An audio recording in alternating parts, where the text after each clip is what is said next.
Hmm.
Bangalore list is at 2:38.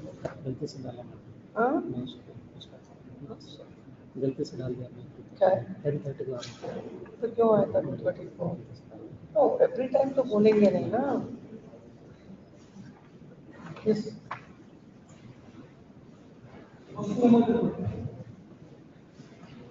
Page 1 adjournments from admission.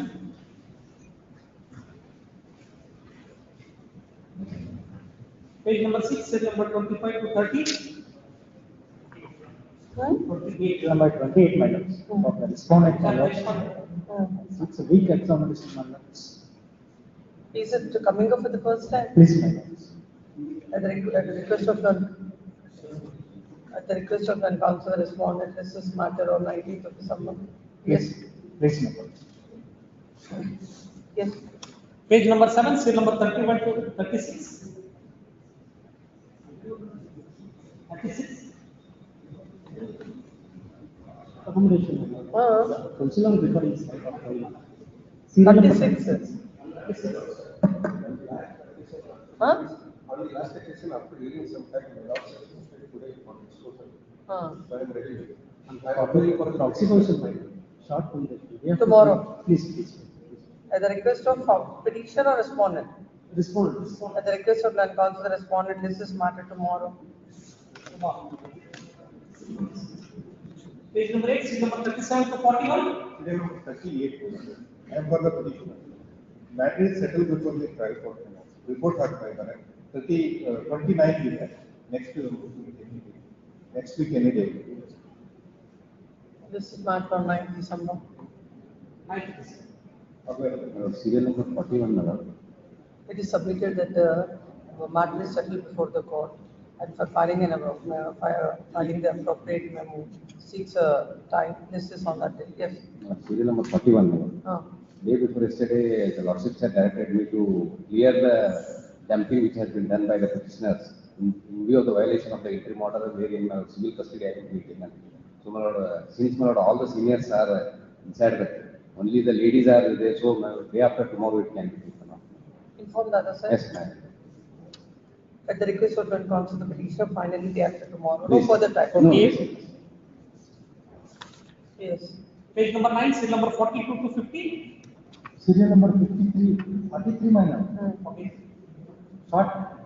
Lakshman T. material. Why in a CP you want some time? It can be disposed of. Other side is also appearing. Yes. Yes. Serial number 47, appearing as a proxy counsel, my lords, I'm informed that the counsel for the petitioner is unwell, my lords. Next week, It is submitted that the counsel for the petition is unwell. This is matter on 11th December. 11th December. Yes. Serial number? 30 minor. Project counsel. Petitioner adopted to the last filling one. Need time. Yes, ma'am. Yes. We'll have it on Thursday. Please. This is matter on Thursday. At the request of non-counsel, the petitioner. 28. Yes. Page number 10. Serial number 51 to 55. Page number 11, serial number 56 to 61. 61, my lord, I represent the respondent in this matter. The petitioner has filed certain records which are required to be verified in the court, for which I seek a week's accommodation. I have informed well in advance. This matter on 18th of December.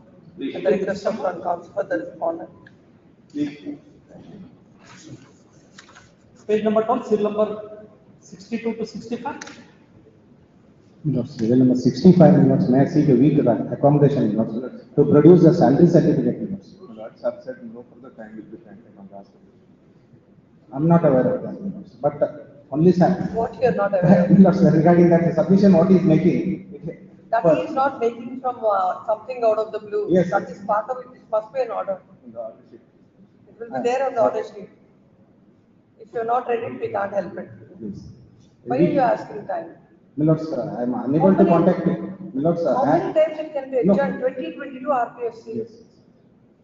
And you know what is happening is, every time the court is hearing all the matters, at the end of it, asking for adjournment, matter coming up 3 times, 4 times in the list. That's not right. Yes.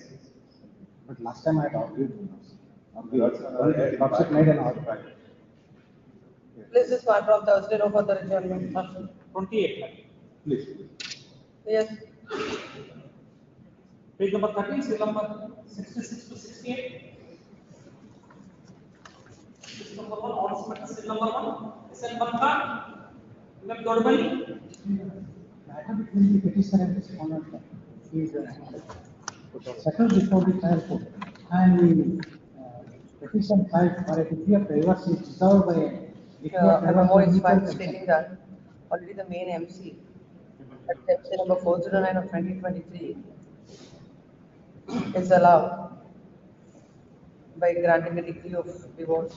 In that view of the matter, this petition has become a success. This was Seal number 2, SVIG. This objection is about the maintainability of the reason. This is filed against what order? What is the order impute?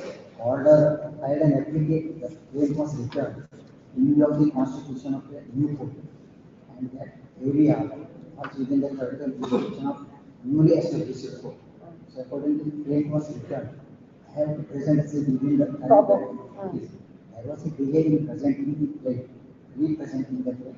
So along with the claim, I have filed an application in the section 5 of the Litigation Act. The of the delay and accept the claim. That application can be rejected. In that order. Let's see the order one. Where is the order?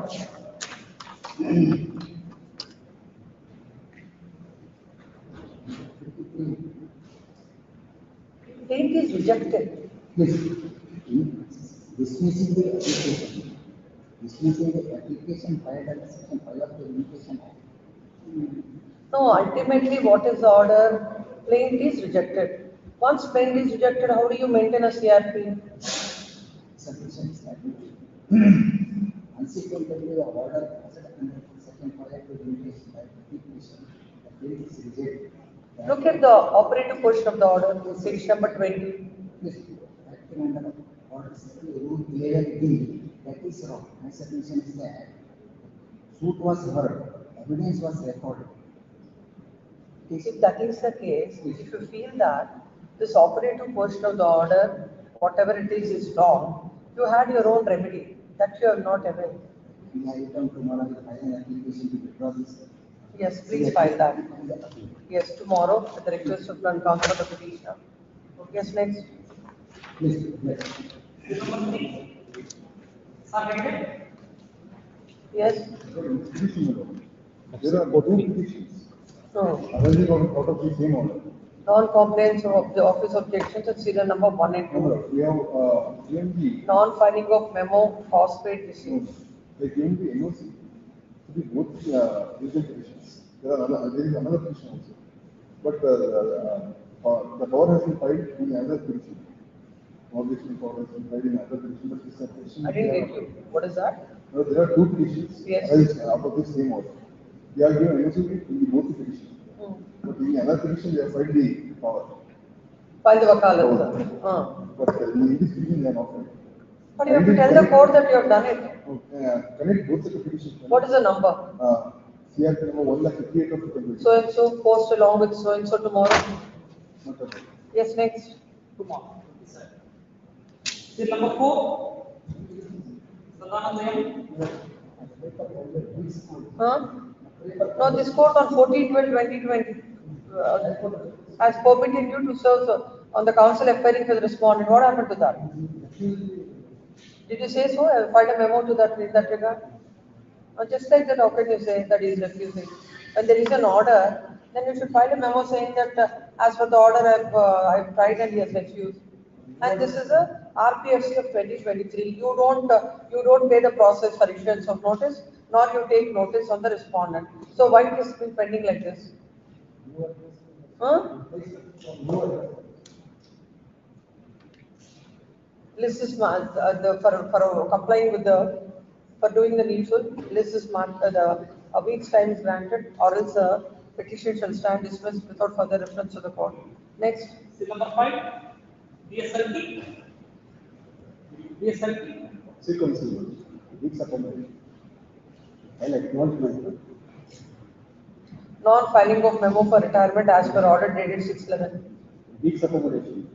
What the week's accommodation? Finally, this is matter on 16th. Please. Seal number 6.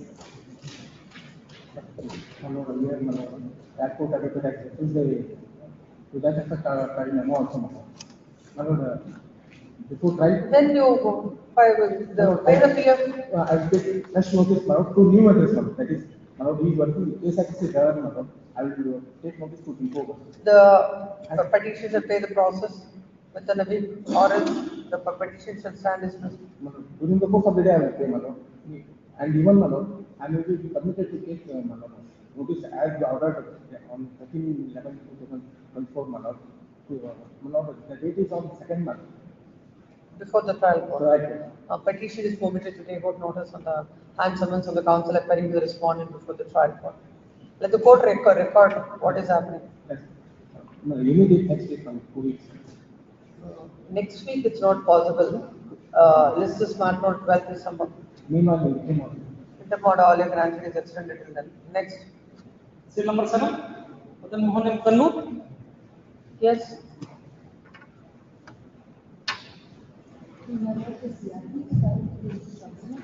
Use the mic.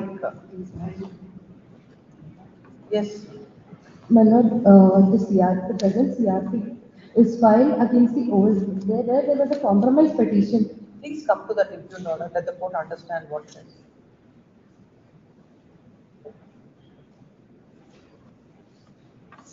My lord, OS was filed by the. Please come to the impugned order. Impugned Where order. is it? Yes, sir.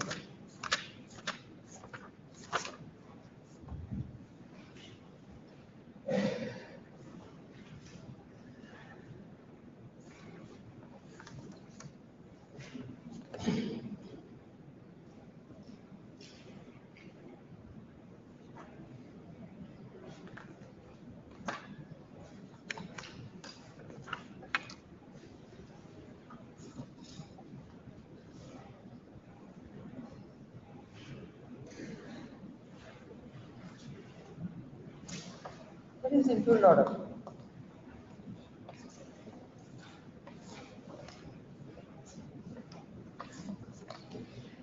Set aside the compromise decree dated. Where is the compromise decree?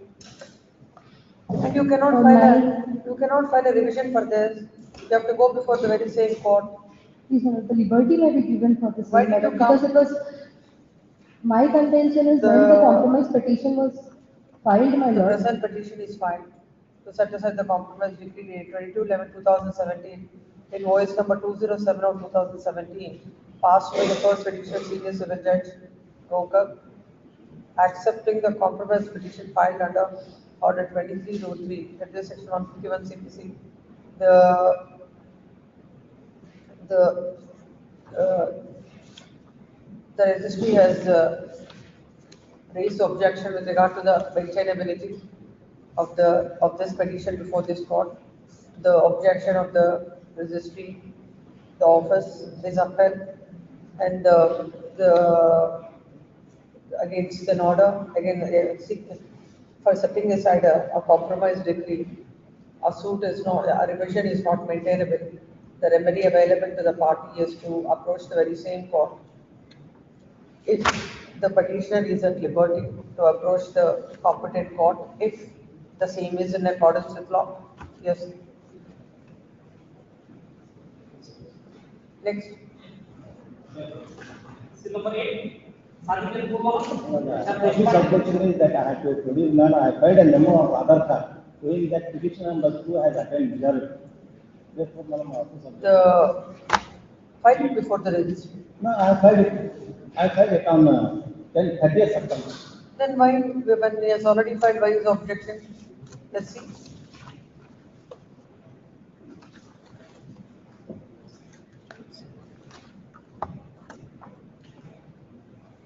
How appellant executed wakalatnama when apply number 2 is minor as per cause title, counsel to clarify and the age of appellant to be clarified if major minor representative to be removed. Yes, ma'am. I have filed memo along with Aadhaar card.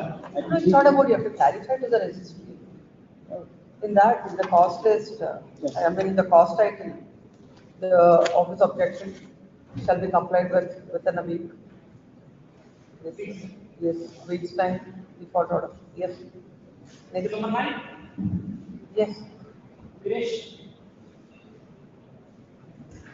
Petitioner is done, you know, need to secure like accepted, you know, kindly addiction. that's what you asked on 8/11/2024. Please not, sir. How many weeks? The relative of the petition. Finally, we'll Finally. discuss as a vacate, list this matter, on 17th December. By that time, if the steps are not taken, the petition shall stand dismissed without further reference to the court. Next. Seal number 10. Litigation with Dharwad. I have paid the process, you know, it is showing as delivered also, you know, so I have checked. Then why are they not doing it? Why the cost title is not reflecting it? Verify. Huh? Verify? Yes.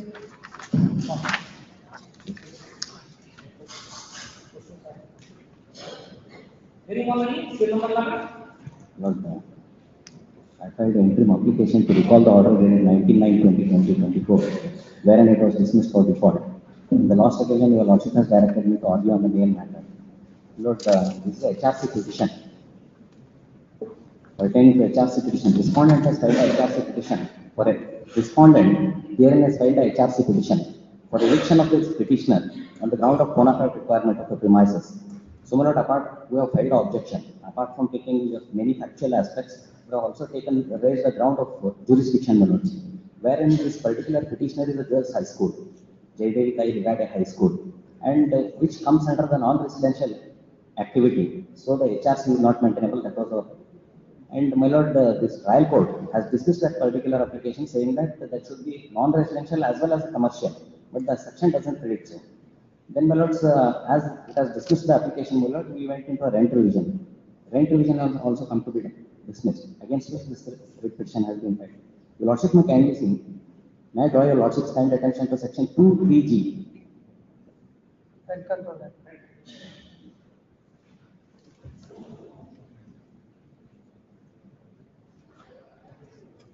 Yes.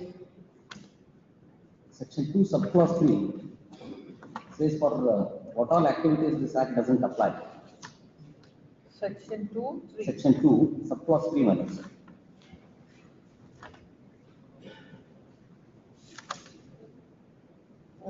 Nothing contained in this act shall apply. It starts like this, my lords. Then there are subclause G. To any premises used for non-residential purpose, but excluding the premises having a plinth area of not exceeding 14 square meters used for a commercial purpose. So this particular So you are section reading section 2, subclause 3, G, my lords. Subclause 3, G. the other act. Karnataka Rent Act 1999. Old books were closing. It should be a new edition.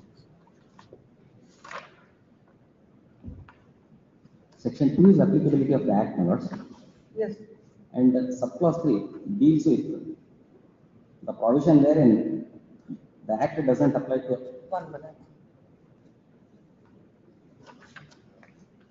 Section 2. subclause 3, my lords. Nothing contained, Nothing contained in this nothing act shall contained in apply this act shall apply. Yes. Similar, these are the to any activities. premises. Please read that. Yes, my lords. Subclause G, my lords. 3 subclause G. To any premises used for non-residential purpose, but excluding premises having a plinth area of not exceeding 14 square meters used for a commercial purpose. So this So is any premises which is not exceeding 14 square meters, though it is a commercial area, it will Yes. come within the purview yes, of my the lords, rent control. which is below the 14 square meters. The protection of rent act is available. If it exceeds commercial How activity, much is your premises? my premise admittedly it is more than 14 square meters. Admittedly, it is admitted between the parties, it is more than 14 square meters. So, my lord, this section deals with two parts, my lord. To any premises used for a non-residential purpose.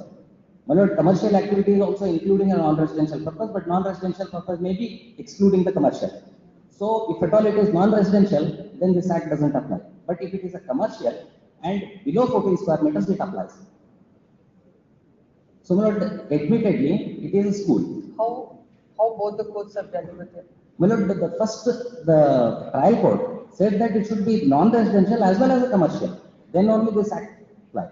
So, this is dismissed. And second, my lord, sir, this lower appellate court relied on section 3K. 3K. 3K. You can see that.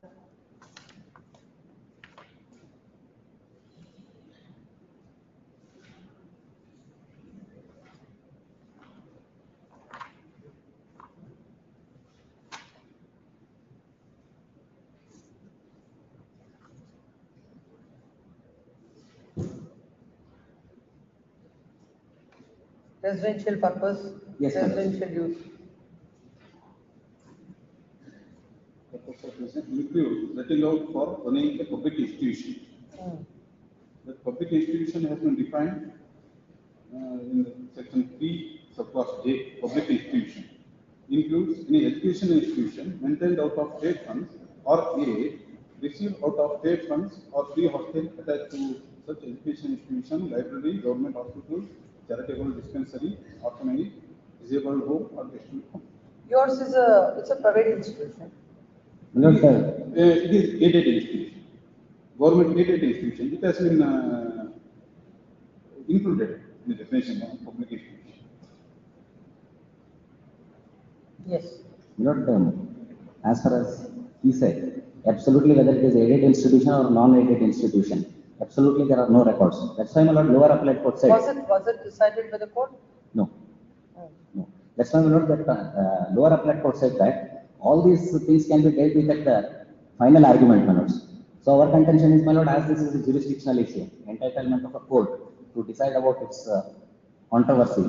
So, my lord, it is to be dealt with at the commencement of the case itself. So, my lord, as far as they have also not produced and we have also not produced, so that lower appellate court on that particular observation has dismissed it. Yes. Please come. First, order on the IA number 1 of 2024 is filed. Recall the order dated 19/9/2024, whereby there is a order. First order is at page number 34 minutes. Whereby the case 1990. is dismissed from non-prosecution. It is observed by the court that the petition is filed in the year 2019. Now we are in the month of September 2024, and it is pending for almost 5 years. When the case is called, the petitioner is not represented. It appears that the petitioner is not interested to pursue the matter and accordingly dismiss the petition. Now the present IA is filed to recall the order. It is stated that the matter was posted for hearing on 19/9/2024 for hearing, and on that day the advocate for the petitioner was held up in other court and could not be present when the matter was called out. So the matter was ordered to be dismissed for non-prosecution. It is stated that the absence of the petitioner on the particular day is neither willful nor wanton, but for the reasons stated. Next one. Like counsel appearing for the respondent has opposed the same and submitted that the petitioner was not pursuing the matter and was not appearing before the court, and the court had rightly dismissed the petition for non-prosecution.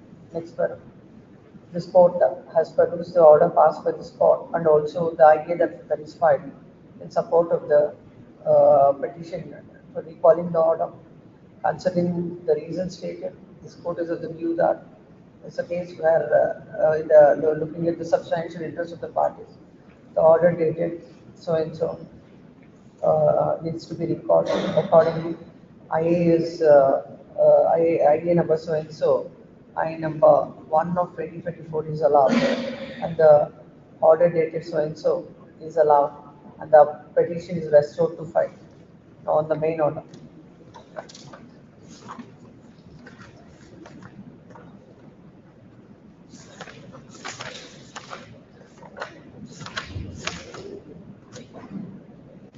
Agreed with orders constant. Rent revision number 3 of 2019 dated 9th September 2019. The tenant is before this court. The respondent herein has initiated the eviction proceedings.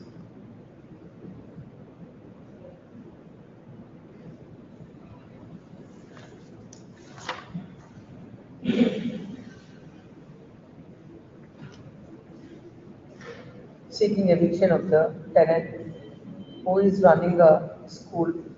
In that, IA number 14 is filed under section 151 CPC, that is section 2(3)(g) of the Karnataka Rent Act, seeking dismissal of the petition as the same is not maintainable,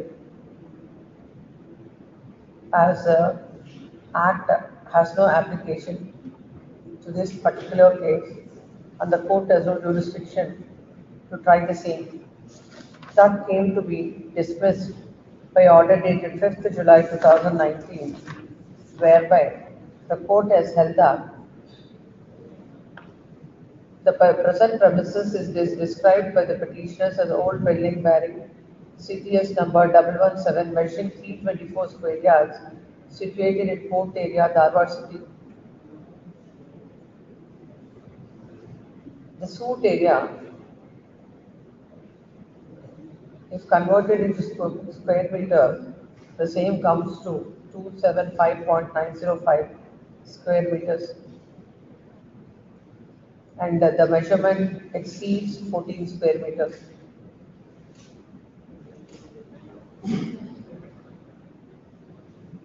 In order to apply section 2(3)(g) of the Act, the premises shall have to be used for non-residential purpose, and the same shall be used for commercial purpose, and the same shall not exceed 14 square meters.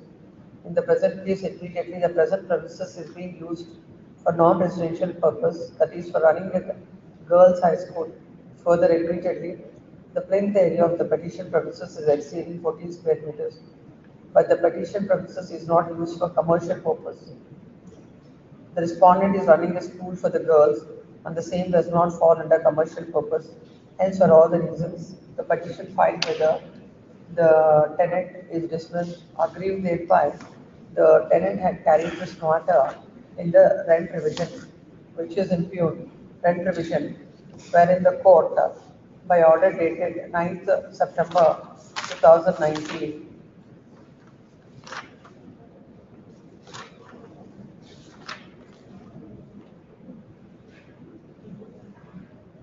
has observed that the petition filed by the petitioner is premature and held that the civil judge has rightly rejected the application and the order does not require any interference. That is impugned in this writ petition. The court has also observed that no document has been produced by the respondent to show that school is an aided school, but it is not at all his contention that it is not an aided school. The court observes that the parties are at liberty to produce the documents before the trial court to substantiate the contention, and trial court is at liberty to decide regarding the application of Karnataka Rent Act at the time of passing the final order. Head counsel appearing for the petitioner submits that court has failed to appreciate section 2(3)(g) of the Karnataka Rent Act, where, as per the same, any premises used for non-residential purpose, but excluding the premises having a plinth area of not exceeding 14 square meters used for commercial purpose do not fall within the jurisdiction of the rent court. He submits that the court has failed to appreciate the said provision and had dismissed the IA filed by the petitioner tenant. It is submitted that when the rent control, when the court is not having the jurisdiction, at the threshold, it ought to have been decided by the court, the revisional court held that it will be decided during the course of the trial.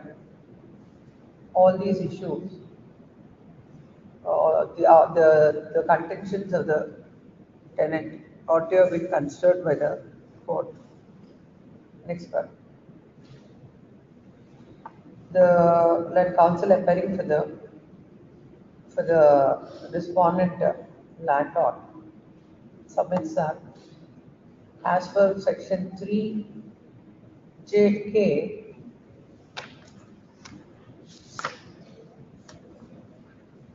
section 3K defines what's the residential purpose. It says residential use or purpose of residence include letting out for running a public institution. And section 3J defines what is a public institution. As per section 3J, it includes any educational institution maintained out of state funds or aid received out of state funds or free hostel attached to such educational institution, library, a government hospital, a charitable dispensary, orphanage, disabled home, and destitute home. He submits that the petitioner school is an aided school. As such, it very much falls within the scope of within the definition of public institution. But once it's a public institution, whether it is a residential, it is deemed to be a residential purpose, and the court had rightly dismissed the application filed by the tenant that the court has no jurisdiction. Next paragraph. This court, having got the counsels on either side, peruse the entire material on record. According to the petitioner tenant, in view of section 2(3)G, the premises is a commercial premises, and the premises is not a residential premises, and it exceeds 14 square meters. As such, the rent controller has no jurisdiction to try the case. It is a contention of the landlord that as per section 3K, it is a 3K defines a residential purpose, and a public, whether it is a public institution comes under the residential purpose, whatever is the kind of activity.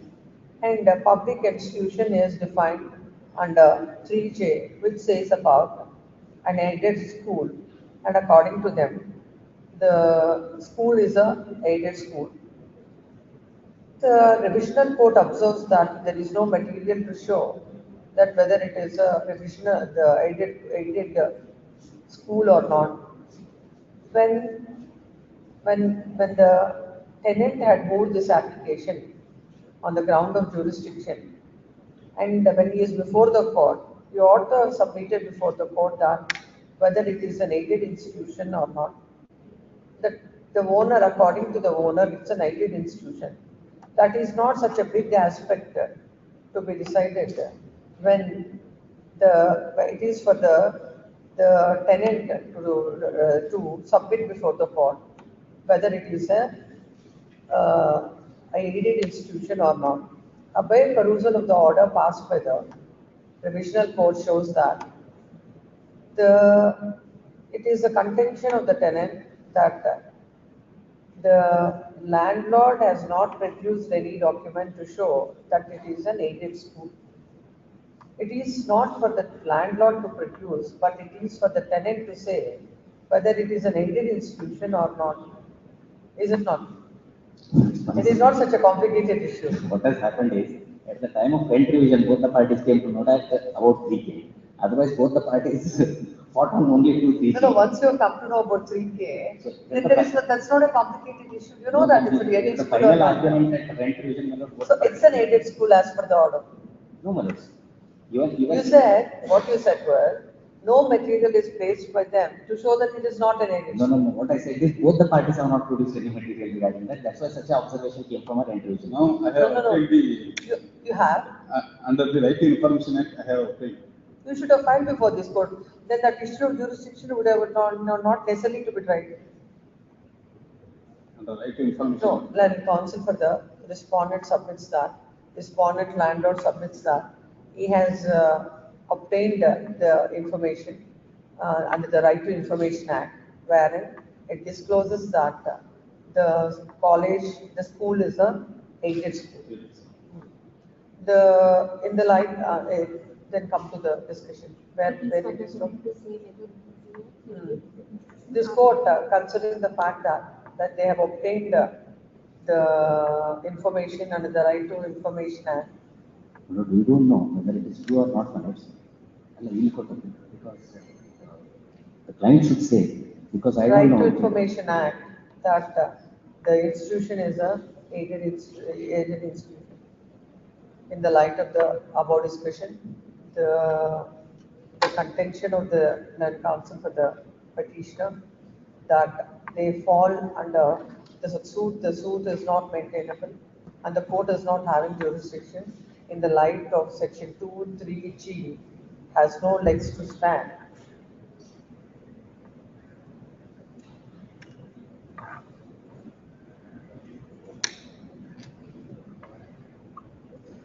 At the year 67-68, they have taken 2,000 rupees. It says like that.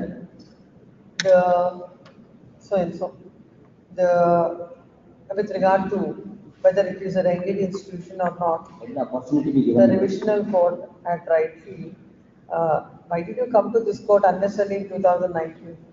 When that is what the opportunity is given to you. Either ಬಗ್ಗೆ opportunity. Not that. Court has given you an opportunity to produce that. What is illegality with that order to come to the High Court? Before the revisional court, because already it had passed the order by them. That's what I'm saying. Division court, what it did, it only remanded the matter. It said it's an appropriate time to place the documents, court will consider. So what has to be done by this court? From 2019, this petition is pending here. The provisional court has rightly observed that at an appropriate time, the issue will be decided basing on the evidence let in by the parties. When it was a reasoned order passed by the provisional court and without any legal grounds, the petitioner has come before this court and this court finds no reasons accordingly. Dismissed. Yes, next.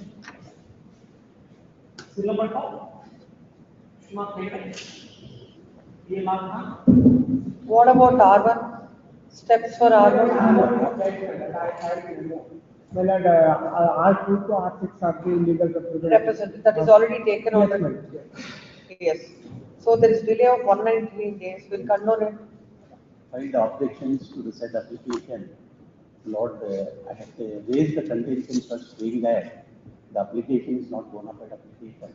This is the third round of litigation wherein the parties were well aware of the fact that if she were to be a lawful owner, she ought to have come to the court right in time for submission.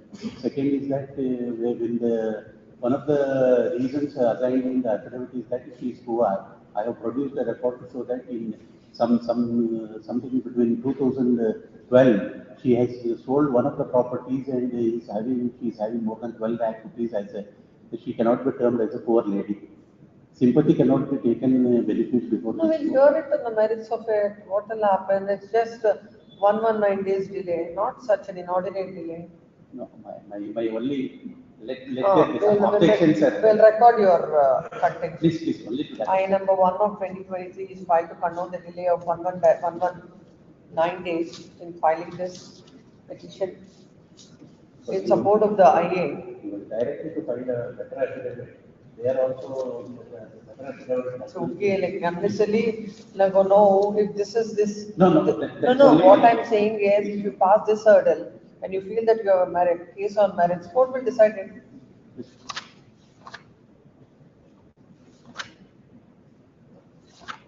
Stated that it is a petition is a poor lady unable to file the revision within time. After the judgment passed by the appellate court, they tried to settle the matter amicably. However, said negotiation has not materialized. The delay in filing hence it is stated that in the process, a delay of 119 days occurred. Next for appellate counsel appearing with the respondent, you filed your objection. I filed objections as well as stating the that objections to the additional affidavit. petitioner is not that she is not a poor lady as stated. And in fact, she is having sufficient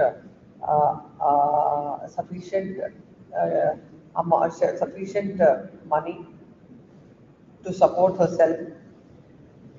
And it is submitted that the petition is not bona fidely pursuing the matter.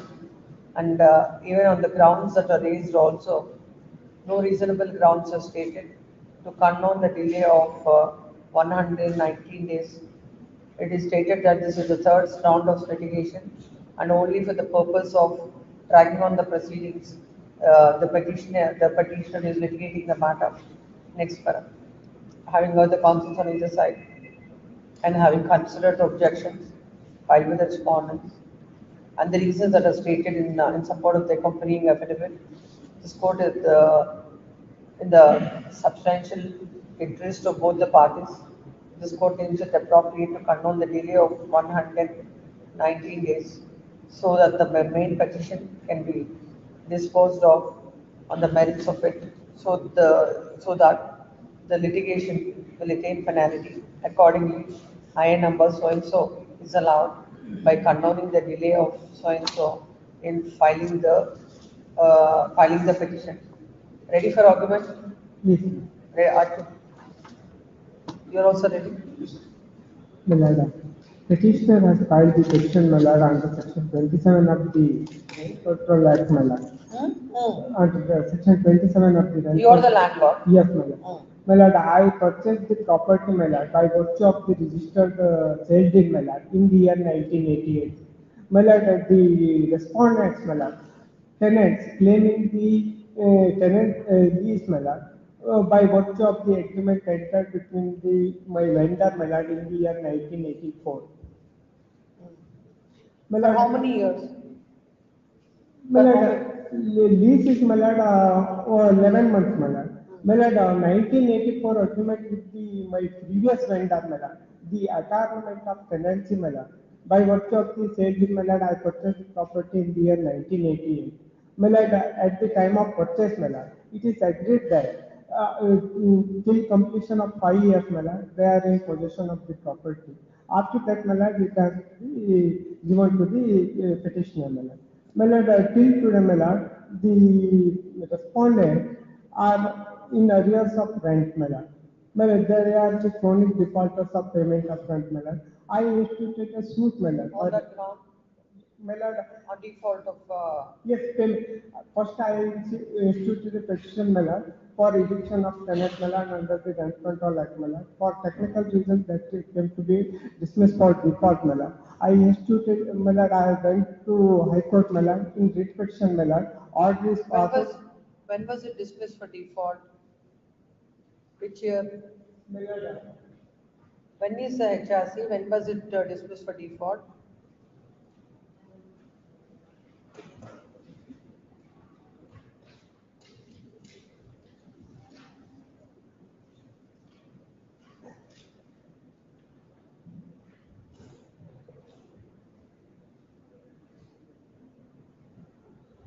my lord, document is produced, my lord.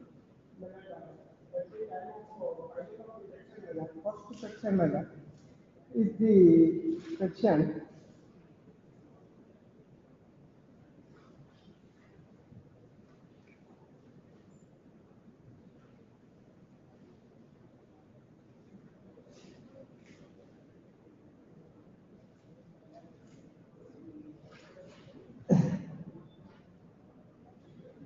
Malad,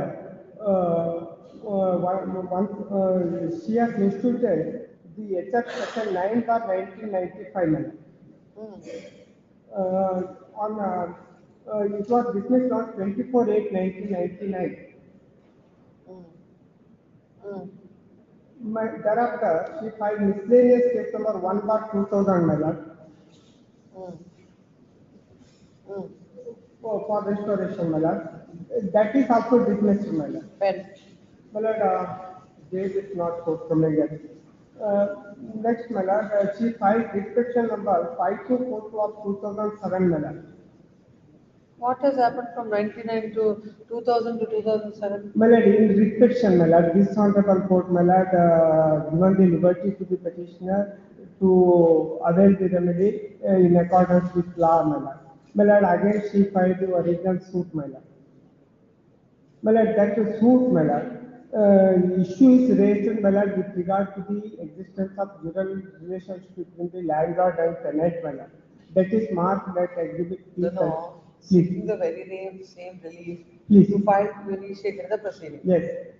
Then it is dismissed for default? Yes. It was never restored. Malad, but the restriction, Malad, liberty was there. That doesn't mean that you will have a remedy. Yes. Malad, It is not that if the court says in accordance with law should permit you, not the court. It is true, Malad, it is true. But some irregularities, Malad. Malad, after that, Malad. That irregularities goes to the root of the matter. Nam part, Malad, it is not on my part only. Because, Malad, the respondent. Forget about the respondent. You are Yes. the one who has come to the court. Yes. Now, when once you filed, you have initiated the execution proceedings. Yes. That is dismissed for default. Yes. Then what is the next cause of action to you? Malad, for that reason, Malad, for restoration, I filed the civil miscellaneous petition, Malad. That is dismissed. Yeah, that came to be dismissed. Writ petition dismissed. Writ petition is filed, Malad. In that case, Malad, this honorable court permitted the petitioner to avail the remedy. Understood. Then what is that you have initiated? Please, Malad. What is that you have initiated thereafter? Malad, suit is filed, Malad. Where is that? Malad, exhibit P31, Malad, is judgment passed by the honorable court. What is the suit OS number? OS number 335 of 335 of OS number.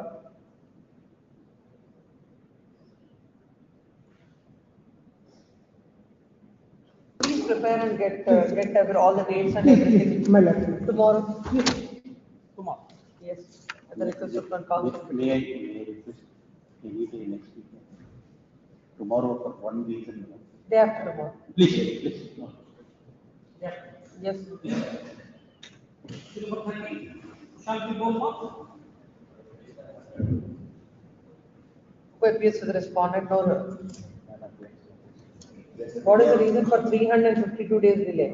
In fact, they had already secured the divorce matters, which is submitted by the respondent hearing before the trial court matters. There were two petitions, two complaints came to be filed. One was under 498A and subsequently DV Act. And DV Act and 498A both came to be dismissed on the grounds of withdrawal grounds. That can be seen at page number 40. No. In this criminal miscellaneous, Please. in the MC, is there any permanent alimony granted in the divorce? Members, if there has happened in other case, I didn't have the copy as of now. Some time will be granted. And moreover, my lords, 2016 marriage, my lords, the same year. It is submitted to the counsel of the petitioner. Yes, to get necessary instruction with regard to whether permanent alimony is granted. If the respondent wife or not. This is not done on 20th. Okay. Yes. Meanwhile, stay, Number 14. seeking for stay, my lords, stay was not granted. 2023 RPFC, no stay now. Only final disposal. Next. Yes. My lords, number 14, 2003. Respondent. My lord, serial 14. Yes. My lords, I am appearing behalf of petitioner, my lords. Yes. 46 days below, my lords. 46 day delay, my lords. Number 1 of 23 Dispute between power and children, my lords. filing the RPFC. The counsel for the respondent submits that no reasons are stated in support of the said delay, considering the submission of the counsel of the petitioner and looking at the affidavit that is fine, the accompanying affidavit, the delay of so days is condoned This is matter for preliminary hearing tomorrow. Tomorrow. Yes, next. Please, my lords. Yes. Number 15. My lords. Akash Bhushan. Yes.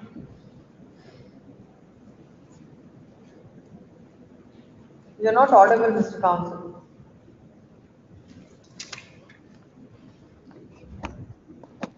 My lord, serial number 15, I appear for the petitioner in this matter. Yes. Yes. My sincere apologies, my lord, to the court because, my lord, in fact, it was dismissed for non-prosecution. There was, my lord, certain issues with regard to the technical aspects. And thereafter, there was some communication gap, my lord, because the learned advocate was based in Bangalore. For these difficulties, my lord, it was not noticed. For that reason, my lord, my apologies to. Oh, that's what I was yesterday. Your colleague has appeared. That's what I was Yes, telling. my lord, I do understand. Yes, I Now do understand, my lord. it has become a practice which has to be, that practice has to be deprecated. It can't be entertained Lord, like this. That, with your lordships, with your lordship's kind leave. Yes. My lord, that's the reason, my lord, I am not arguing anything on the, or justifying our actions. My lord, it is a sincere apologies, my lord. On some cost, we will do it. Some reasonable cost, my lord, because The IA number 1 of 2024 is filed to condone the delay of 34 days in filing the recall application. And IA number 2 is filed to recall the order dated 10/9/2024. It is stated that there is a time.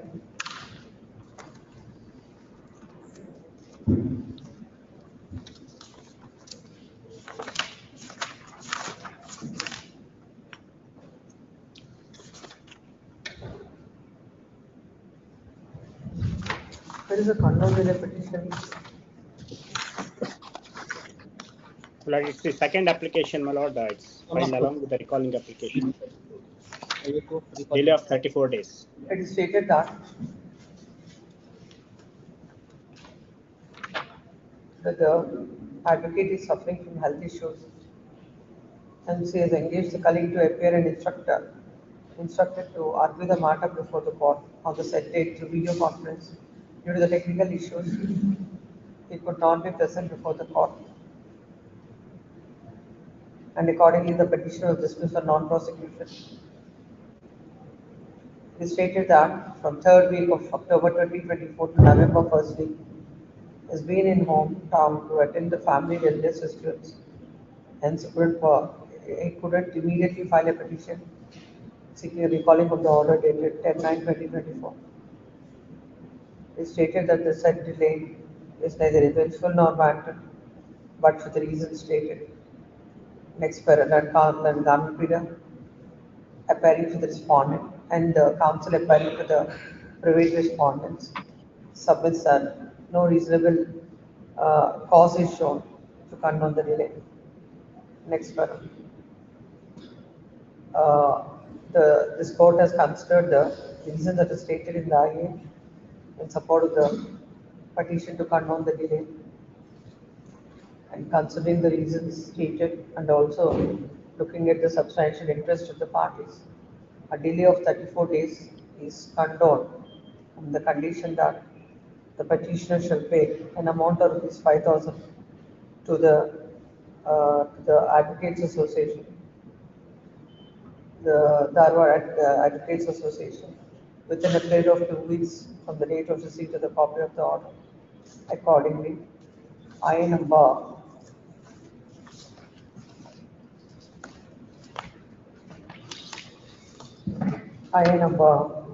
1 of 2024 is allowed by a delay of 34 days in filing the recall application is allowed. Consequently, IA number 2 of 2024 is also allowed by recalling the order dated 10/9/2024 and the petition is restored to file. List this matter on 11th of December. 11th of December. Obligement. Grateful. Yes, next. Bill number 60. Legal unit, non-narcotic. But this is a 127 proceedings class which came to be allowed. Not in fact was placed expired. Not the only solution is that not any offer is given from the other side, only on 5th or 6th, not so that not the entire issue can be resolved. Because what initially it was 3,000 which was ordered, now which is announced to was 20,000. As happened, it was placed expired. Another reason was suffering from brain tumor. He has undergone I, number bypass. 1 of 2024 is filed to condone the delay of 1 day filed the petition for the reasons stated. The delay is condoned. The learned counsel for the petition submits that the petition is ready to settle the matter. Learned counsel for the respondent shall get instructions and inform the same to the learned counsel for the petitioner whether any possibility of settlement is there. The party should work out. List this matter on 9th of December. Party, presence of party. No. Please. Yes. Now the difficulty is, even if the court is appearing and asking for appearance of the parties, no, they are not able to, speak other than Kannada. Then absolutely no purpose for it. Ultimately, that's the advocates who are doing it. Yes. See number 70 is Malikarjun Hiremat. Yes. Appealing on behalf of the petitioners, Your Lordship. Ready? Yes. Your Lordship, the respondent husband had filed a petition for restoration of conjugal rights, Your Lordship. Now, what is this order, reviewed order? Restoration rights ordered in favor of the respondent, Your Lordship. Let's see the order. Page number. Page number 56, Your Lordship.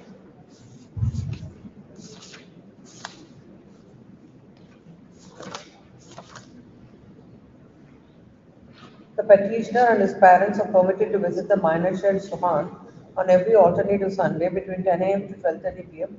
at their convenient place with prior intimation. The petitioner is there to take care of the needs of the child. Then what's wrong with this order? Now the difficulty is that, Your Lordship, the respondent husband is not taking any care of the child, and also, Your Lordship, the child does not want to meet the father.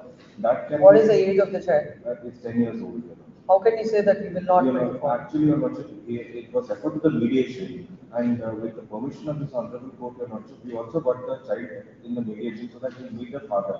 But at the time when we asked the child to meet the father, he was not willing to meet, and moreover, he started a lot of hue and cry at the time. You will do all that. This is a pattern in all the matters where there are disputes between the father and the mother. This is a pattern. This is how the child will behave. This is how the mother will behave. But those are not the considerations for the court to set aside this order. He has to meet the father. How he will The meet? mother is not coming to the Your Lordship. She will not come in the. She won't be in the scene. Behind the scene, she will be there. The reason is that, Your Lordship. From when the parties are staying separately, please tell the court. 2019. 2019. We are where now? 2024. So Yes, from the last 5 years, Yes, sir. parties are staying separately. Yes, sir. The boy must be 5 years old as on the day when they are separated. Yes, sir. What are the good reasons for the boy that he says that he will not meet the father? One reason what he stated, Your Lordship, when we asked him to go and meet us, actually the mediation was set on his birthday itself, Your Lordship. So when it was asked, when we asked the child, he said there were incidences which have left deep marks on him that the the father age had of died at 5-6 years old, that he was tied up and he was beaten very badly by the father. For that reason, Your Lordship. Had the mother and father are residing together, you wouldn't have remembered all this. And the mother herself asked the child, Your Lordship, but he was not willing to go. And moreover, the It's father. the duty of the mother to convince the child and do what he is supposed to do. It was done, Your Lordship. In fact, Your Lordship, my submission is that it may be heard in your chambers, Your Lordship. if No, but the possible. problem is, the whole problem the court is facing is the parties are not able to, speak in other They can languages. speak in English. They are graduates, Your Lordship. He's an MBA graduate and the wife is also an MSc graduate, Your Lordship. They can speak, as well as the child also can speak English, Your Lordship. Let them come. Yes, sir. Let them come on 28th. It's a Yes, working day for him. The boy may have to go to school. He'll take 1 day off, Your Lordship.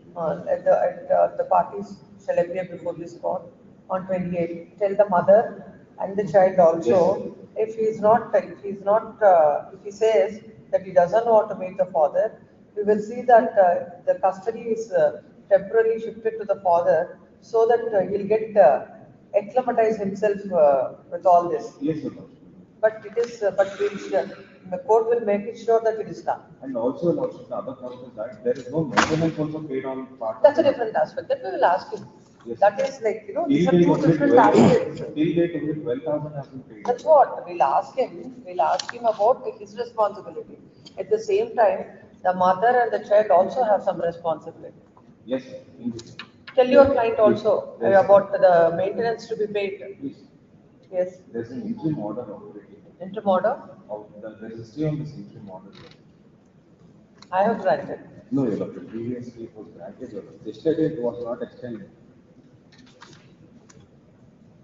It was granted, Your Lordship, on 31st of July 24, and it was again subsequently extended. The interim order earlier granted is extended to the next date of hearing. This is matter on 28th in the chamber. 28th matter is there. 27th? 27th in the chamber.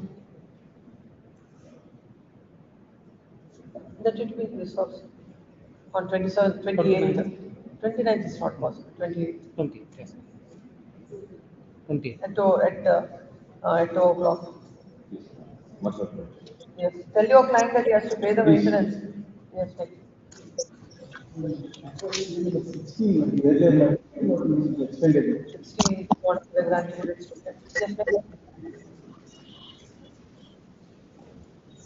For dismissal matters, number 8, judicial criminal. I pay for the petitioner minutes. I seek apologies for not appearing in the last petition. Yes. Please, minutes. Who appear for the respondent? I myself, Lordship, for respondent number 1 and 2. Please ask. Please, minutes. This is a suit filed by the Karnataka Warehouse. Petition filed by the Karnataka Warehouse Corporation, minutes, wherein the defendant number 1 and 2 has filed a suit for the recovery of the money against the respondent number 3, minutes. Yes. Respondent number 2, minutes, sorry, for this court. It is the contention of the respondent number 1 bank that the defendant number 2 has obtained the loan, defendant number 1 has obtained a loan by keeping the commodities, food grain commodities and before the warehouse. Please come to the include order. Please, the application has been filed for rejection of the plaint, on the ground that, in respect of the same cause of action.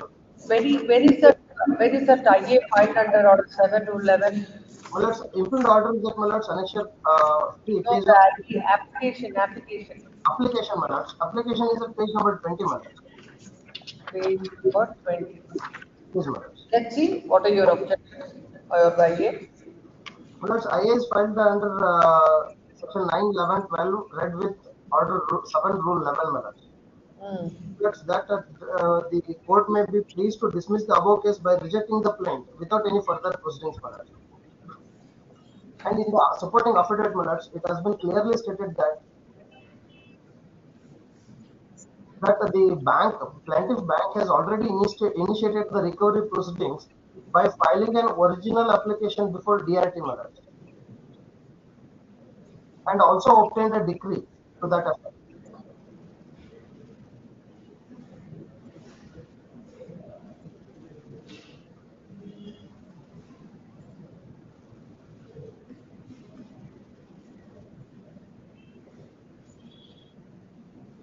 For which the objection has been filed by the respondent number 1, Let's look at the plaint for the party. Please, plaint is that, page number 10,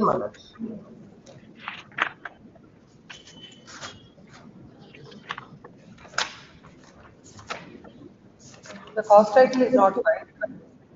Please, defendants. It is IDBI Bank Limited. Please, And the defendant on Karnataka, you are the second defendant. Please, defendant number 2, What is your role in this? The role is that, the defendant number 1 has obtained a loan from a plaintiff bank, by keeping the commodities with the warehouse, After obtaining the receipts, on the basis of that warehouse commodities, the plaintiff bank has sanctioned the loan, my lords. And thereafter, my lords, due to the default, my lords, the bank has already sold the commodities, my lords. But it is their contention that, my lords, there is a reduction of weight in the said warehouse goods, my lords.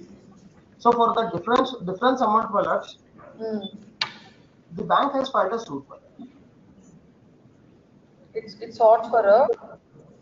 And how are you aggrieved? Yes, I am agreed with that, my lords. Already I had faced the plaintiff bank has already suffered an order, and also the consumer court order is also against them, my lords. Wherein I was also a party to the proceedings.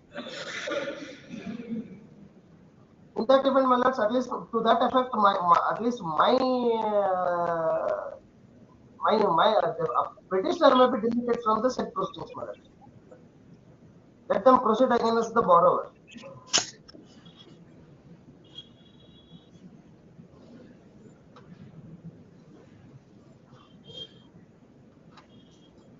My lords, I may be permitted, lordships, to take to the another two developments, my lords, which are the order copy. 1 minute.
Where is it to note?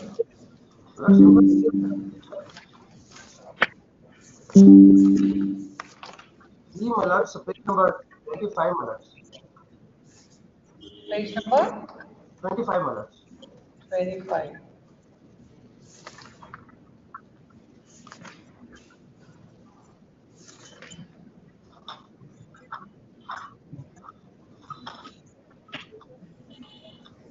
Relevant question, my lords, page number 34.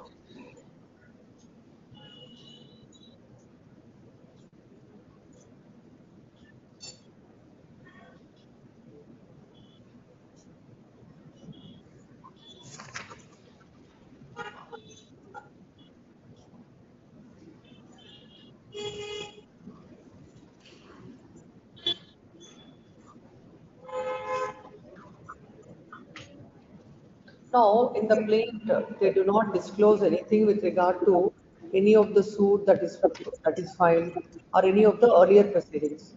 That you're stating is so in your objections, and according to you, that's the ground to reject the plaint. Can that be considered? Well, that can be considered for the simple reason that, my lords, in respect of the same transaction, same subject matter. Who is saying that? Who is saying that? Does the plaint contain that? Well, to that effect, my lords, I have taken the contention in the affidavit which has been filed along with the application, my lords. That cannot be considered. Court has precisely said so. That's not the scope of Order 7 to 11. Well, because another one aspect which I would like to bring to the notice of this honorable court is that, my lords, in respect of the same transaction, the bank has already has got an order of recovery of 14,16,519 by filing an original application before DRT against the same defendant number 1, who is the all these things, you have a case on merits, sir. Now, how can this court can consider all these things, or the trial court? But parallelly they are prosecuting the proceedings, my lords. And also, my lords, another one document which had been made as a party is that, my lords, it is an order by the consumer forum, wherein the order has been passed by the consumer forum to rectify the mistakes which has been committed by the bank, my lords. At least, my lords, I may be permitted lordships to take to only these two orders, my lords. By taking let us assume that what all you are saying is correct. So then what do you expect the court to do? Where from this court is understanding these facts? From the plaint? Allow me the document that was right wrong with the plaint. Plaint ballots they had already in the plaint amendments, nothing has been disclosed in the respect of so then, you can't have a remedy under Order 7 to 11. But they are parallelly already they have prosecuted. Agreed with the orders passed by number 3 and OS number. Only I may be permitted lordships to take 2 documents, nothing more than that, please. Please understand the scope of inquiry under Order 7 to 11 and a revision that is filed before this court. That cannot be. It's all about on the merits of the matter. You may be having a case on merits, but not under Order 7 to 11. Well, that's the fact which is to be considered here is that, my lords, they are unnecessary. At least, first of all, let's be clear on the legal question. Do you say that when a petition is filed for rejection of the plaint, court has to look at the counter, the objection that you have filed, or the IA that you have filed, or the documents that you have filed in support of it, or court has to look at the plaint? No, only that query you can answer and then you can submit. My lords, along with the plaint amendments, the document needs to be looked into, my lords. Then can the court look into in the light of the settled law? My lords, these are not the, my lords, these are the orders of the judicial forums, my lords, quasi-judicial authorities, my lords. Even when cases of res judicata is there, then the Honorable Apex Court said that's also a question of fact and law, not under the scope of Order 7 to 11. Please come. Agreed with the orders passed in I number 3 in OS number 199 of 2017, dated 30th August 2021. The defendant number 2 in the suit is before this court. The respondent herein had filed a suit, that's OS number 199 of 2017, seeking the relief of recovery of money of an amount of rupees 14,95,593. The facts of the case, it's a case of the plaintiff that the plaintiff bank is a company incorporated under the Companies Act and a banking company under Section 5C of the Banking Regulation Act. The defendant number 1 has approached the plaintiff bank and borrowed a sum of rupees 50 lakhs as warehouse receipt loan by pledging the commodity, food grains, paddy and jawar. The plaintiff bank has sanctioned a sum of rupees 50 lakhs on 10/3/2015.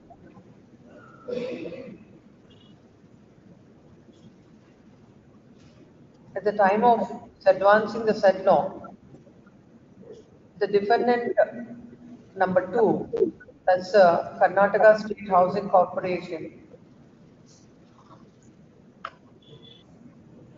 having the agriculture produce in their warehouse, has issued a receipt.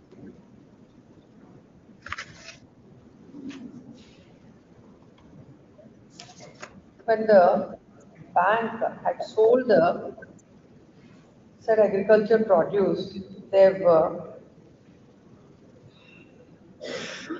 observed that there is an abnormal shortage.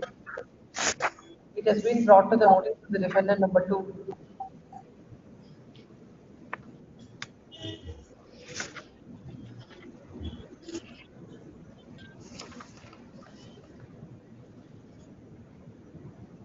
By selling the same,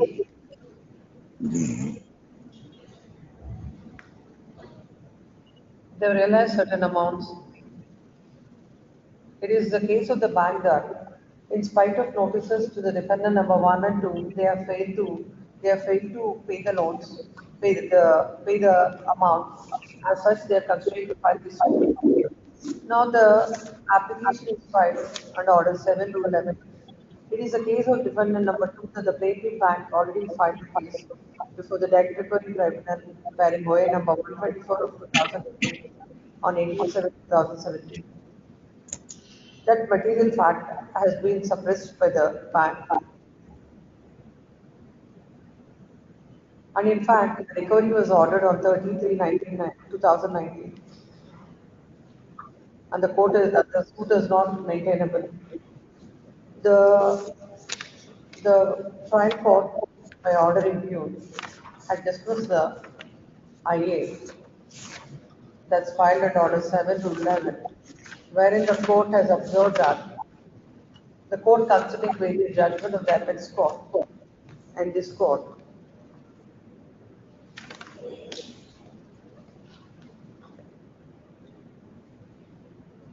that the decisions relied on by the counsel for the defendant do not apply to the facts and circumstances of the case. The principles of res judicata is a mixed question of law and fact. It may affect the final direction of the suit, but the same cannot be considered at the preliminary stage. Accordingly, dismiss the application expert. Let counsel appearing for the petitioner, defendant number 2, submits that, in fact, the bank had initiated the proceedings before the Debt Recovery Tribunal. They have initiated the proceedings before the Consumer Forum. In fact, they have realized the amount. It is the case of the learned counsel to the petitioner that the bank had suppressed the facts and came up before the court. The court ought to have considered all these, ought to have considered the application filed by the defendant number 2, and initiation of proceedings against the bank is nothing but a pure abuse of process of law, and the same has to be interdicted at the threshold. The learned counsel submits that the court has failed to appreciate the application in its proper perspective, and the reason that is given by the court is contrary to certain documents. Learned counsel appearing for the respondent bank. Yes, Lord. Learned counsel appearing for the respondent bank submits that the court had rightly considered the application and rightly held that the issue of res judicata is a question of fact and law, and that cannot be decided in an application at Order 7 to 11. And there are no merits in this petition. Next one. And the concerns on either side, there is a procedural on the bank has initiated the proceedings for recovery of a certain amount against the defendant number 1 and 2. Now, defendant number 2 is a Karnataka State Warehouse. What is that? Karnataka State Warehouse Corporation.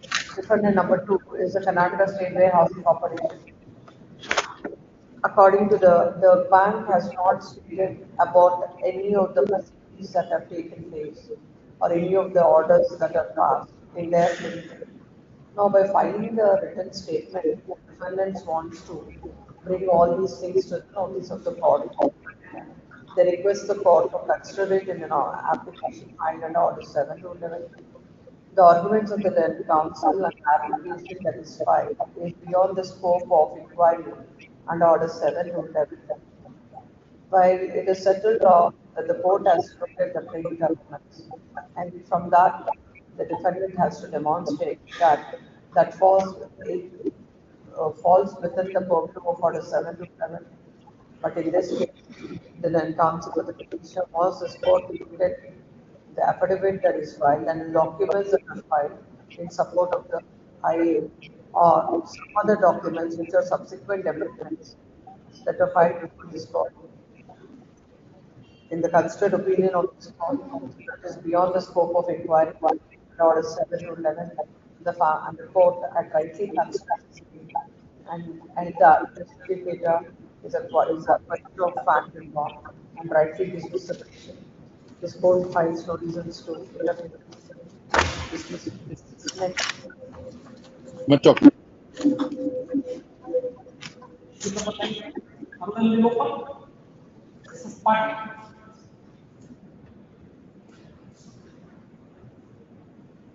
Arundel will open. Still number 19. This is a revision of 2023. This was registered on 8/6/2023. Even after more than 1 year, the petitioner has not complied with the office objections. For complying with the office, when the matter came up before this court, as the petitioner has not complied with the office objections, and as there is no representation on 25/11/2024, this court had directed the matter to be listed today under the caption for dismissal. Today also, there is no representation on behalf of the petitioner. It appears that the petitioner is not interested to pursue the matter. Accordingly, dismissed for non-prosecution. Number 20, Anandar Purdy. Number 20, Anand. Petition. Husband's petition was What about notice to the respondent? take fresh step each time. But that only it has come because you are not coming to the court.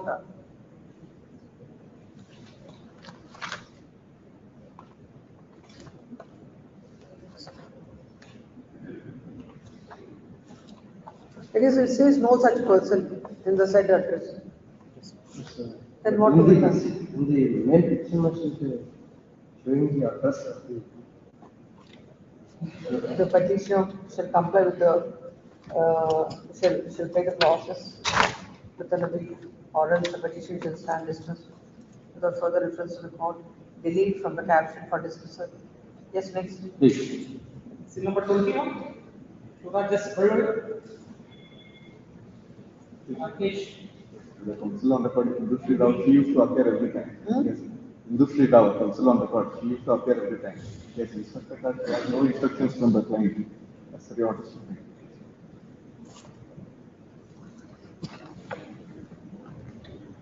As there is no representation on behalf of the petitioner on 25/11/2024, this matter was directed to be listed under the caption for dismissal. Today, the counsel representing Ms. Indu Shri S. Rao submits that there are no instructions from the client, and as such, they are not in a position to proceed with the matter. Considering the same, the petition is dismissed. It appears that the petitioner is not interested to pursue the matter. Accordingly, dismissed. Number 22, this is Jnanaya Swami. This is Jnanaya Swami. At each time, publish the correct address. A week's time for taking steps before order. Delete from the caption for dismissal. Yes, next. Number 23. Hearing on behalf of the petitioner Millards. On previous occasion, it was listed on hearing on IA Millards. I filed an IA for condemnation of delay Millards. First thing is you are not there. That's why the matter is coming up in dismissal. Why you were not there? Apologies. There is a delay of 285 days Millards. due to ill health and financial conditions, my lords. The petitioner had filed. Notice is served. Who appears for the respondent? Yes, DS 70, serial number 23. There is no representation on behalf of the respondents.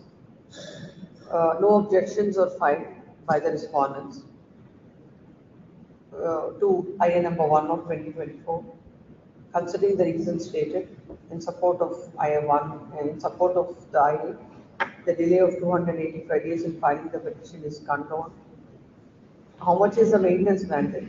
There is no maintenance that is granted. This is for the wife. Please, my lords. Enhancement of maintenance. There was no maintenance. Condoning the delay. Her case is dismissed. Please, my lords. Accordingly, the delay of 285 days is condoned. Does this matter for admission tomorrow? Let's have it on Monday, my lords. Not Monday. This is matter on 12. 12. Yes, it deletes from the caption for this. Yes. Serial number 24, on the natural party. Sir, expert order being maintenance past members of rupees 10,000. And this number what other granted is subject to deposit 50% of the amount. I'm ready to pay 50%. And my lord, so there is a family dispute in the. It's already order is passed. Yes. Then you're deposited or not? It shall deposit before the trial documents. No. When was this order on 22/10/2024? Yes. Yes, ma'am. When the 4 week, what was the time granted to you? 8 weeks. Ready to pay 50%, 5,000 per month. Yes. And also, arrears also ready to. Delete from the caption for dismissal. The blood counts of the petition submit such within 2 days. 2 days. Sir. Oh, it is served. Sir. There is a family dispute between members. They are going to be settled. First of all, you pay the amount. Yes, I You paid. submit that. You paid or you will pay. You will deposit your deposit or you will deposit. I will deposit. As Huh? per order. You are deposited. Yes, sir. Now what is happening? Like there is a scope for settlement. Yes, ma'am. Mother members is a mother. There is a family dispute members. The mother has been given a. Oh, this is filed by mother. Yes. Uh, The total members, whole property of the ancestral members, that only she has given a gift deed to the only daughter's members. The daughter also working as a forest department. This is matter on 11th of December. Delete from the caption for this.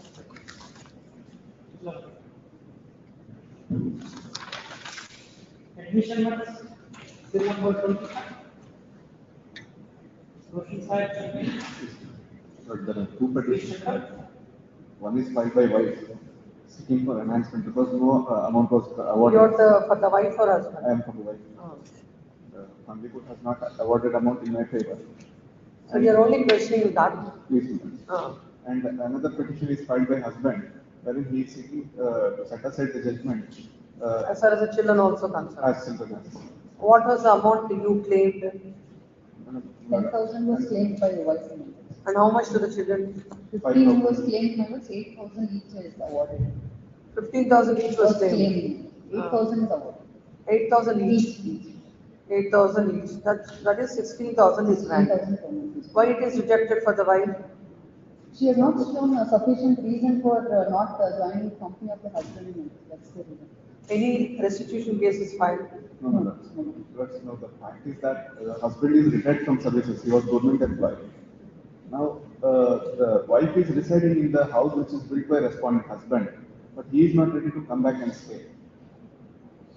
So if he is ready to come back and stay, we have no objection. There's no question of any other dispute at all. Now he has undergone a major surgery, members. They are not No, going to visit. here it is like He is this. staying No, at no. his ancestral house, members. No, it is like this. If the finding of the court is that she is not ready, without a reasonable cause, she is not residing in the matrimonial home. Now his submission is, she is residing in the matrimonial home, he left her. Then in that case, she is entitled for maintenance, simple. And he should pay something. So get instructions from your client. Right now he is paying 8,000 each, To the children. To the children. What about the wife? They have already completed their education also. What is the age? One is 22 years old, madam. But then no one Another is entitled. 26 How are years. they entitled for that much amount? They are unmarried, they are unemployed. And They have completed their their court has- education also, madam. And state is also paid 50% of the amount is only paid now. Their expenses are not met, they are not working anywhere. Last time, was their opinion that they are working, but they are not working anywhere. And their What were their qualifications? qualification, the elder daughter has completed engineering course. The second When? daughter. Bangalore. Bangalore. Bangalore. And No, grounds on that, they are paying only 50%. another one? Another one was Another one completed has BSc completed fashion designing, which was completed. And the last daughter is in PhD Yes, second. What is the age of the father? Father now he is retired, my lord. Recently 61. he is retired. 61. So as of now his salary is only 34,000 members as on record. Earlier it was more, so he was paying 34, already 60 is granted. 16 is granted when he was having the salary of 52,000. Out of which he is paying 50%. That's been paid. He has been regularly paying. And it has come on record that during all the educational expenses, he has only bear all the educational expenses. I do not deny that much. So they are only claiming harassment. Then, how is she able to bear the educational expenses of the children? Look, I do not say that he has not paid educational fees. Even documents are furnished from input and they are marked. Now, my only contention is that when I am ready to live with husband, he is not ready to come back, and the children also. So what will happen is, They are of marriage. no, even if this court gives a finding saying that she is entitled because there is a reasonable cause for her, or it is the lapses on the part of the husband that they are not staying together, still at the 34,000 what he is getting right now, how can there be a maintenance of 16,000? One thing is that the children are of marriage age now, because she has no money. No, and marriage is also 125 getting CRPC do not speak about all these marriage expenses and all. Look, one thing is that until last year, when he was in Ramnagar, he was working in Ramnagar. Until then, he was ready and willing to take the wife.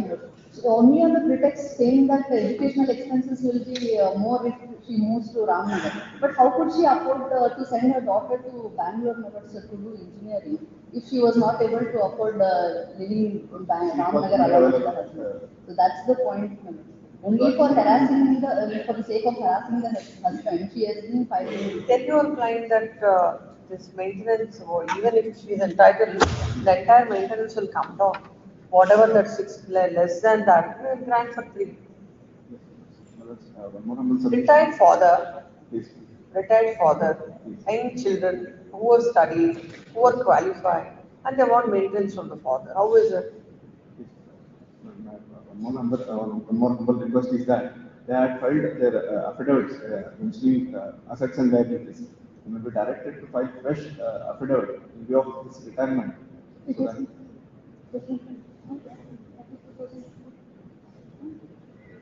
shall seek for instruction.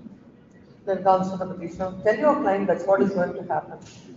Then comes for the petitioner to get instructions. Petitioner by 6 times for getting instructions. This is marked around 12. Next. Serial number 26. Can I have the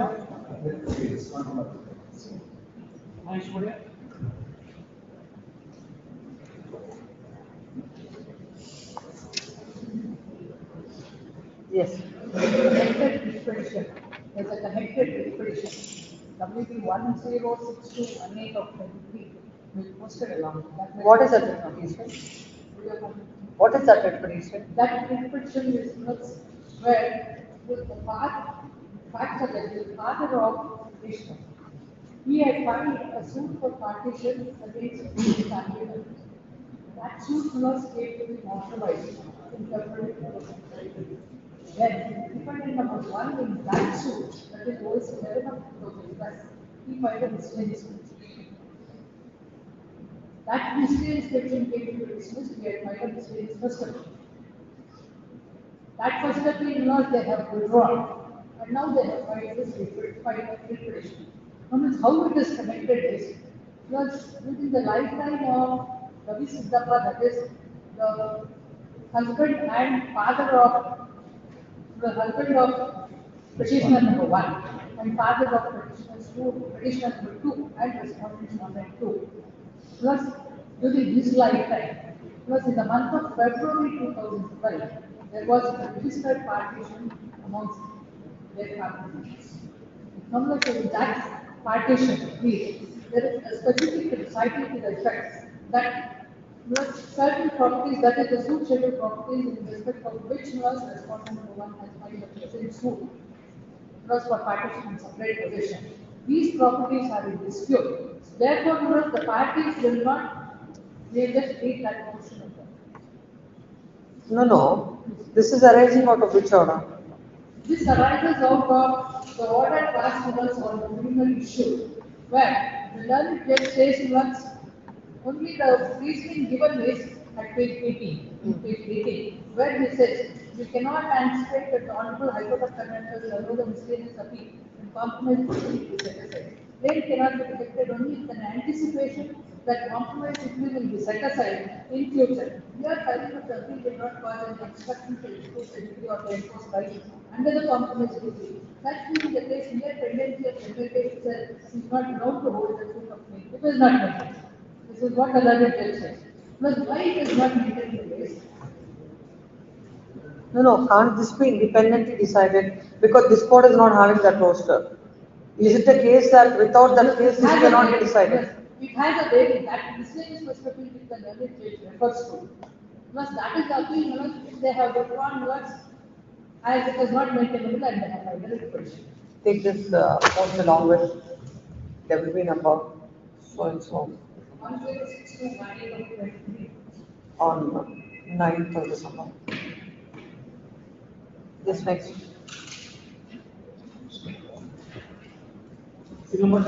was interim order. Interim order. Audio granted is extended till then. Yes, 27. Number 27. Santosh Kumar ji, 50 word ji.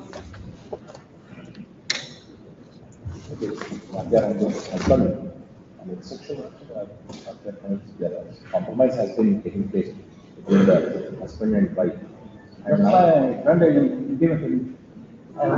No, he is saying that a compromise is going to take place. On 29th, they said that, for the trial court, that's taken. On that Compromising before the trial court. Please. Why NC is pending? Please, insist. Well, and counsel's office that the matter is coming up to the trial court on 29th and the parties are going to compromise. There's this matter on 19th of December. Please. Wait.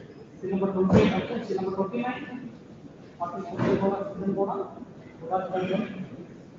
And for the responsibility, and for the petitioner and all the money given.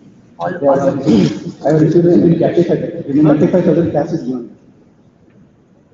So as of now, as per the order passed by this court, there is no arrears. There is no arrears. This month, up to 6, 7 to next. Today there are no arrears. Please. In fact, some amount has been overpaid as per the immaterial, but I need to be held on the merits because I have full merits. It's not the case supported by the respondent herself in the court.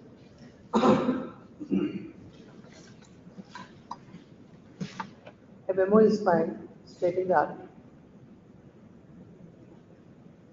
total an amount of rupees 35,000 which is due as per the respondent is already paid. Let counsel for the respondent submits that the said amount is received by him.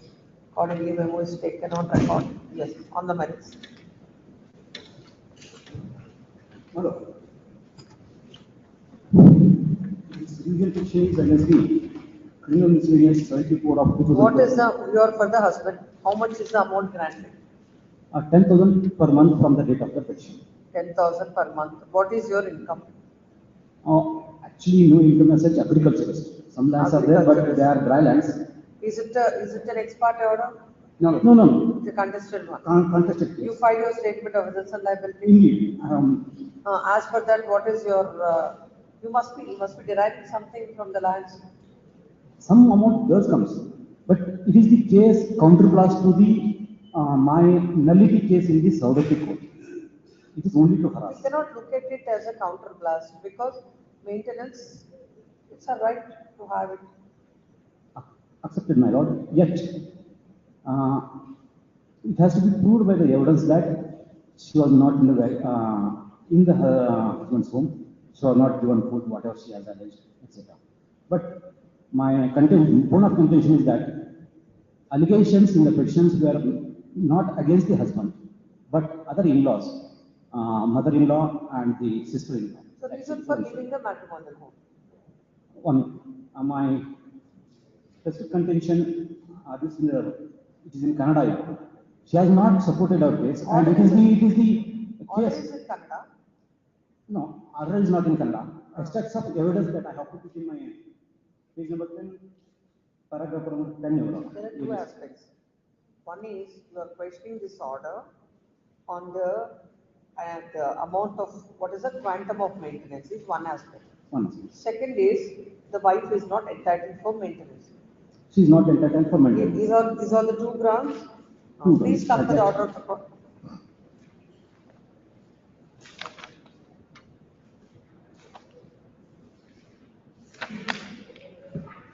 Come to the reasoning part and read from there.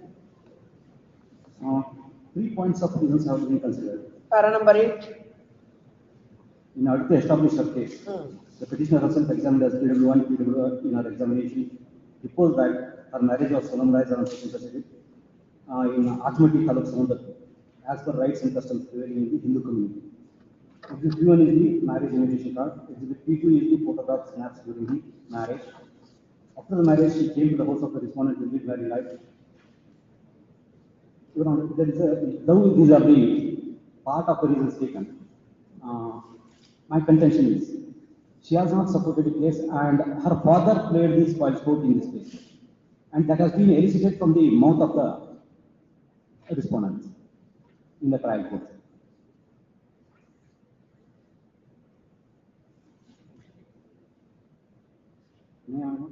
Read. And at page number 8 of the trial court order, page number paragraph 9, the counsel for the respondent cross-examined PW in witness adhered to her original version. PW1 admitted that she has taken treatment at Dr. Shakuntala. Exhibit R12, Exhibit R4 are the medical documents pertaining to her. PW1 denied that the instigation of her father, she is residing at her parental house. PW1 further admitted that she had filed criminal incidents number 171 of 2021. In the said case, they have entered into compromise. This aspect also needs to be noted, because it is another repeated case. She was taken back to the house by way of compromise actually. PW1 further admits that her father of the respondent has borrowed a loan of 40,000 from Syndicate Bank by pledging gold ornaments. The said loan has been repaid by the father of the respondent. PW1 denied that she has deserted the company of the respondent without any reasonable cause. But if Your Honor may peruse my pleadings that are extracted, actually the evidences are against these reasons assigned, Your Honor.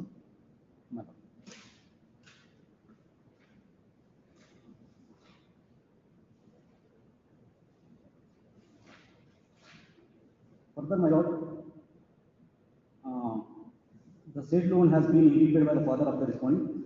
PW1 denied that she has deserted the company of the respondent without any reasonable cause. PW1 admitted that the respondent had issued notice dated 26/8/2021 as per Exhibit R5. She further admitted that she had issued reply notice to his counsel. She further admits that the respondent has filed OS number 171 of 2021 on the file of the senior civil judge for dissolution of marriage. She has filed a civil petition number 10034 on the file of the Honorable High Court. This was not ordered, and here also in that case by this court, rupees 500 has been awarded whenever she appears in the Saudati court. And further, Your Honor, she further admits that she had filed criminal misdemeanors 95 of 2022 under the Domestic Violence Act as per Exhibit R7. She further admits that after filing criminal misdemeanors 95 2022, she has filed the present petition. So there are multiple petitions, and the domestic violence petition that also is due for the orders, final orders. Then further admits that respondent has filed OS number 171 of 2001 on the file of the senior civil judge Saundati. In the same case, she has filed her written statement as per the Exhibit R8. She further admits that she is residing in her parents' house. PW1 denied that she is suffering from borderline personality and schizophrenic personality disorders. In fact, there are certain medical grounds that she is, and she has admitted the thyroid prior to her marriage, as well as certain other medical aspects related to her. Further, paragraph number 10 of the reasons. In support of her case, she has examined one Sajiva Reddy Kondipappa as PW2. PW2 deposed that the petitioner is the legally wedded wife of the respondent. The respondent and his family members have imposed both physical and mental cruelty upon petitioner and have thrown out of the house. The petitioner has no source of income. The respondent is having sufficient means. Even then, has neglected the petitioner. May I further read? Please read. The counsel for the respondent cross-examined PW2 in length, but nothing worth has been elicited from the mouth of the PW2. In order to disbelieve his version, the counsel for the respondent made a suggestion that at the instigation of her father, the petitioner is residing in her parents' house. The witness denied the said suggestion. PW2 denied that the respondent has provided medical aid to petitioner by spending rupees 2 lakh to 3 lakh. PW2 denied that the respondent and his family members have not imposed cruelty upon petitioner. In order to establish his defense, the respondent himself examined as RW1. RW1 deposed that his marriage was solemnized with petitioner on 27/4/2018. The petitioner herself deserted his company without any reasonable cause. The petitioner is not ready to lead marital life with him. Therefore, she has filed OS number 171. He has filed OS number 171 of 2021 on the file of Senior Civil Judge Soundati for dissolution of marriage. The respondent denied his source of income according to period for dismissal of the petition. Further, my lord. Though RW1 denied the alleged cruelty and harassment, in his cross-examination at page number 7 admitted that the father of the petitioner had provided a motorcycle to him, and the father of the petitioner has paid the loan installment. He further admits that his family owns 15 acres of land. He further admits that petitioner is suffering from thyroid problem. Himself and petitioner have taken treatment. The father of the petitioner has provided medical aid to them at Star Ayurveda Hospital. Exhibit P3 is the visiting card of the Star Ayurveda Hospital, and Exhibit P4 is the OPD card purchased with him. He further admits that the petitioner has no source of income. He is an able-bodied person. Further, in support of his defense, respondent adduced the evidence of one Madangoda Patil as RW2. RW2 deposed that the petitioner herself deserted the company of the respondent without any reasonable cause. The petitioner has filed several cases against the respondent. The respondent has no sufficient source of income to pay the maintenance of the petitioner. Though RW2 deposed that the petitioner herself deserted the company of the respondent, in his cross-examination, he unequivocally admitted that the respondent is his elder sister's son. He further admitted that he used to help the respondent whenever he was in problems. RW2 further deposed that the respondent is having yearly income of 2 lakhs. RW2 further admits in his cross-examination at page number 3 that ಅರ್ಜಿದಾರರಿಗೆ ಅವರ ಗಂಡನ ಮನೆಯವರು ಮನಸ್ತಾಪ ಮಾಡಿಕೊಳ್ಳುವುದರಿಂದ ಅರ್ಜಿದಾರರು ತನ್ನ ತಂದೆಯನ್ನು ಆತ್ಮಹತ್ಯೀಕರಿಸಿಕೊಂಡು ಆತನೊಂದಿಗೆ ಅವರು ತವರು ಮನೆಗೆ ಬಂದಿದ್ದಾಳೆ ಅನ್ನುವುದು ವಿಷಯ. In fact, he was the instrument in several times anyway, because she was frequently deserting the husband actually. Which RW2 unequivocally admitted that there is a difference of opinion between petitioner and respondent. RW2 further admitted that the petitioner has no source of income. The respondent has not made any arrangement for the livelihood of the petitioner. On perusal of the entire material available on record, it reveals that there is no dispute regarding any relationship of the parties. It is further admitted that presently petitioner is residing apart and respondent has not made any arrangement for her livelihood. The learned counsel for the respondent vehemently argued that the petitioner is able to maintain herself and she has got sufficient means. Even then, she has filed the present petition only with an intention to harass the respondent. He further argued that the present respondent has filed OS number 171 of 2021 on the file of the Senior Civil Judge Soundati for declaration of marriage. The said suit is pending for consideration. Hence, the petitioner is not entitled for maintenance. The main contention of the respondent is that petitioner herself deserted his company and also she is unable to begot children. Point will be noted. Therefore, she has filed a version number 171 of 2021 on the file of the Senior Civil Judge Soundati for dissolution of marriage. In the state suit, petitioner yes, appeared. What are your contentions? Apart from the pending domestic violence case and the nullity case before the Supreme Court, I would like to read the paragraph of 10, the evidence part of it. She says, ಸದರಿ 20 ದಿನಗಳ ಆದ ನಂತರ ನನ್ನ ತಂದೆ phone ಮಾಡಿ ಕರೆಸಿಕೊಂಡು ತವರು ಮನೆಗೆ ಹೋಗಿರ್ತೇನೆ ಎನ್ನುವುದು ನಿಜ. Means after the death of the petitioner's father, she goes to parental home and never ever returns. She never ever comes back, returns. And it is the instrument of her father she admits. She herself calls the father and father comes and takes her away. Then, court question is there. ಪ್ರಶ್ನೆ, ಎದುರುದಾರರು ನೀನು ತವರು ಮನೆಗೆ ಹೋಗಬೇಡ ಎಂದು ಹೇಳಿದ್ದಕ್ಕೆ ಆತ್ಮಹತ್ಯೆ ಮಾಡಿಕೊಳ್ಳಲು ಪ್ರಯತ್ನಿಸುತ್ತೆ. It has been repeated by several times. Whenever she was not allowed to go back to her parent home, she used to do the same act. And she said, ಎದುರುದಾರ ಮತ್ತು ಅವರ ಮನೆಯವರು ನನ್ನ ಜೊತೆ ಮಾತನಾಡದೇ ಇರುವುದರಿಂದ ವಿಷಯ ಕೊಡುತ್ತೇನೆ ಎಂದು ಹೇಳ್ತೇನೆ. Means she attempted to take the pesticides since it was agriculture home. And she was creating such a disorderly behavior every now and then at that time. No, what are you reading? Here, please look at the annexures. What are the annexures? No, I have extracted the same part in my Look at the PDF. annexures. Look at the annexures. What are that are marked before the court? But they are in the LCR. Huh? They are in the LCR.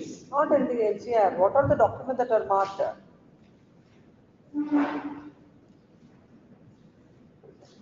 No, the scope of inquiry under 125 CRPC is not like a criminal case where it has to be proved beyond reasonable doubt. And the marriage is, you filed a petition for dissolution of marriage. According to you, she is suffering from some health ailments, and she is, one of the evidence of RW1 or RW2 supports the case of the petitioner, saying that there are disputes between the parties. So that is sufficient. No, it is because of she repeatedly going back to the parental home and not leaving him. And in further statement that she has acted. In fact, no, we will not go. What are the differences? Whether wife was right or husband was right, or not the considerations under 125. The purport of the purpose for which 125 is enacted is different. Without assigning the reasons, she was there for 3 years. She left the husband's home after the death of the father. The reasons recorded by the court are sufficient. Now coming to the quantum of maintenance, court records that his income is 2 lakhs. Yes, sir. You are having 15 acres of land. No, that's what. The only thing is, it's 2 lakhs. That's what the basis for the court. You have not filed petition. So the finding of the court is income is 2 lakhs per annum, and court will give 1,20,000 to the wife. How can it be? That amount needs to be reduced. Huh? 8,000. 7,000 will make. Please come. Now we are paying 500 rupees every time in the Saudati court also. And What are you paying? 500 rupees for her appearance in the Saudati court for the orders of the High Court. She applied for the transfer, but transfer was not allowed. And we are not sure about what happens in the domestic violence case. Orders are coming. Any maintenance granted in domestic violence? Not yet. The final orders are coming. We can look at what is there now. We can't anticipate about anything what's going to happen. So as far as this is concerned, we'll reduce the maintenance from 10,000 to 7,000. 7,000 is on the higher side. In fact, give me some more time that I can bring on the records the evidence part of that. No evidence. That we will not consider at In all. fact, she has not, the wife has not supported and she is not against the husband actually. He has a mere counterpart to the nullity.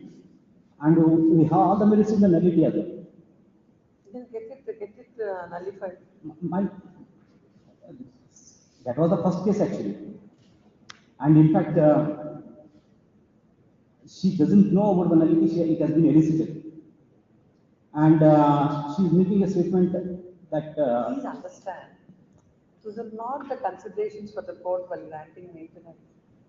Just because as a counterblast to restitution, wife had filed maintenance, or a counterblast to divorce, counterblast to domestic, it's not like that.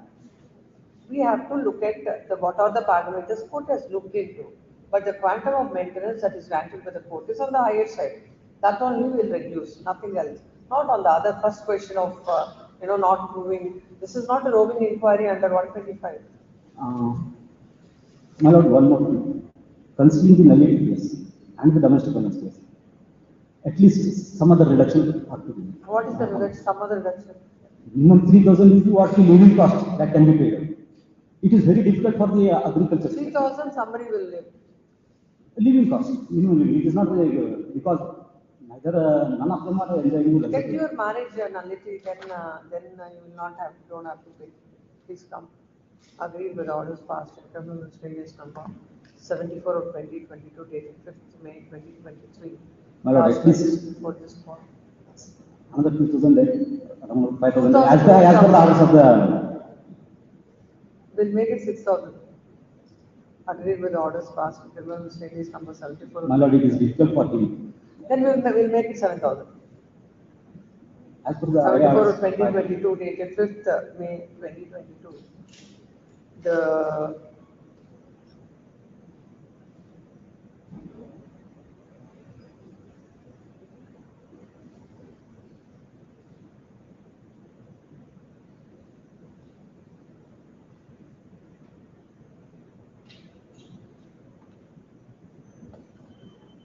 dated 5th May 2023, the husband is before this court. The wife had filed the MC under section 125 CRPC seeking maintenance of an amount of ₹25,000 from the husband. It is the case of the wife that the marriage was solemnized on 27/4/2018. The wife had a happy marital life for 2 months. Thereafter, the husband started to demand the motorcycle, and she has made several allegations against the husband that the respondent and the family members have harassed her both mentally and physically, and because of that, she has suffered a lot. And according to her, as she has not been granted any medical aid.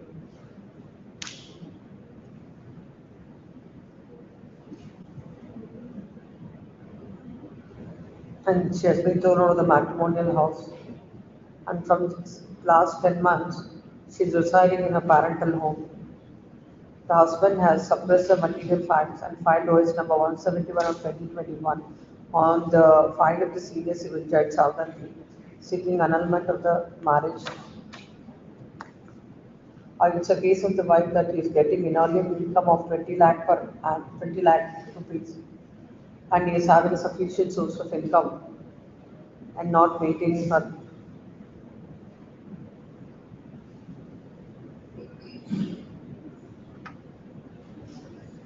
It's a case of the husband that the wife, without any reasonable cause, is staying away from the matrimonial home. And further, it is stated that in fact she has been residing out of the matrimonial. It stated that at the instigation of the father, she has been staying away from the matrimonial home. And the wife she is also suffering from health conditions. And there are no children in the wedlock. It is stated that the wife is not entitled for maintenance. On behalf of the wife, PW1, she got herself as PW1, examined as PW1, and got marked exhibit P1 to P4. The respondent, and she also examined PW2 and 3.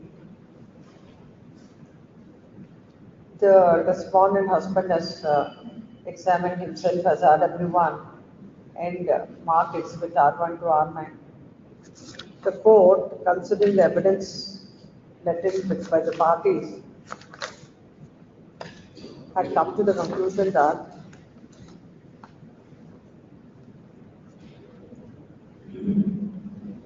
on perusal of the entire evidence of PW1, PW2, RW1 and RW2, it shows that the wife has not deserted the husband, but the husband himself has driven out the wife.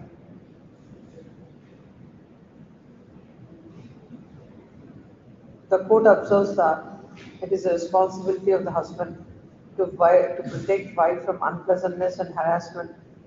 If atmosphere of the house is unpleasant due to ill treatment of husband and his family members, There can also be a sufficient cause for refusing to live with the husband. The respondent husband has not produced an iota of evidence regarding source of income of the wife, and he has made bold and vague allegations against the wife, as the wife is not in a position to maintain herself, is entitled for maintenance. Court had considered various judgments of the effects court and the purport of section 125 CRPC. Considering and observing that the husband has failed to provide the maintenance, and also she has left the husband on a reasonable cause, and held that she is entitled for maintenance.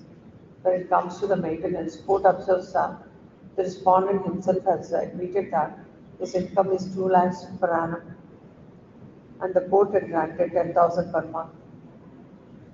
Next paragraph, and the litigation costs at 10,000 rupees. Then next paragraph, agreed thereby the husband is before this court. Let counsel for the petitioner submit son as a counterblast to the suit that is filed by him seeking annulment of the marriage. She has filed this petition. It is his case that she has voluntarily left the husband and at the instigation of her father, and staying with him.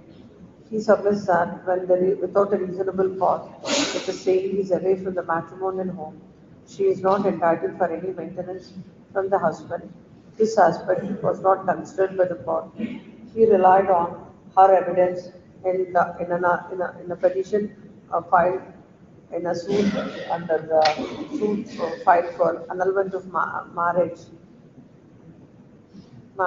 and submits that she herself has admitted that an instigation of the father, she left the home, and also she has tried to commit suicide whenever her request is not honored by the husband. It is submitted that even otherwise, the amount of maintenance that is granted by the court is on the higher side. The wife, the husband is an agriculturist, and he won't be able to pay an amount of rupees 10,000 towards maintenance. It is submitted that the court ought to have dismissed the petition seeking maintenance. Next paragraph. Having heard the counsel, the learned counsel appearing to the respondent submits that court, considering the evidence on record, had rightly come to the conclusion that the wife is entitled for maintenance and granted an amount of rupees 10,000 as maintenance and 10,000 as litigation expenses, and there are no grounds to interfere with the well-considered order passed by the court. Next paragraph. Having heard the counsels on either side, furnish the material on record. When an application filed under 125 CRPC,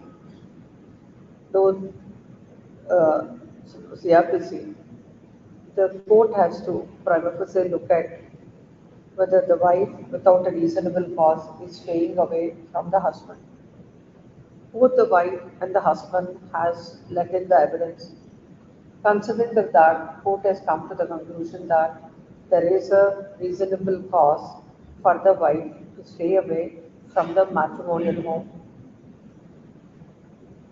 Because it has to be proved that the wife is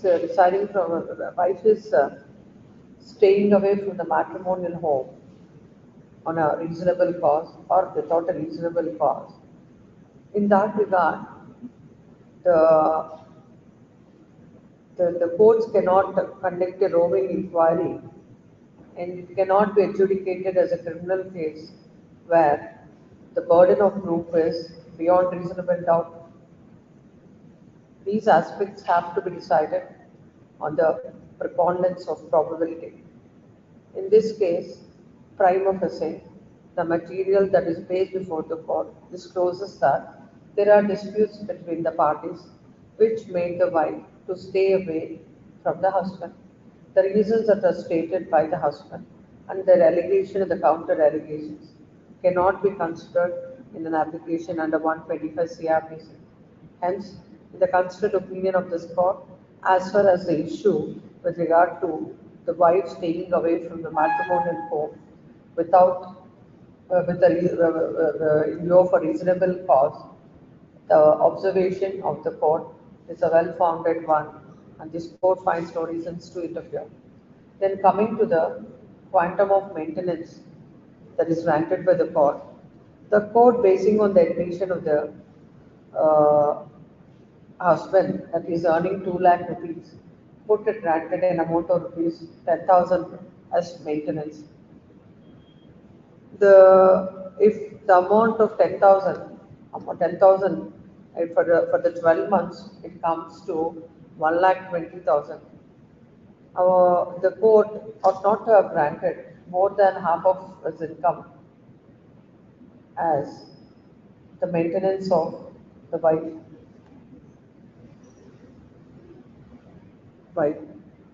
As the wife had not filed any other document to show what is the income except her self-serving statement. And the basis for the court is the amount of 2 lakhs as stated by the husband, that is his income per annum. Considering the same, this court deems it appropriate to reduce the maintenance from 10,000 to 6,000. As far as the litigation expenses are concerned, this court do not find a reason to interfere. Accordingly, the court is passing the following order. The amount of maintenance that is granted by the family court is reduced from 10,000 to 6,000. And as far as the litigation expenses, this court is not interfering with. Accordingly, disposed of partly. Accordingly, the appeal is the petition is partly allowed.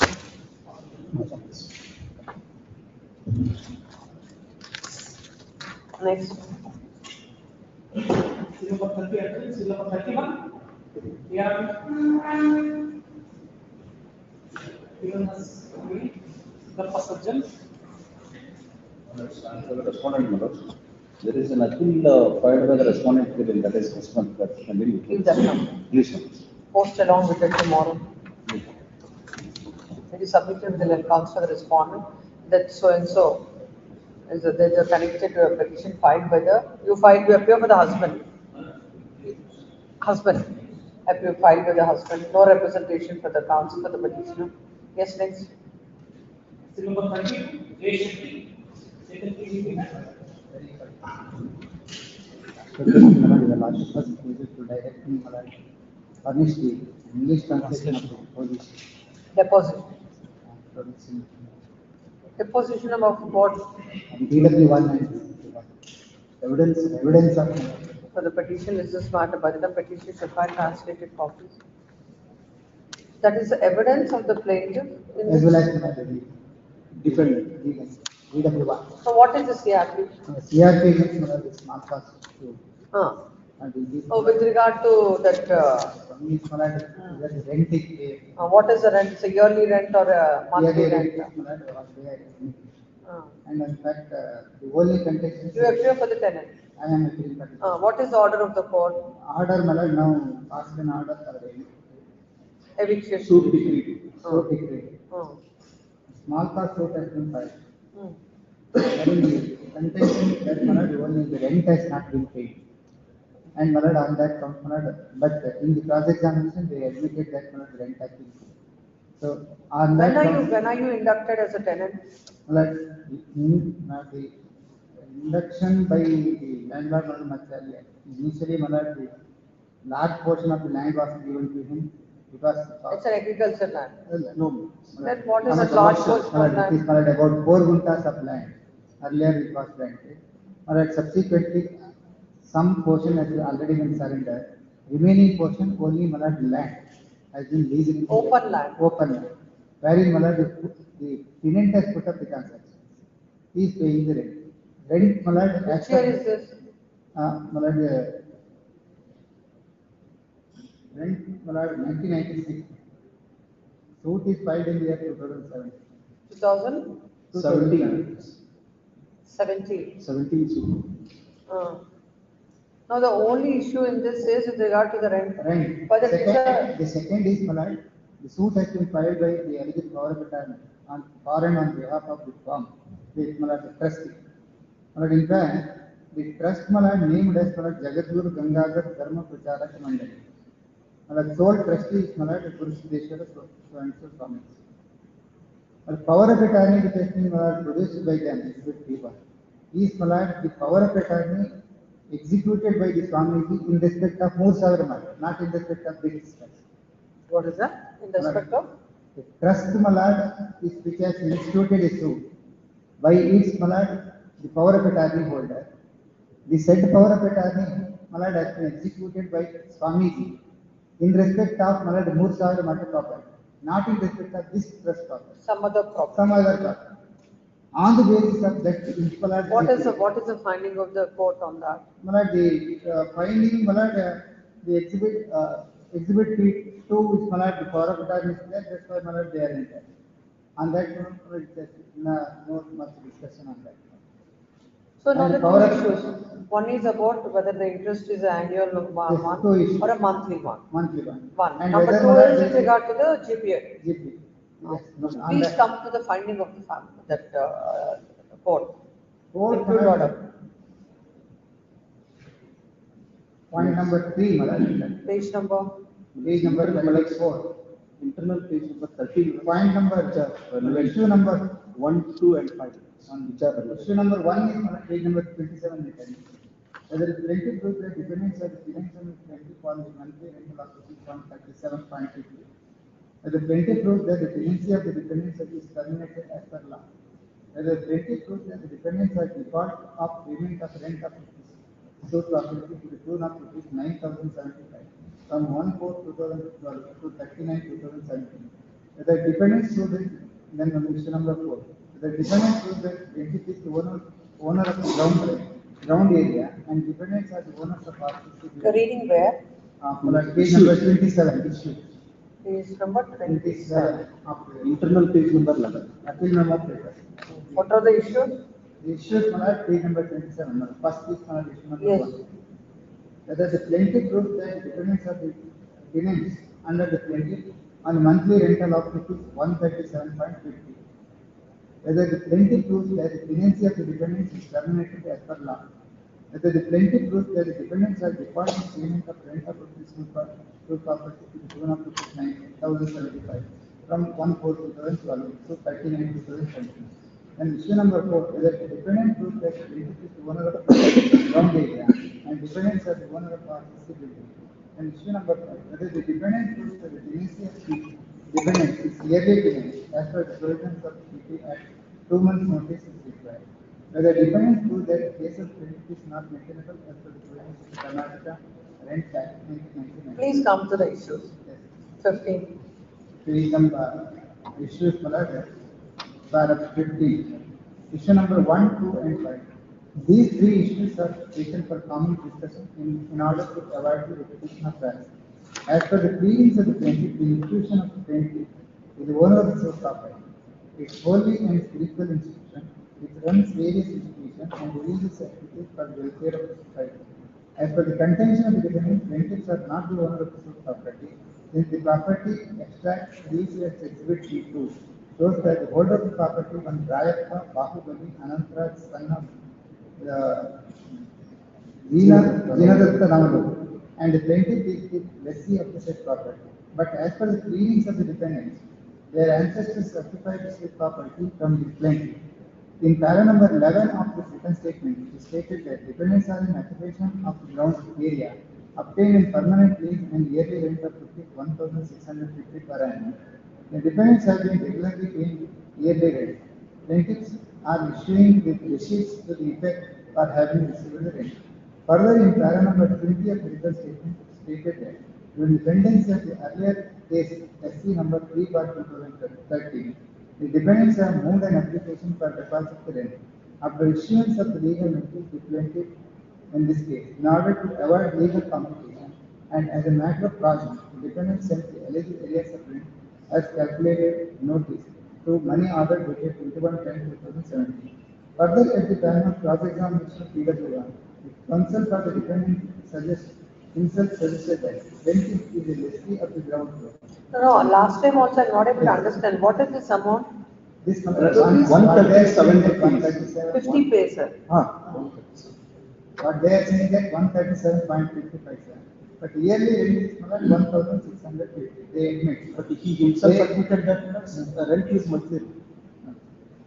1,650. Furthermore, it is shown that the defendants are accepted that they are the tenants under the plaintiff. The question of title over the property is not issued in this case. Yes. It is shows that the defendants are accepted that they are the tenants under the plaintiff.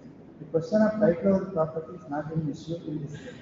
Therefore, the contention of the defendant that the plaintiff is not the owner will not aid to the defendant to this defense. And in fact, the property extract produced by themselves shows that they are the not owner. Oh, 137.50 into 12. 1,650 is the rent. Like that, in the process they admit that they are regular in payment of the rent. But their contention is that monthly rent is required to be paid and it has not been paid. What is this Prativadi? Kannada. It is mentioned as yearly rent of rupees in the said receipt. It is whose deposition? Defendant's deposition. Yes, yes. That is a yearly rent. Yearly rent. Exhibit D1 to D10. It shows that 1,000 rent amount, yearly rent amount of 1,650. ಪ್ರತಿವರ್ಷ 1,650 ಬಾಡಿಗೆ ನಿಮಿತ್ತ ಸ್ವಾಧೀನದಲ್ಲಿದ್ದಾರೆ ಸರಿ. They admit that from yearly rent, by paying amount of yearly rent of 1,650, the defendants are in possession of the property. ಈ ಬಗ್ಗೆ ತಾವು ರಸೀದಿಗಳನ್ನು ಕೊಟ್ಟಿರುತ್ತದೆ ಎಂದು ಹೇಳ್ತಾರೆ. They say that even they have issued receipts also. ಸಾಕ್ಷಿಯು 10 ರಸೀದಿಗಳನ್ನು ನೋಡಿ ಗುರುತಿಸಿದ್ದು ಅವುಗಳನ್ನು ಕ್ರಮವಾಗಿ CD1 ರಿಂದ exhibit T10 ಎಂದು ಗುರುತಿಸಲಾಯಿತು. T10 ಅಂತ ಗುರುತಿಸಲಾಯಿತು. This marked as exhibit D1 to exhibit D1 to D10. Therefore, 6-month notice is required. Even it is considered as the yearly payments, it is admitted that the plaintiff's previous case SC number 3 of 2013, the same has been withdrawn by the plaintiff with permission of the court to file fresh case. As per the argument of the counsel for the plaintiff, before filing the said case, notice was issued to the defendant. Therefore, before filing this suit, notice was issued to the defendant. So, at para number 4, the court says, you are saying that it is yearly rent. Yes. But every time you are paying the rent much, it is 2-3 months prior to the completion of the year. Yes. 2-3 years before the completion of the year. Yes. So, court comes to the conclusion that it is not yearly rent. No, 1,000 Come to para 4. Page number 34. Para 4. If the suit is filed in year 2017, for the defendant himself confronted, rent receipt shows that rent for year 1/2/1994 to 31/1/1995 is paid on 16/3/1994.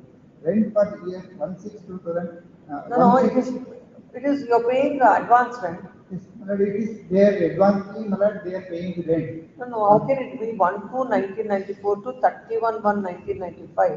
Paid You on paid the rent on 16/3/1994. There is one instance. rent for Next. 1/2/1995 to 31/1/1996, paid on 1/3/1995.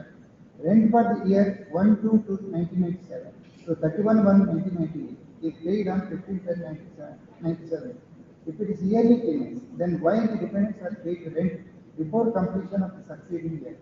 Looking to these aspects, it shows But even for coming to such conclusion also there is no basis. How can the court no? He is paying the rent once in a year.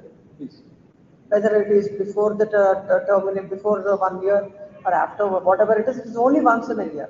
So now the court should come to the conclusion that it is not once in a year, it is a monthly rental.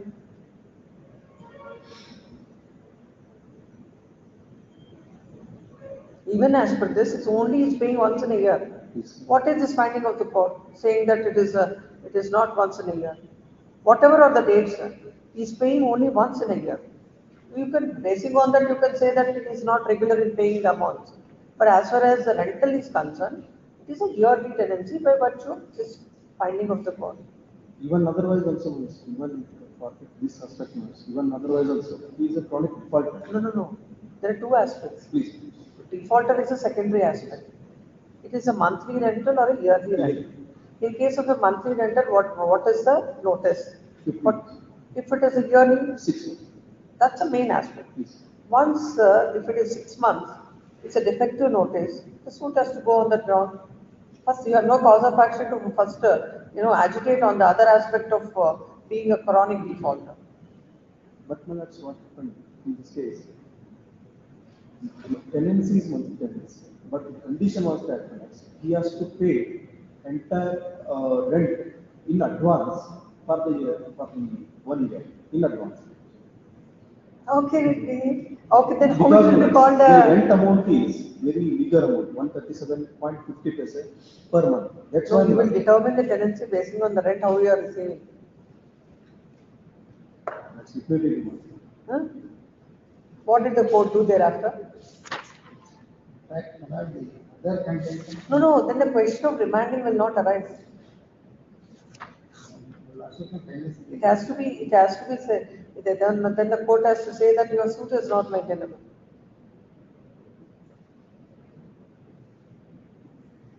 So they want to withdraw this suit, no, and next month to file the fresh suit in by terminating. That's the only thing that can be done. What is the useful purpose of remanding the matter? By complying, They can get it rectify the defect, they shall take. Pass over? Please. Pass over? No, no. Tomorrow? Monday or tomorrow. Tomorrow. Heard the counsels, at the request of one counsel, the respondent, list this matter on tomorrow. Tomorrow. Yes.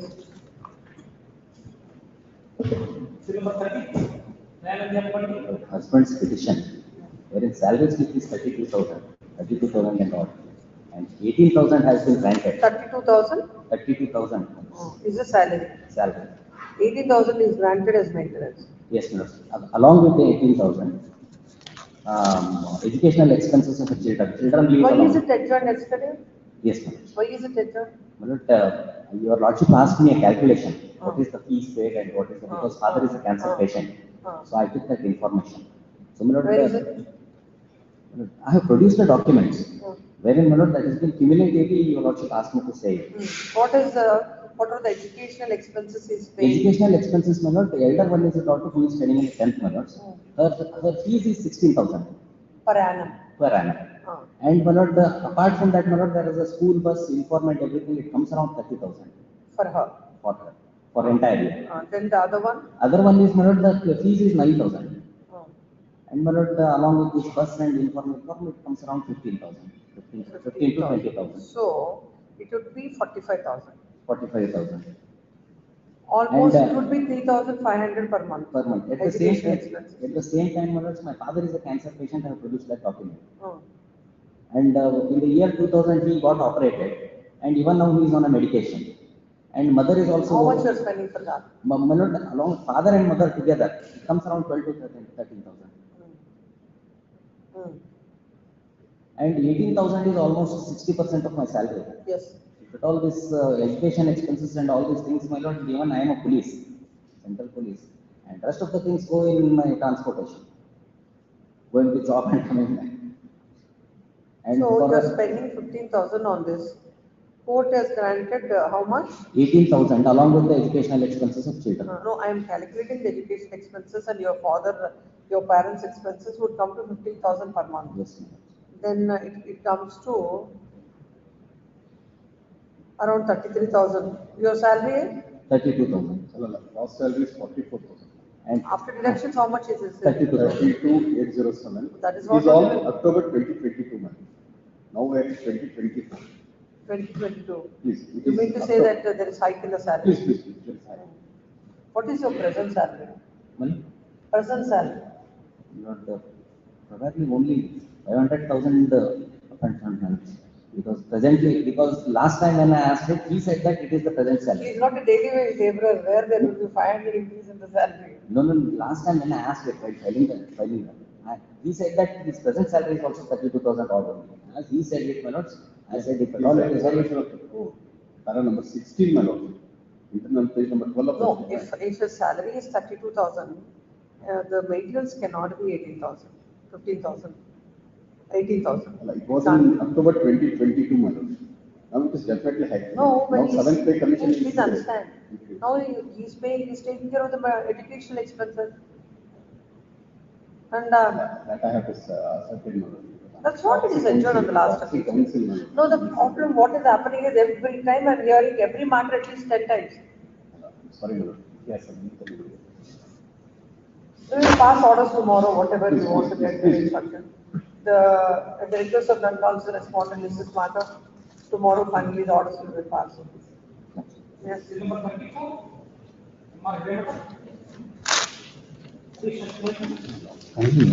Next week, my lord. Why? So documents misplaced again. May Not sufficient. I make one submission? On the last edition, it was posted. My lord said directed me to publish the copy. And my lord, or an email, my lord. I have published a copy, my lord. I am not disputing about that. Why you are? No, I am not disputing that. No, Mr. Counsel, please don't address, arguments like that. You can address the court, Please. don't address. Kindly see, my lord, IA filed by you at page number 109. Absolutely, advance marking, what do you think, yes, sir? Please let him say whatever he wants to say. Court will consider your request. Yes, yes, Page number 109, my lord. yes. He has filed IA under 151 of CPC, my lord, regarding treating it as a preliminary issue. What is the issue? My lord's issue is that my lord's suit is not maintainable, it is his ground. My lord's On the ground of, let us look at his IA. please, at page number 109. 110.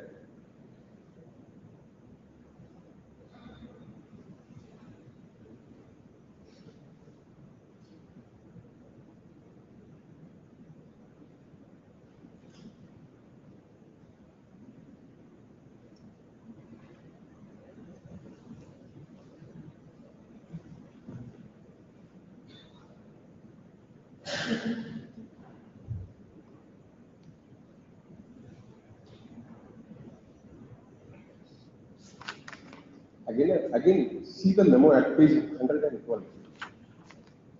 He has filed IA under 151 of CPC for treating it as a preliminary issue. Again, he is filing memo stating that to treat it as order 7 rule 11 application. So how it is possible? Why not? Why not this possible? Wrong, quoting of the wrong provision of Well, law. instead of that, No, he has quoted, no, whether the court has to decide whether that is maintainable or not, that application can be done or not, doesn't matter. Ultimately, he's waging on the maintainability of the suit. Whether it falls under order 7, any of the provisions under order 7 rule 11, court will decide is. One thing goes. So it means that in each and every application should be filed up to 151. If I made any mistake. No, yes, filed a memo. The court can consider it. What is wrong in it? Hello, I consider the memo, my lord.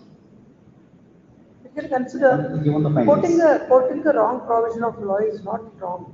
No, under 151 you can't decide order 7 rule 11. No, anyhow he has filed a memo saying that let it be treated as Instead that. of that, not pressing this. No, doesn't matter. It's just a procedural aspect. What is the order then? Let's see.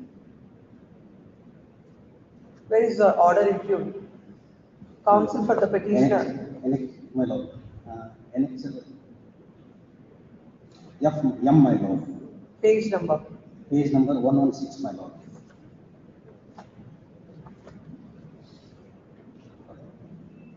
But solution, my lord. ಅದು misplace ಆಗಿದೆ order. ಯಾಕಂದ್ರೆ ಅದು amended order ಕೊಟ್ಟು next ಅದು amended order ಮತ್ತೆ ಇಲ್ಲ ಈಗ misplace ಆಗಿದೆ. That is why What is that? He is not having amended order, so he is requesting. He is not filed before this court. No, he has filed, but he has misplaced it. So for me also, for him also, and he is seeking time also. there was mistake in ordering. NHRM, Your Honor. So you have filed the application before the trial court, amended order.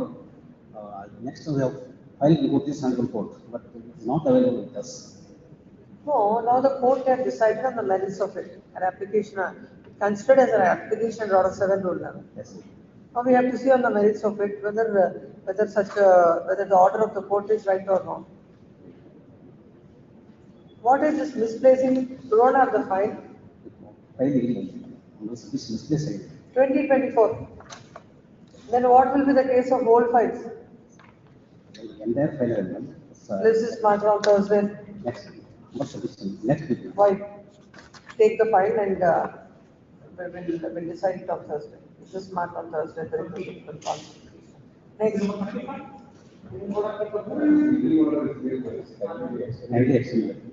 Tomorrow the grant is extended. 29. 29 not possible. This is matter on. And next week.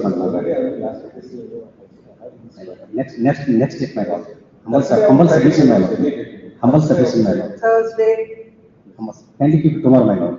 Tomorrow. Tomorrow. Tomorrow you will get the file. Yes. On the previous date of petition, my lords, are directed to furnish the statement, my lords. What all the petitions have filed, paid the amount before the trial court. I mean, permitted to pass. He was not. Have you seen it? I am filing the. I did not correct it. Have you seen his memo of Yes, I have not copy. My lords, I have not. I have served the copy on me. Correct. No, I also asked him to serve a copy. Now he will serve. Look at it, then find your statement. That is better. Take this. The counsel for the petitioner has placed before this court the memo of calculation. The counsel for the respondent shall look into it and file a appropriate memo. Yes. When can you? Any day, either 2 3 days. December 1st. This is marked on 11th of December. I had not filed the memo, madam. So I just filed the order sheet. They have filed the memo. Without calculation memo. Calculation memo is being filed by the respondent. I have asked you to file. My lord, I have filed the memo along with the order sheet mentioning. What is the difficulty in filing the calculation memo? If you file the calculation memo, you'll get an opportunity to look into it and say that's not correct. Third, I will. Then counsel for the petition, then counsel for the petition shall file the calculation memo by. Third, I will file it by 26th and serve the same on the council by 28th. Please. Not 23rd.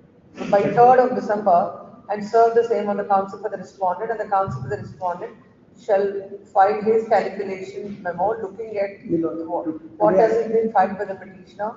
List this matter on 10th. Today I have filed the calculation memo. No, because you have to look at him, fresh one. Fresh I filed. Yes. It will be taken a fresh calculation. Fresh calculation of the respondent. Please, much. Yes, please.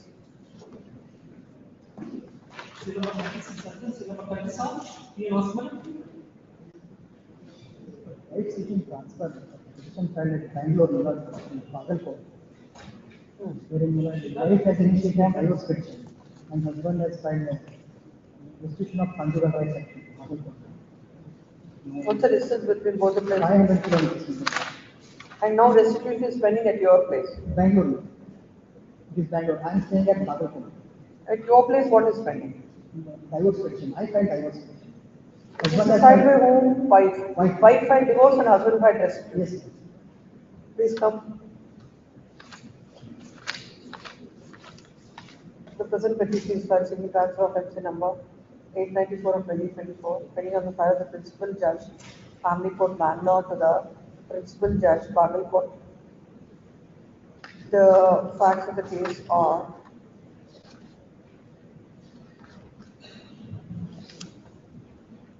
the marriage has taken place on 3/6/2013, and in the wedlock, they're blessed with a daughter. It is the case of the wife that because of the harassment, she has to move from the matrimonial home and living with her parents. She has filed MC number 25 of 2024, seeking divorce on the file of the family court at Pagalkot. Thereafter, husband has filed MC number 894 of 2024, before the principal judge, Family Court, Bangalore. It is a case of the petitioner that the distance between both the places is about 500 kilometers. She has a daughter to take care, and it's very difficult for her to travel to Bangalore. Next one. Though note the notice to the respondent is held sufficient. Next one. Having heard then comes to the petitioner for resolution on the court. Considering the fact that already MC, which is filed seeking divorce, is pending on the file of the family court at Bagalkot. This court deems it, and the fact that the wife had to travel 500 kilometers, and further she has to take care of the daughter. This court deems it appropriate to pass the following order. MC number so and so. One subject. Daughter is now with the husband. With the husband. Yes. That taking care of the daughter at every place. Considering the same. Then why should it be transferred to Bagalkot? Yes, Then we will see, like, he shall pay you money whenever you go there. He is taking care of the daughter. They have snatched the daughter, certain that. What did you do? They have snatched the daughter. Elders were requested, however, No, when you can initiate the proceedings under the divorce, you could have as well initiated the G&WC proceedings. Yes, the proceedings are going on, no instruction so far as G&WC is concerned.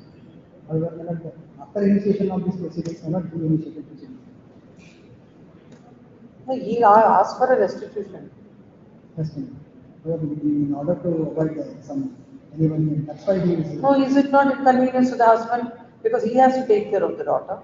And really take care of daughter, but they have all the family members and husband. Even if they are not, however, I try to. Please get instructions, keep the daughter aside. Please get instructions whether the counsel of petition shall get instructions whether any G&WC matter is filed. Yes. By the wife. Case is filed by the wife. Your mother, yes, next 30, 39. Password. No, tomorrow. Keep the daughter. Number 38, number 39.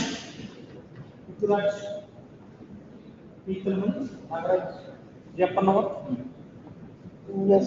Lord's application under section under 7 rule 11 is rejected by trial. The defendant before the trial. What's the suit for? A suit, my lords, is for declaration and partition, which is filed by the plain case. Claiming that, my lords, there are permanent tenants, to declare them as permanent tenants in respect of 1/6 leasehold rights is concerned. What is partition? Partition of, my lords, they are seeking partition of their 1/6 in the leasehold property. Tenant wants partition.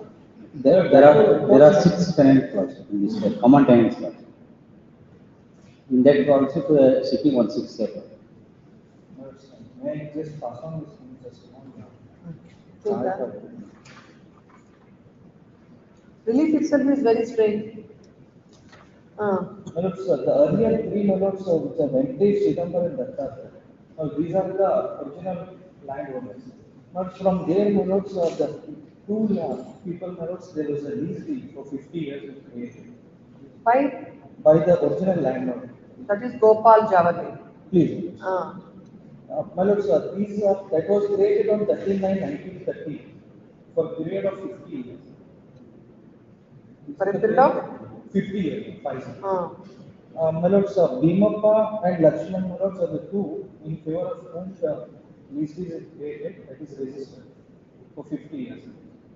Thereafter, these 2 people, my lords, subleases the property. No, that 1939 lessee, what is that, 1913? That is till what time? For 50 years means? 50 years, not till 64 it's over. 64. Thereafter, these people giving the subleases. And this particular person, that is last month, when I take your lordship, Rudrappa Jayappa. Jayappa. So he is the proprietor of plaintiff number 1 to 10. But in their favor, the lease was created in the year 1954. Sublease by the earlier lessee. But they claim that now they file a suit, my lords, seeking declaration of their half right, so 1/6 right in the leasehold property, without making the original landowners as a parties to the suit. And my lord, they say that they should be declared as a permanent. But that is between them. The sublessee makes other sublessees as parties. Not other members, there are 6 sublessees in the last one. Other plaintiffs. There are no members, only 1/6 share the claim. They are sublessees. No. Original lease is in respect of A. A. No, A is not nowhere.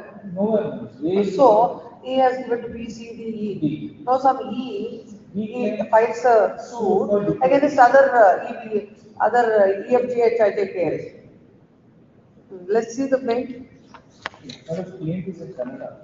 So, this is the part. They only claim that, my lords, in the year 1954 there was a rent deed, a lease deed, sublease deed. My lords, after the, our main contention before the trial court was that. File that plaint. That is relevant. File that. When can you file? List this matter next week. No matter. List this matter on 9th of December. By the time the petitioner comes to the petitioner shall file the translated copy of the plaint. Number 40. Which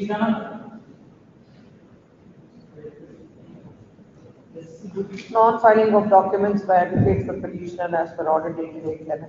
My lord, this honorable court in the last occasion, my lord, instructed to file the salary certificate of the respondent wife.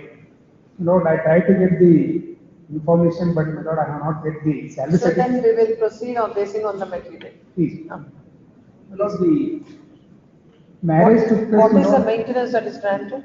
My lord, the 10,000, my lord, maintenance has been granted by the trial court. And my lord, within a span of, my lord, 6 months, my lord, she left the company of the petitioner hearing. Thereafter, my lord, he filed restitution of conjugal rights. To counterblast that, my lord, she filed the petition under section 125 the CRPC. 125 cannot be a counterblast. She wants maintenance. My So lord, that cannot be a ground to consider. Apart from that, what is your income? my lord, the income, my lord, as per the, my lord, salary certificate, 50,000 is the income. My lord, she is also, my lord, BSc graduate. What's happening? I'm completely like, please have some stickers saying that there should be silence in the court. Yes. My lord, she is also, my lord, BSc graduate, and she is an assistant teacher, doing assistant teacher in some school, my lord. But I have not get the, my lord, salary certificate, as my lord directed by this honorable court in the last occasion. My lord, based on the, my lord, the salary certificate of the petitioner, my lord, the trial court has granted, my lord, 10,000, my lord, maintenance to the respondent hearing. My lord, the petitioner is, my lord, age-old mother and father, and my lord, he ought to, my lord, look after the, my lord, age-old. Yes, sir. You have enough money of 40,000 to take care of. What is given to the wife is only 10,000. My lord, she is also, my lord, working. That is the issue. Where is My the lord, material? my lord, she herself has admitted in the evidence that, my lord, she is doing, my lord, the assistant teacher. And one of the, my lord, relative of the, my lord, the respondent. Has she not filed her bank statements before the trial court? No, my lord. She has The not accounts filed. for the respondent shall be placed before this court. Right. The bank statements, yes. She had made what the suggestion is made earlier to marriage. She was working. That's why let us get it clarified. The accounts for the respondent were placed before this court. The bank statements for the last 3 years of the respondent.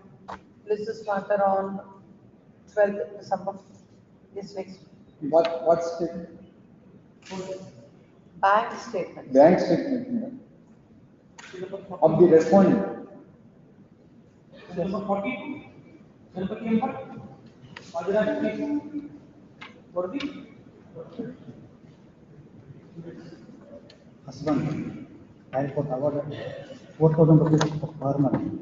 This 4,000? per month. 4,000. And he is a mechanic. And in parallel, he filed divorce petition on the count of adultery before the same court.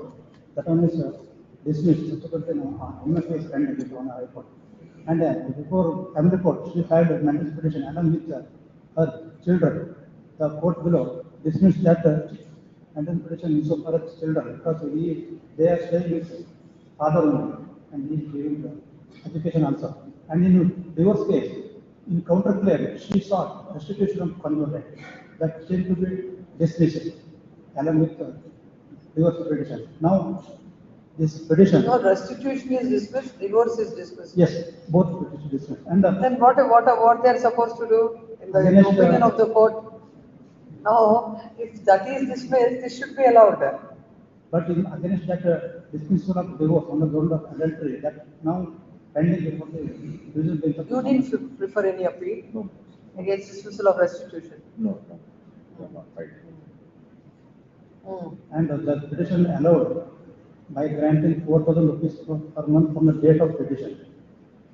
Hence, my question, my submission is, my allegation itself is she is living in adultery. That cannot be decided under 125. That is true. 125 is a reasonable amount. Please come.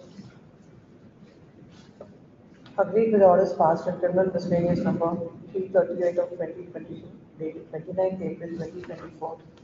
The husband is before this court.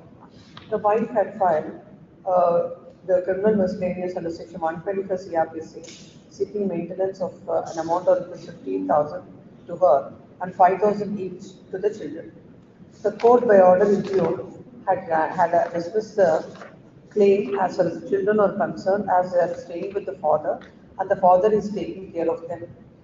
As far as the wife is concerned, an amount of rupees 4,000 is granted as monthly maintenance and also 5,000 towards the cost of the litigation. Land counsel appearing for the petitioner husband submits that he has filed the MC seeking divorce on the ground of adultery. OS. Suit is filed seeking divorce on the ground of adultery. And the wife had filed the, as the counterblast, wife had filed the OS seeking restitution of conjugal rights. Court had dismissed both the suits. Agreed thereby, the husband has filed MFA and the MFA is pending consideration before this court. When counsel for the petitioner submits that the wife, to have maintenance under 125 CRPC, she has to prove before the court that there is a reasonable cause for her to stay away from the matrimonial home. Further, in this case, when the husband is alleging adultery, the court ought not to have granted maintenance to the wife. He submits that whether the two children are staying with the father. At any event, the wife is not entitled for maintenance, which are not considered by the court. Next paragraph. When counsel appearing for the respondent, wife submits that the court had granted a very meager amount of 4,000. He submits that she being a legal wife and without any sufficient cause, when the husband is not living a marital life with her, she is not able to support herself, maintain herself. She is entitled for maintenance, and court had granted the maintenance of 4,000 and the litigation expenses of 5,000. And he submits that there are no grounds to intervene. Expert, considering having got the counsels on the side for reservation non-accord. The main contention of the husband is that the wife is living in adultery, and as such, she is not entitled for maintenance. Whether the wife is living in adultery or not, all those issues will be decided by the court in a suit that's pending and an appeal that is pending before this court. While the inquiry under 125 CRPC is very limited, and the reasons and as per the evidence available on record, the husband alleging adultery and in fact wife wants a restitution of the conjugal rights. Considering all these aspects, the amount of maintenance that is granted by the court that is an amount of 4,000 and the litigation expenses of 5,000 are reasonable, and this court finds no reasons to interfere. Accordingly dismissed. From the date of order. This petition allowed from the date of petition, Which is, when is the date of petition? November 2020 to 23. But it has to be, Yes. because there can't be any Yes. compelling order, compelling reasons for taking it from the date of order, but not from the petition. Okay, at least the court should assign reason for that. And Every order, every order is necessarily from the date of petition. When the court is saying from the date of order, then this court has to assign reasons for why, yes, accordingly dismissed. Number 14.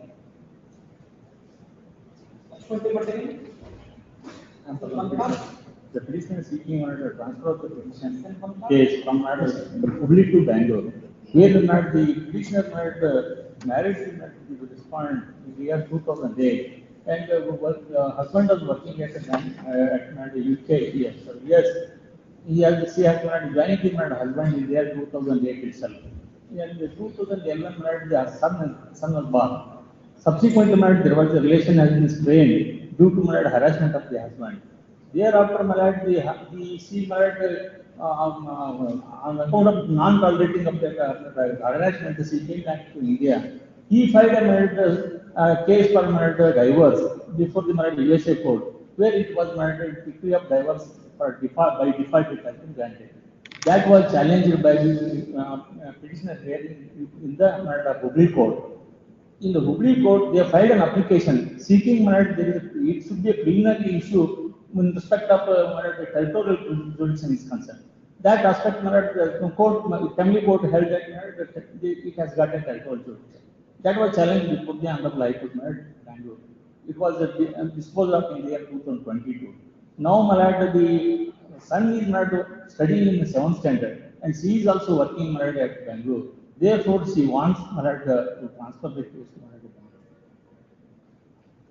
Husband is in American. Is out of country.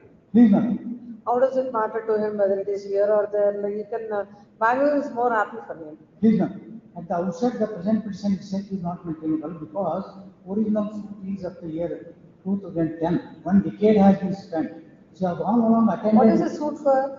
Suit declaring that the judgment and decree by. No, the trial must have commenced. But it was not by my instance, it was delayed. He challenged the territorial. No. What is the present stage of the case? Now, evidence has to be commenced. According to you, the trial has not commenced. Because it was challenged before the High Court, it was disposed of in the 2022. Since 2014, no, I understand. Yes. From 2022 till now, yes. What is happening? Now, nothing. It was stay was granted. No, you filed the proceedings of the court. Please.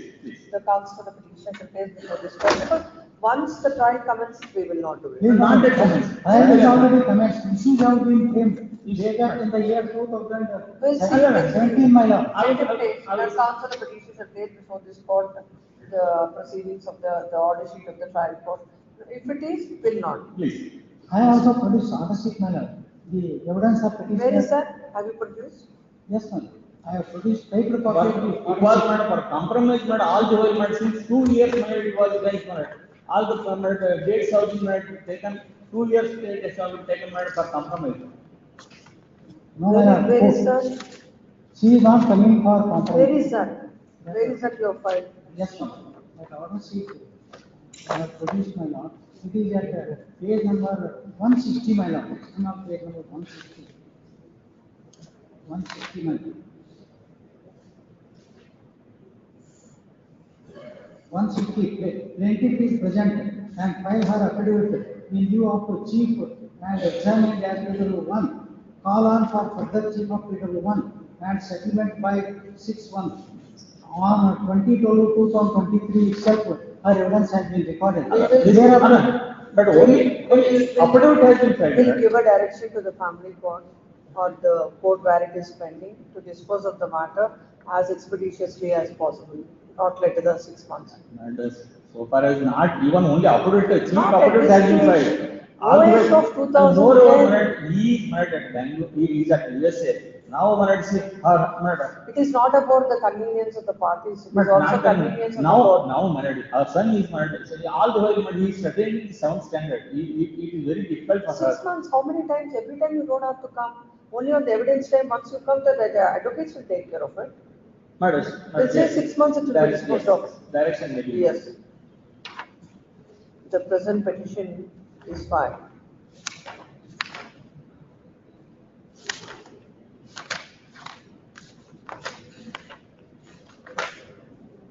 Seeking transfer of OS number 10 of 2024 pending on the file of the Principal Family Court for plea and transfer same to the Family Court at Bangalore. The facts of the case are that the wife had filed the OS number 10 of 2024 seeking a declaration that 2014, madam. 2014 seeking a declaration that the decree that is obtained by the husband from the courts at USA are not binding on the plaintiff. This matter, on the issue of, on the preliminary issue, then thereafter on a transfer, several proceedings were pending, and till 2023, nothing much has happened before the court. It is a case of the counsel for the petitioner that now the wife is residing at Bangalore and the son is studying in 7th standard. She's working there, and the son is studying. As such, the suit may be transferred to Bangalore, and it's difficult for her to travel. Next one. When counsel appearing with the respondent submits that it's a suit of 2014. The evidence, the issues of frame, now the case is coming up for the cross of PW1. The one defendant evidence is also exemption in chief is filed, madam. And the defendant's examination in chief is filed. He submits that at this stage, the suit cannot be transferred. And he has also filed before this court the proceeding sheet of the trial court. Next one. Having heard the legal counsel for the petitioners, peruse material on the court. When an application is filed by the wife seeking transfer of the pending proceedings, generally the court will take into consideration the convenience of the wife. Apart from considering the convenience of the parties, it is also important to look at when the case is instituted and from what is the stage of the proceedings. Looking at the proceedings of the trial court, it appears the matter is already, the evidence has commenced, and this is a suit of 2014. Considering all these aspects, this court is not inclined to transfer the suit from Hubli to Bangalore. However, considering this court is passing the following order. This court finds no reasons to transfer the petition from so and so to so and so. However, the family court shall dispose of the pending OS number so and so within a period of 6 months from the date of receipt of the copy of the order, and the respondent, both the parties shall not seek for unnecessary adjournments, and the request shall not be entertained. Preferably, matter may be taken up on Saturday because weekend she has come. Her children, he sells. Considering the fact that she is working in Bangalore, wherever it is convenient, the matter shall be taken on a Saturday. Yes, next. After lunch, we'll see. After lunch, we'll see. Hello, sir. This is a wife petition. We'll see after lunch. Submission. Yes. Matter may kindly be referred to mediation. I have filed a response of consular to. He says no. No chance. There is no chance of sitting. We'll hear after lunch.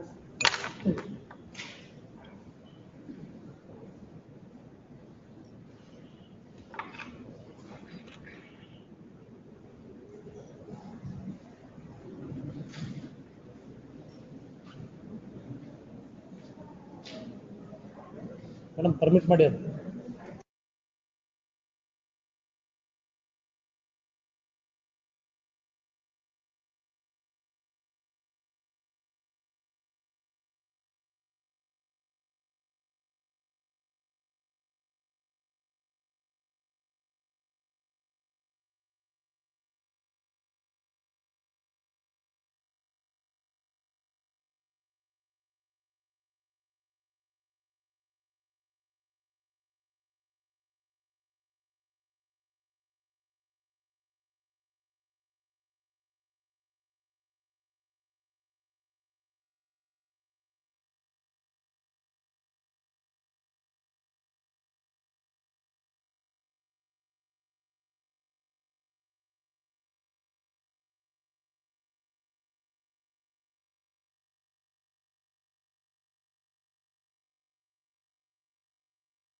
due to which the respondent has lost the job by taking frequent leaves. And right now, What is he doing? he was working as a marketing head, and thereafter, because of frequent leaves, he was terminated from his job. And thereafter, he was unemployed for almost 1.5 years. And again, he joined some other marketing company. Upon knowing that he also has some criminal matters pending before the court, he was again being terminated. So this is ongoing procedure which is going on in there. And at the same time, even now, it's been 1.5 to 2 months that he has again been suspended from his job here. So he is completely dependent upon his elderly mother's pension, and also the ill health of the mother is the total disaster where he has to contribute his presence over looking after his elderly mother as well. So considering all these factors, and on the contrary, Your Honor, a humble submission, the petitioner, the wife of the respondent, is an advocate by profession, my lords. So she is financially capable of taking care of expenses, so if that can be considered, on the other hand, it would be a great benefit to the respondent, which can be looked after. Yes. The marriage has been taken place in the year 2015. Thereafter, child out of the bedroom, a child is born out of age of 8 years, and she is residing with her parents since 2016. In 2016, an employment renewal case which is pending, and charge sheet is also. Which year is MC? MC is 457 of 2022. I believe the order is passed and the present petition is filed. It is answered on MC number 457 of 2024, pending on the file of the principal family judge. It will be transferred to the family court in Dharwad. Facts of the case of the marriage between the parties was solemnized on 35/2015. It's a case with the wife that she has been thrown away from the matrimonial home in the month of May 2016. Thereafter, based on a complaint, FIR was registered on 31/7/2016. She has also filed criminal MC 4470 of 2017 under section 125 CRPC before the family court, before the courts at Dharwad, and the case same is disposed of.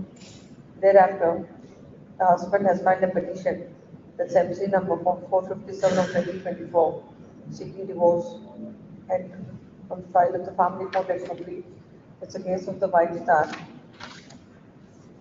is the husband has contested the matter at Dharwad, and further, the distance between the places is more than 80 kilometers. It will be difficult for the wife to travel. And counsel appearing to the respondent subjects that in view of the different complaints that is given by the wife, he has been fighting the litigation. It is stated that if the even his parents are residing at Hooghly and he has to take care of them, then counsel submits that if the husband is ready to pay the expenses of the wife whenever she appears before the courts at Hooghly, it is submitted that no grounds are made out seeking for transfer of the petition pending on file of the family court Hooghly to family court Dharwad, having the counsels on either side. That was submitted on the court. The MCs of the year 2024. Before that, which is pending on file of the family court at Hooghly, wife had filed criminal miscellaneous on the file of the family court at Dharwad that came to be allowed. Husband has contested the same. Considering the fact that this is MC of 2024, and it would take considerable time to dispose of the matter, the granting of the expenses is not relevant for consideration in this case. And considering the convenience of the wife, the petition is allowed, withdrawing so and so from so and so.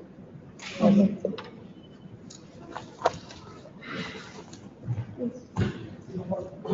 47 answer, seal number 48, partner matter, seal number 48, arrangement Can you permit it to file another appeal?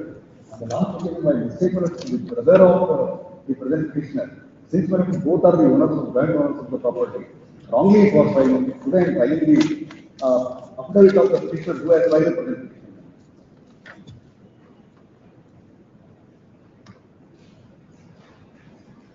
In view of the direction issued by this honorable court. So it is your grievance that the authorities have not visited the premises and without anything they have passed this off. Yes, yes. Please come to that order. The impugned order is at it is in Kannada. Page number 70. Annexure P.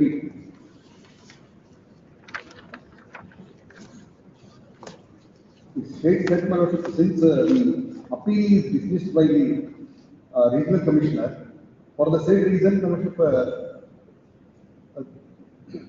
we should not carry out the business in the said premise. That is the order passed by the assistant commissioner. 1 minute.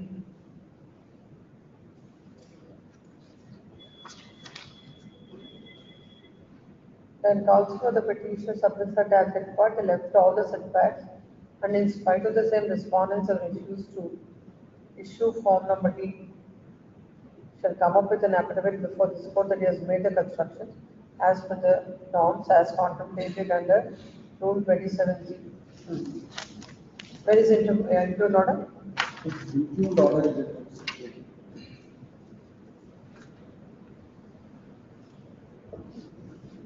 at Annexure P. It is in Kannada. It is in Kannada. It states that since the regional commissioner has passed, it is dismissed my appeal, which was preferred by me. For the same reason, we should not conduct any movies in the said premises. That is the Annexure P. Page number. Page number 70.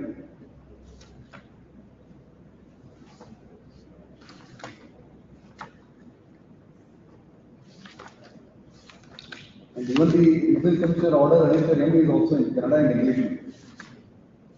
That is where? It is at page number 61, Annexure M. Order passed by the regional commissioner, Kalburgi.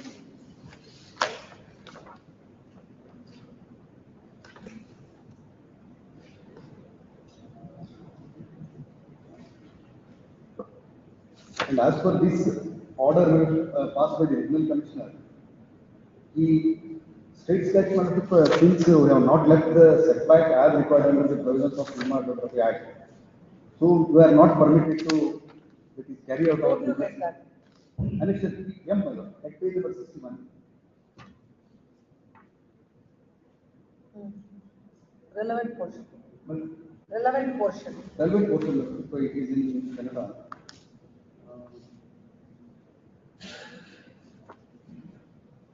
On page number 64, it is in English. The clear distance between the cinema or multiplex building and the inner limits of the compound wall and between the cinema building and all other buildings in the same compound shall not be less than 8 meters at the entrance side and 4.5 meters at the other side, provided that this shall not apply to the existing cinema theatres and cinema premises for which no objection is to be issued before coming into the course of the Karnataka Cinema Regulation Rules 2014. Further, Karnataka Cinema Rules 2014 Rules 26K6. Any thickly populated residential area or any area used generally for residential purpose as distinct from business purpose, provided that the licensing authority may, if the proposal is to construct a soundproof cinema building at its direction in public interest, considering the suitability of the place, for reason to be recorded in writing of description of the proposed site, relaxed subject to such conditions as it may consider necessary to impose in each case all or any of the conditions specified. These are the conditions which are stipulated under the Act. Before that, may I take my lordship to the report which is submitted at page number 22. Page number? 22 of my petition. No, what is the order finally? Finally, when it states that you have not left the specific, that is stipulated setback as required under the provisions of law. Yes, Mr. Advocate. Only said the Deputy Commissioner order, madam. This was confirmed by the Judicial Commission. This states that they have not followed the law. According to him, You have not even visited the premises, no physical inspection is conducted. No, That's the reason why I have asked him to file an affidavit. Today he has filed an affidavit. We will set aside this order. You let you inspect it again. as per my lord's direction, they have to file the affidavit along with the documents. They have not at all, sir. Only they have Where stated did I that say? we have stated that we have Where constructed did one. I say that it is along with the documents? From my submission. My lord has directed them to file an affidavit stating that we have constructed and we have followed the laws which have issued under the act. But for a defense, for taking a defense of that, they have to produce such documents. They have not at all produced anything regarding the. What have to be produced? They have to produce sanction plans and how they have constructed, how they have left the place. That I will look into that. That was not produced before this. I'm saying, can this court look into that and say, yes, it is within the setback? That's not the duty of this court. As per this honorable court only, it was directed, madam. Earlier in earlier occasions, kindly at page 59, madam. Kindly may be seen. I will read. Yes. Please. Paragraph 10, madam. Since as directed by the Honorable High Court of Karnataka, the applications of the above two applicants have to be examined, whether the applications are in the compliance of all the requirements of the law or not. This authority has examined and verified the applications of above two applicants. Will say, according to you, you have made the construction as per the regulation, and they have just like that, without inspecting your premises, they did so. No, I'll set aside these orders. If in case your constructions are not in consonance with as per the same, then we'll ask them to, we'll say that some action to be initiated against. Yes, and apart from that one, before that one, Or I else, take my no, lordship- we'll do one thing. We'll keep this matter pending here. Please. We'll ask them to do it. Please. And that cost we will impose, this court will impose. Please. And meantime, may I take my lordship to The- Annexure K for a moment? The grievance of the petitioner is that he has made the construction as per the, he has left the setbacks as required under law. The respondents, without even inspecting the building, they have cancelled the license. Yes. They have cancelled the license. The High Court of Dharwad advocate submits that they have inspected the premises and as it was not in accordance with the setbacks were not as required, they have cancelled. And the order has been affirmed by the appellate authority also. On the last occasion, this court has directed the petitioner to file an affidavit before this court. And as per the affidavit before this court, that he has left the setbacks as per the norms.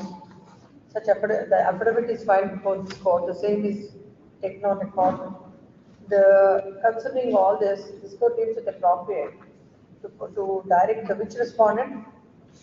It is, there is a report that is an Annexure K, which was inspected by Assistant Executive Engineer PWP and IWTA. He should be a party to these proceedings. They are not party, but as per the Act, they are the proper authority.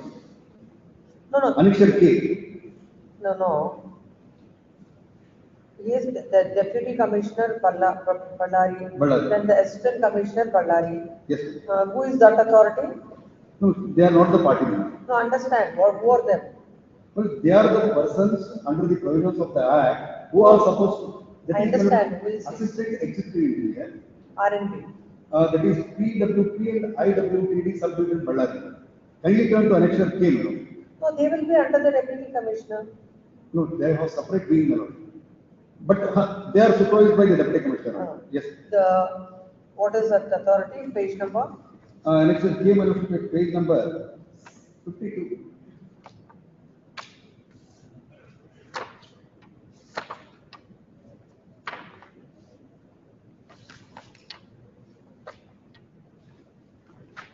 Designation of the person who has issued a certificate. The first respondent should direct the Assistant Executive Engineer PWP and IWTD Subdivision Ballari to inspect the premises in the present by issuing notice to the, shall inspect the premises, will fix the date, shall inspect the premises on 3rd of December, 3rd of December at 11 o'clock, and shall, after inspecting the premises, we shall place the report before this court. In case if the report of the, as per the report, if the constructions are made without any setbacks, appropriate orders will be passed considering the affidavit that is filed before this court. The High Court Government Advocate shall inform the same to the respondent. Interim order itself. Interim order earlier granted is extended to the next date of hearing. This is matter on. I have given the date, no? Huh? Third is the date fixed by Inspection date is 3 p.m. Not 3 p.m. 11. 3rd 11. This is matter on 12th. Huh? Yes. 12th December. 12th December. Please. Yes. Please, and for the respondent plaintiff, put for partition in separate position. After filing the written statement and they have filed my lord, I have for there is no plaint under Order 7 rule. On the ground that my lord, Bombay School of Hindu Law, filing of suit my lord, prior permission of father my lord, required my lord. Trial court my lord heard the both sides and rejected the application my lord, before this court my lord. My submission is my lord, the suit is not covered my lord, Bombay School of Hindu Law. Prior to 1956 my lord, state was named Mysore State my lord. In Mysore State my lord, 4 districts have been ruled by Maharashtra government. Bombay School of Hindu Law. After November 1st my lord, 1956, Karnataka state has been established. Thereafter, Karnataka government has been ruled and all the laws are merged in Karnataka government. And they have filed I am not earlier stage. After commencement of evidence, they have filed. Suit filed 13/6/2013. WS was filed 27/1/2014. Issues are framed 22/2/2014. Thereafter, I has been filed on 23/2014. Objection 23? 23/2014. 20th March. 20th March. What are the dates you are giving? You say that suit is filed on 13/6/2013. Please, Mother. 27th, one is a written statement. Please, Mother.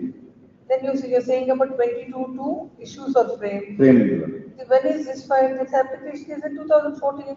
14, Lord. Thereafter, issue was framed, Lord, 22/2/2014. Thereafter, Lord, I has been filed on 20th March 2014. Lord.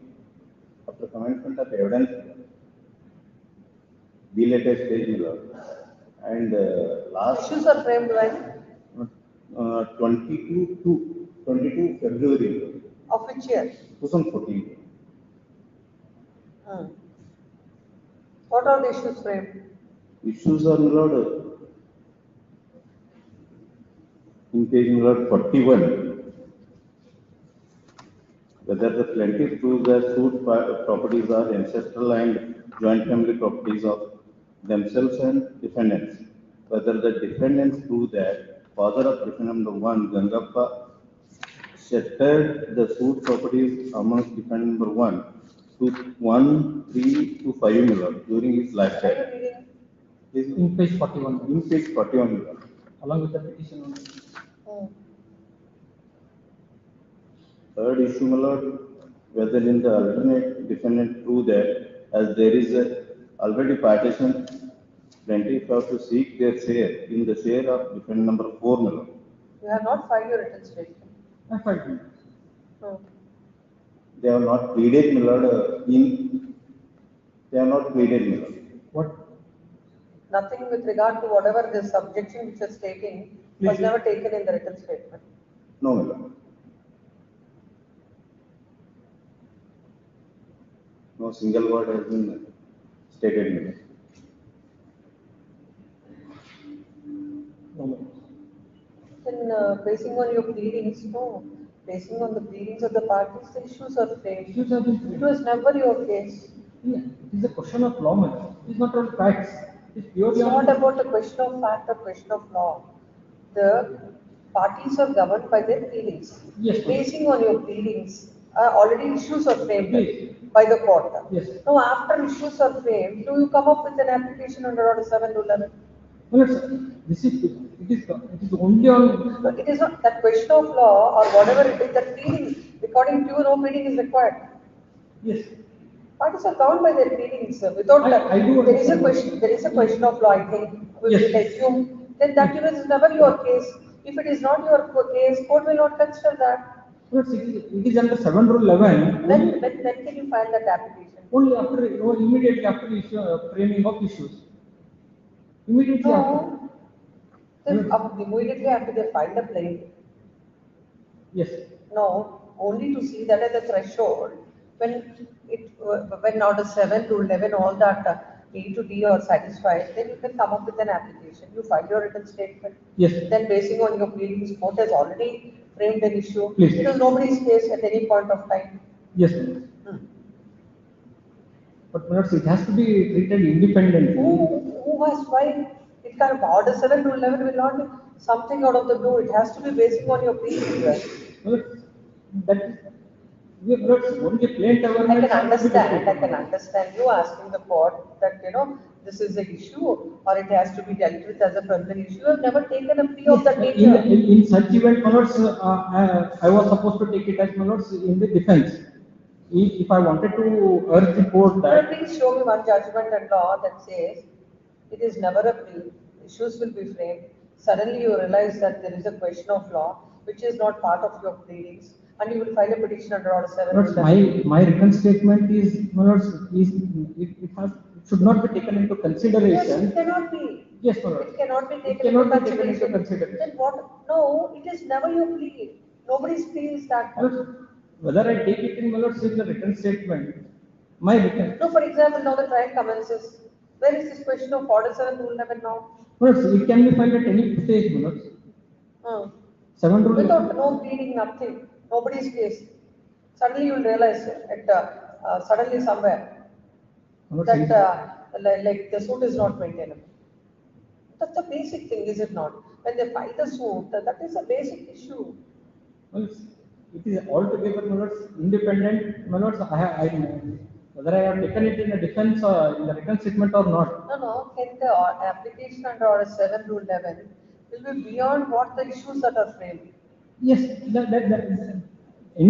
except the plaint and my application, nothing has to be looked into, my lords. While dealing with the 7 Rule 11D. No, you can't mix that and this. What court will not look into other things. Yes.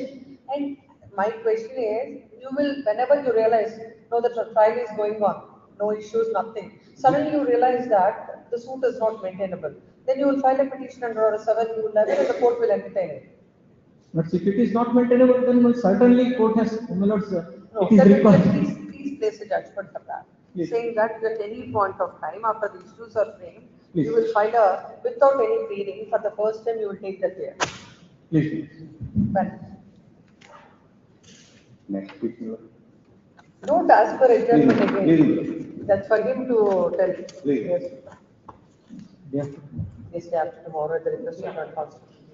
Interim order granted. Interim order early granted is instructed.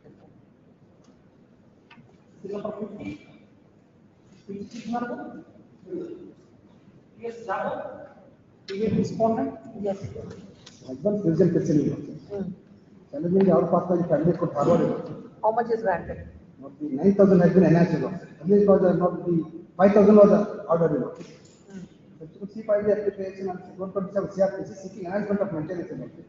On the You medical. know, altogether it is 14,000 now. No, please. Now it is 14,000. 9,000. 5,000 to earlier it was Another 4,000 is enhanced. enhanced. She sought for enhancement on the medical ground also. What is your salary? But the net salary was 42,000.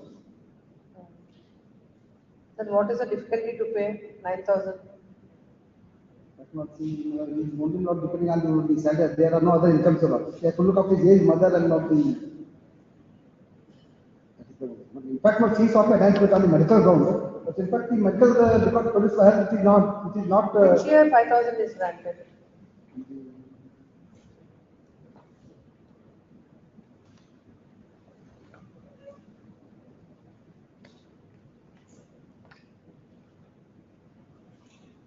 But because the earlier In the year 2005.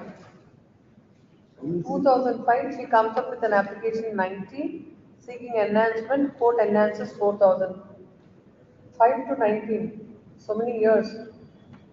Please come. Agreed with orders passed in criminal miscellaneous number 237 of 2019, dated 4th March 2022. The husband is before this court. Initially, wife had filed criminal miscellaneous number 236 of 2005 under section 125 CRPC, seeking maintenance of an amount of rupees 1,000 per month. And thereafter, 1,000 was granted. Thereafter, in the year 2012, criminal miscellaneous 58 of 2012 is filed, seeking enhancement from rupees 1,000 to 3,000. The same was granted by the court.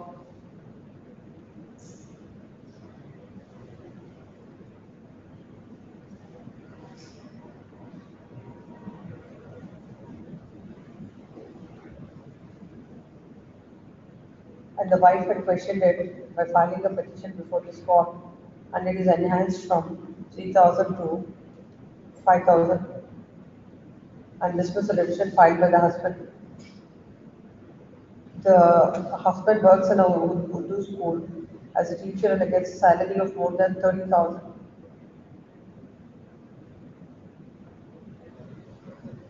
Now she has come up with the present petition, seeking enhancement from 5,000 to 15,000. It is a case that she is not able to maintain herself in that 5,000 and not in a position to do any work. And at least she requires 8,000 for rent, 2,000 for medicines, and 15,000 per month as maintenance.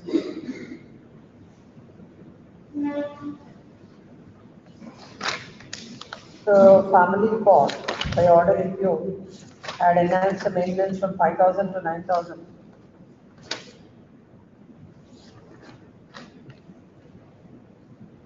The court observes that an amount of rupees 5,000 awarded in the year 2015 would definitely not sufficient for her daily requirements. The same can be enhanced to rupees 8,000. 9,000. The order it is there, further it is 9,000. The husband has filed a memo dated 15/9/2021 along with the salary slip which has been produced before this court. And his salary goes to show that his gross salary is 60,288, whereas his net salary is rupees 42,780. Therefore, if rupees 9,000 is granted as enhanced maintenance, it would be sufficient for the wife to meet her daily requirements and accordingly enhanced from 5,000 to 9,000.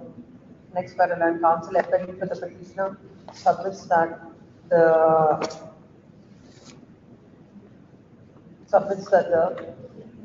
no reasons are stated for the enhancement of the maintenance, and she has stated about the medical reasons. For that also, no evidence is adduced by the wife, and in spite of the same, court has enhanced the maintenance. Next para. Then counsel for the respondent submits that the court has rightly considered the evidence on record and rightly granted the right to enhance the maintenance, considering the salary of the husband. Next, for having got the counsels on either side, there is some material on record. The undisputed facts are the husband's salary, a gross salary is 60,288, net salary is rupees 42,780. In a MC, in a criminal miscellaneous, that is 5. In the year 2012, the amount of rupees quoted, the family quoted granted 3,000, and that is enhanced to 5,000. In the year 2019, the present application is filed seeking enhancement. Considering the husband's salary and height of as the wife is completely depending upon the husband, and considering the inflation and the cost of living, the court had rightly considered and granted. The court finds no reason to interfere. Accordingly dismissed.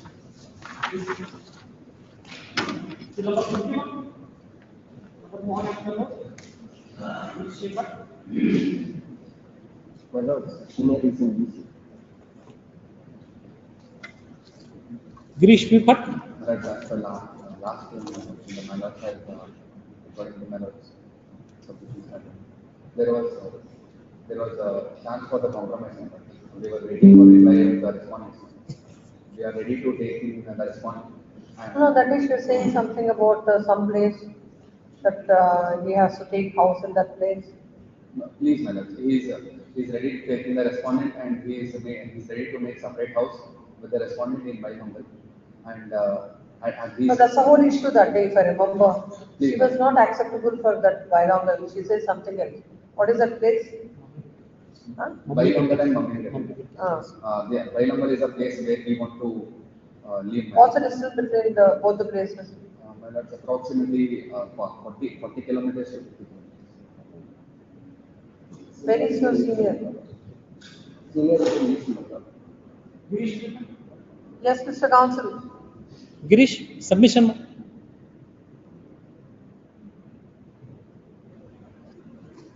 Please, my lord. So, due to Mingle, I had to move to my native. Am I audible to my lord? Yes, sir, you're audible. My lord, I have spoken to my client. To Bailongal itself. The matter was taken in the chamber on last day. So, I will suggest to the party. It's not audible. He was audible before. Yes. Am I audible? Yes. So she is ready to join the husband in his house only, my lords. In his house? Yes, she is ready to move to Bailongal itself. So her only request is that, my lord, she needs some protection from her sister-in-law. So if they give an undertaking that they will look after her in a good manner, and the matter may be posted after 10 days, my lord, let them appear before the court physically after 10 days. No. They will give an undertaking. If they give an undertaking before the court, she'll join the husband. Yes, my lord. Want the matter to be listed after 10 days. Please, my lord. So that it will be reported to the court. Please, my lord. Both the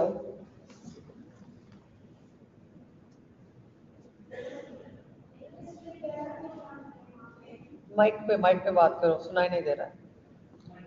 10 days के लिए क्या मैं वहाँ पे जाती हूँ ना madam, तभी सिस्टर इन लॉ नहीं रहना है मैडम वहाँ पे। They are making separate home to live with. No, what she says is she'll stay in his house and sister-in-law shouldn't come there. Please, ma'am. That is also acceptable to him. Please. फिर इसमें उनका interfere किसका भी नहीं होना है madam, हमारे family में उसका इंटरफेयर नहीं होना है। नहीं, उन्हें बोल रहे ना कि उन्होंने सेपरेट हाउस लेंगे, तो फिर आप उनके घर जाने के लिए क्यों बात कर रहे हो? सेपरेट हाउस है तभी एक ही गांव मैडम, उतना तो बड़ा तो नहीं है भाई, एक छोटा गांव है, फिर भी वो सभी मिला के भी कुछ प्लान कर सकते हैं। मैं तो एक साल रह के आई हूँ, वहाँ पे क्या हुआ है मुझे पता है, मैं बहुत वहाँ पे प्रॉब्लम होके ही आया है मुझे, इसलिए मैं डीवी डाली हूँ मैडम वहाँ पे। Is it okay with him that इसलिए मैं वो रहे तो मैं जानने के लिए। He is telling Manoj, he will make a separate house and there will be no interference from his family side. That's better. You can't, you cannot insist like that. नहीं तो मम्मी लगती मैं रहने के लिए तैयार हूँ मैडम वहाँ पे तो वो सभी वो फैमिली वो रही तो बड़ी नंबर में हो रही तो मैं तो जाने के लिए रेडी नहीं हूँ मैडम मुझे problem So she shouldn't enter into that village itself. What do you think that you are asking? कोई किसी को बोल दे क्या कि उनको गांव में नहीं आना है? नहीं मैडम ऐसा कुछ ऑर्डर होता है क्या? नहीं उनका भी मैरिज हुआ है ना मैडम नहीं आप अपनी बात का मतलब रखिए. आपको अगर वो आपके घर नहीं आना बोले तो नहीं आते हैं. ऐसा नहीं बोलते कि पूरे बायलॉन्गल में ही नहीं आएंगे. नहीं मैं तो उनके घर को जाने के लिए रेडी हूँ मुझे सेपरेट करके नहीं चाहिए उनके घर को जाने को रेडी हूँ मैं. Let her not talk so unreasonably. That's a promotional. What is that thinking that is it some kind of a restraint order that will pass an order that sister-in-law shouldn't enter into the state? That cannot be passed, my lord. So as per my information, she just requested me that she is ready to go to the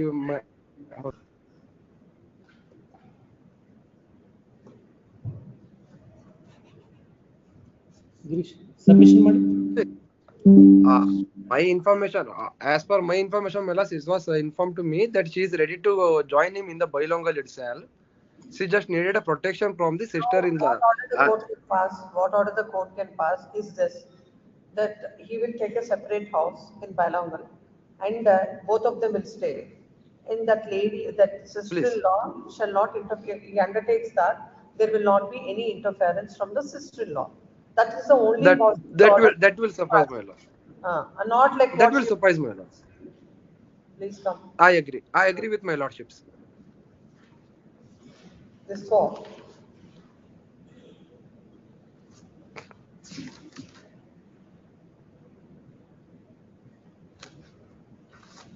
On 23/11/2024, as per the orders passed by this court, both the parties are present before the court in the chambers.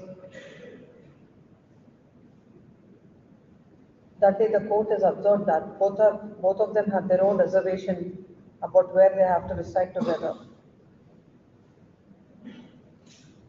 And the counsels submit that they'll advise their clients and come back with instructions. Hence, this court has directed the matter to be listed today. Today, when the matter came up, when counsel appearing for the husband submits that the husband is ready to take a separate house at Bailongar, and he is also ready to undertake before the court that there will not be any interference from the sister-in-law in their family affairs, and the wife will be taken care of by him properly by all means. Next paragraph. The party, the respondent wife, who is present before this court, submits that she do not want any kind of interference from the sister-in-law, and it is her case that the sister-in-law is interfering in their affairs, and according to her, the sister-in-law shall not enter into bilingual itself. Considering the hearing the both the parties, and also the fact that the wife is ready to reside with the husband, the court is passing the following order. The husband, the wife should join the husband at the bilingual in the separate house, which will be already has taken. If they are searching.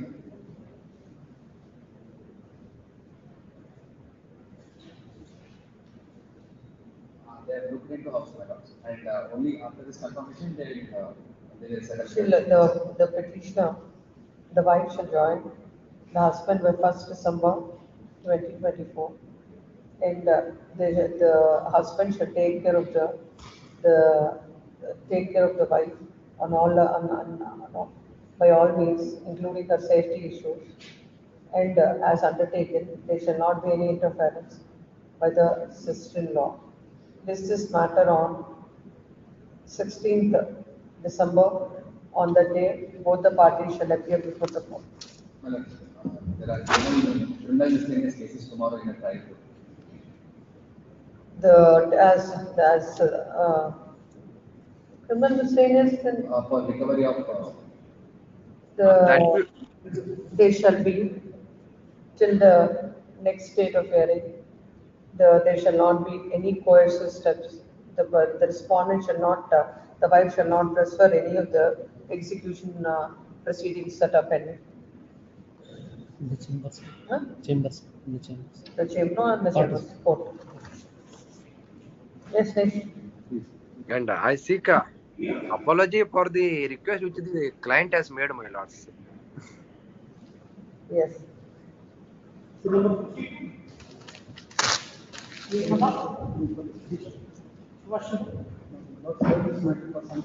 Regarding section 125 Corporate Societies Act, stated without the Yes. management has taken the time. I heard him. Yes, I am permitted to appear and also undertake to appear around it. Yes. Now the issue is very simple. Yes. Now, what he was under section 125 CRPC, 125 of the Cooperative Societies Act, Yes.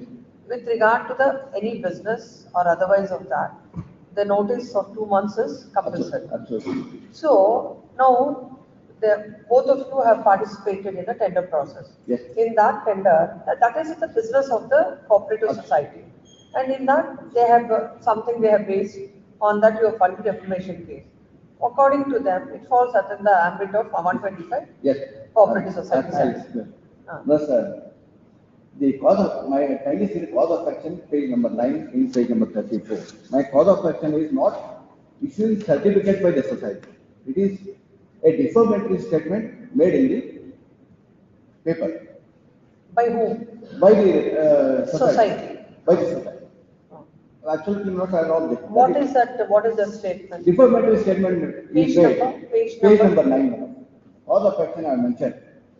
Page Not number? the issue of the months, what happened? No, where is the page? Page 34 months, page number 34 of the Let's see that. Please. Para 13 minutes. Please.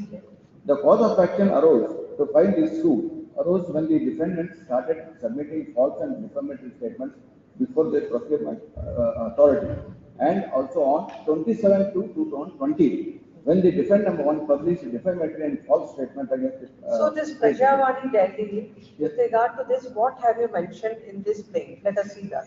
Please. What is the defamatory statement which is stated in the preceding that Yes. paragraph? Must have page number 31. Para number 9. 9. Para 9. Last note 10 lines. Let's read from the beginning. It is submitted that plaintiff business is spread out throughout Karnataka and it is very popular. And everyone amongst the relatives, friends, government authorities, and members of the business community within Bagalkot and other parts of Karnataka know that Pramod so and so is the proprietor of Prabhu Trading Corporation Bagalkot. The plaintiff's business in the name of Prabhu Trading Company is established on high credibility, moral and ethical standards. And further, the plaintiff carries high esteem within the circle of various authorities of the government department, business community, friends and relatives.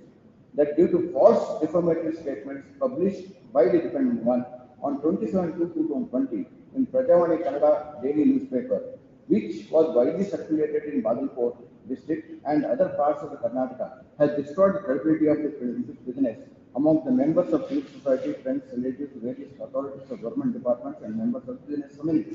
That due to publication of defamatory statement by defendants, this plaintiff is seen with the disgrace and disrespect, and further plaintiff is put to embarrassment as and when they appears before the authorities of government departments, friends, relatives. What is that statement?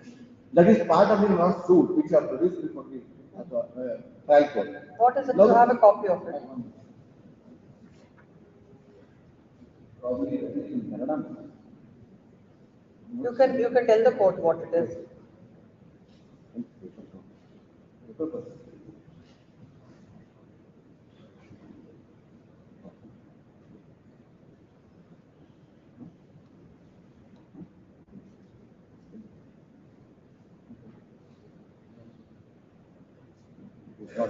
It is not copy, it is not there. First, I'll their business now is supplying certain goods They are the societies, they undertake now issuing certificate when we are the members of that society. They issue certificate when there is business done. With regard to satisfaction experience certificate, they issue. Based on which I made a tender. When he became my rival, he denied the certificate. That is the where as far as issue of certificate is concerned, that is a closed chapter. My tender is cancelled and I am blacklisted. When blacklisted by the respondent, I approached this honorable court passed an interim order. I am blacklisted by order dated 28/2/2019. I approached this honorable court in filing a petition. Interim order was passed on 3/5/2019. Ultimately, that petition was allowed. The blacklisting was cancelled, passed by the order dated 17/11/2023. 2020, they make a defamatory statement in the paper saying that I am blacklisted. I am not a member of the. As on that day, you are blacklisted. No. 2020 is the publication. No, you say that your petition is allowed on 17/9/2023. There was an interim order on 3/5/2019. Interim order of stay was granted. They make a paper publication saying that I am blacklisted. And then I am not a member of that. So that the paper publication assumes significance. Yes. They have the simple issue is this. Yes. No, it's in the cooperative society, like in the course of their business, they have participated. First of all, issuing certificate, as you say, is a part of their work. Number two, both of you have participated in the same tender process. In the same tender process. Earlier. In the tender process. And in that tender, they have tried to say that you are so and so you are blacklisted or so and so.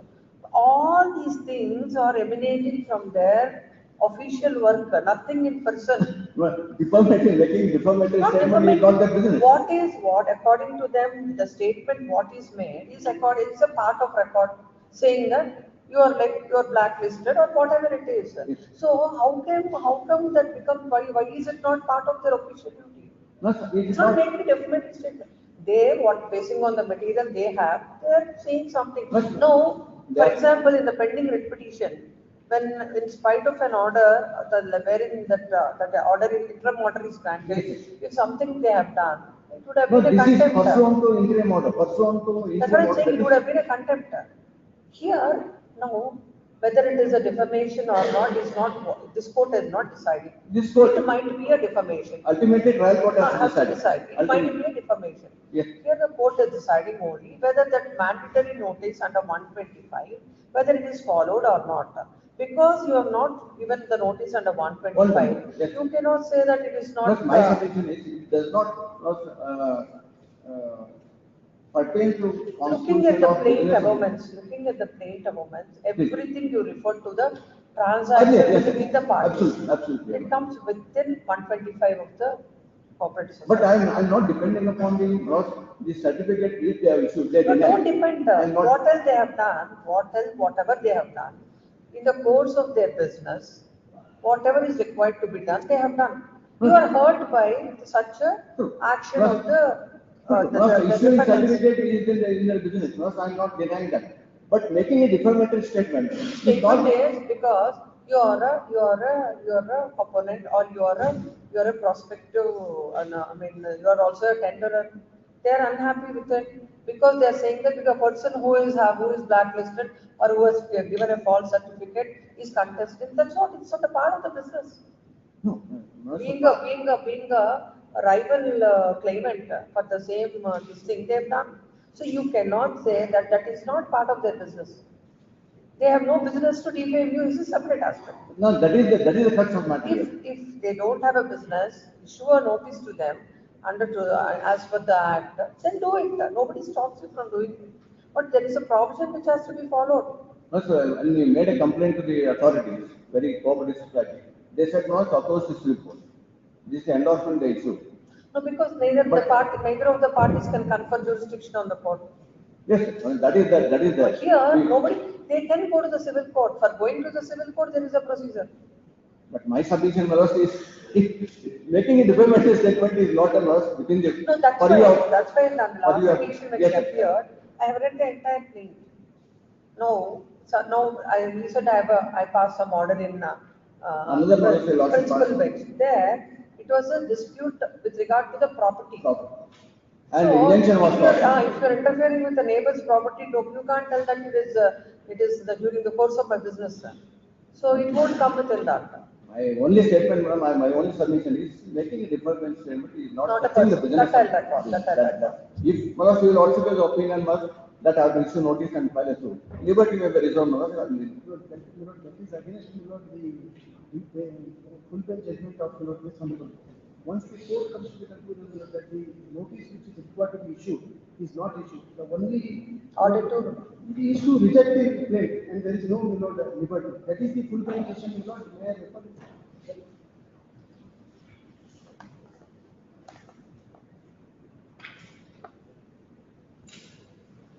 The full bench has decided scope and ambit. Scope and ambit of the. Which para?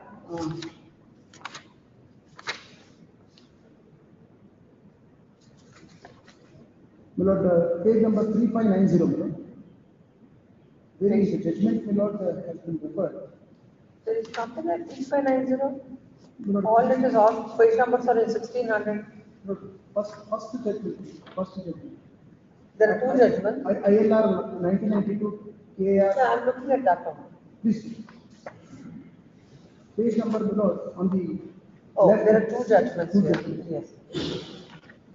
The 2 points, my lord, were referred to the larger bench. One is whether the words act found in section 125 of the cooperative society is referable to the cooperative society or an officer. Whether the words any act is referable only to illegal omissions. The court answered both questions in affirmative. And in page number 3590, last 4 lines.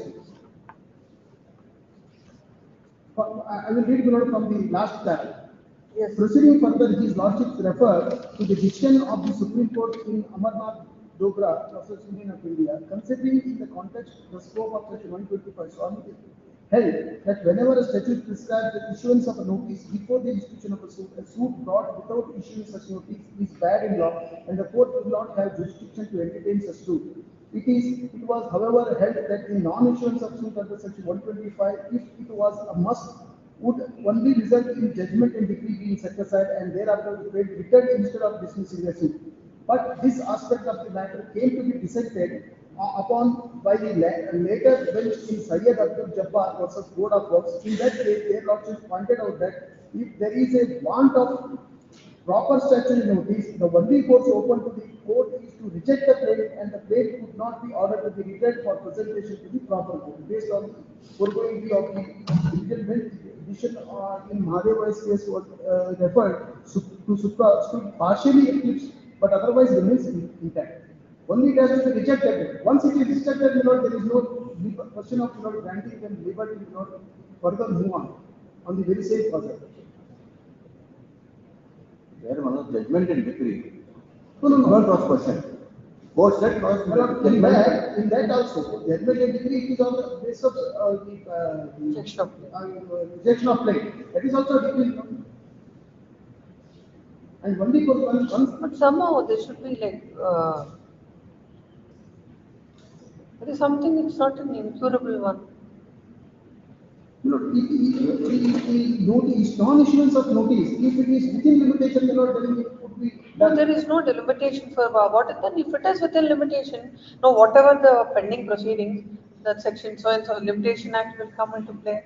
No, but if it is based on without there being any jurisdiction, the plaint which is liable to be rejected at the first instance itself, when the court has gone when accepting the plaint, then for want of the statutory notice, what court writes, what trial court writes is, further it is pertinent to note here that mere non-issuance of statutory notice under section 125 of the Karnataka Cooperative Society. So that is, forget about that. Now we are going forward. What is the next thing? What is the next thing? Liberty does not arise as per There is a formal defect, it is not a formal defect.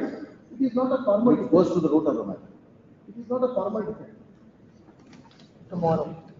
Please. Poses matters partner. There should be some. This becomes too technical. And this judgment is observed not in referred to other intelligent judgments. There also rejection. Is there any look for any Supreme Court judgment on this point? Please. Yes. Still number 53. Please check.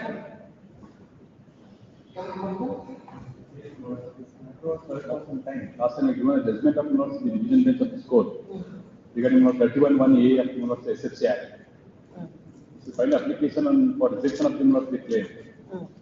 So that application itself is not maintainable. As long as it's not a suit, it's only an execution proceeding. This application under section 31(1)(a).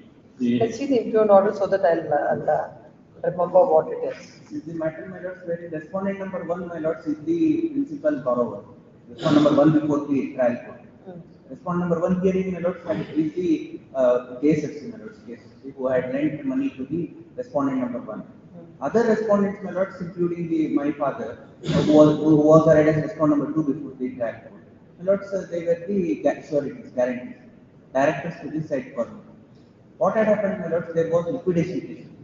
And my lords, under liquidation proceedings, 2002, it was my lords. Oh, it was the limitation aspect. Limitation. Because 2005 or something, please. the last payment that was made was in 2005. Why was it adjourned on the last payment?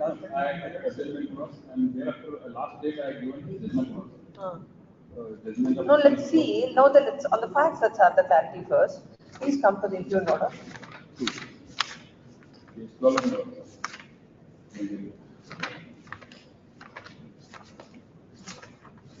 Page 15, my lords, it starts with reasoning. Section 32(1)(a) of SFC states as follows.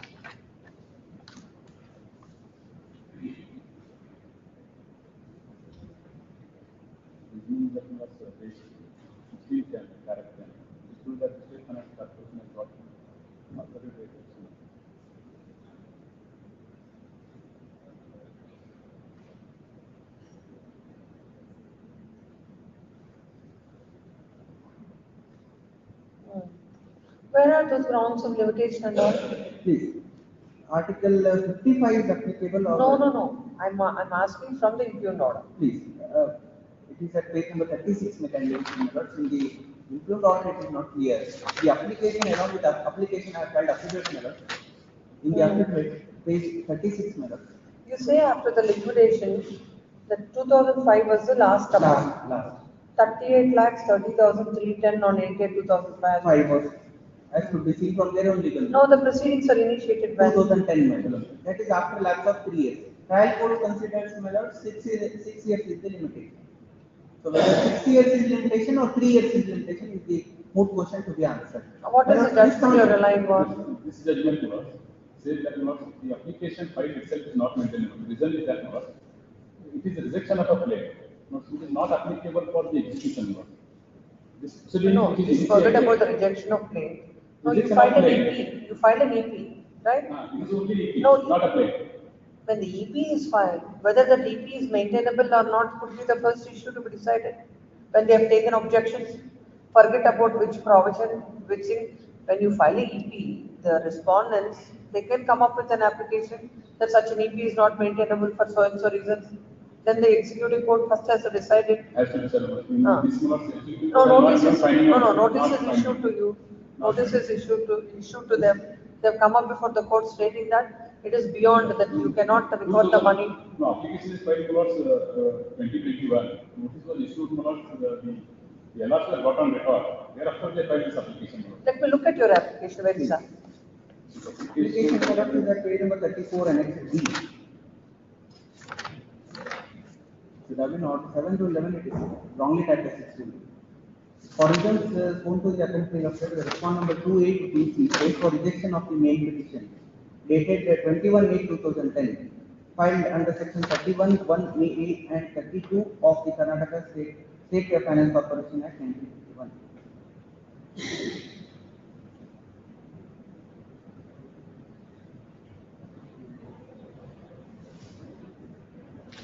So now it is for the execution again. That time not, it's not a petition. It's a proper petition to recovery of money. It has to be filed within 3 years. Relying on the statement, it says that filing application, insurance application before the district judge is nothing but not executing for is an execution petition. I just know what is the due? It's quantified by the approach of the sale proceeds under section 29 or under Surface Act. No, execution would arise provided there is an order in your favor.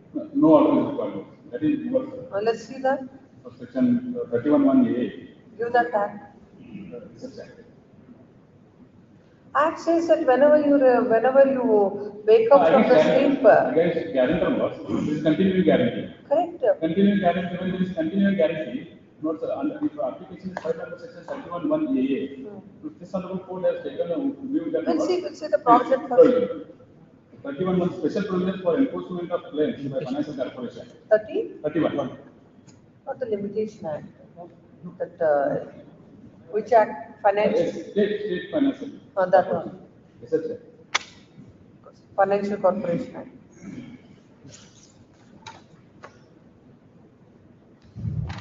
You're relying on section 31 and 32.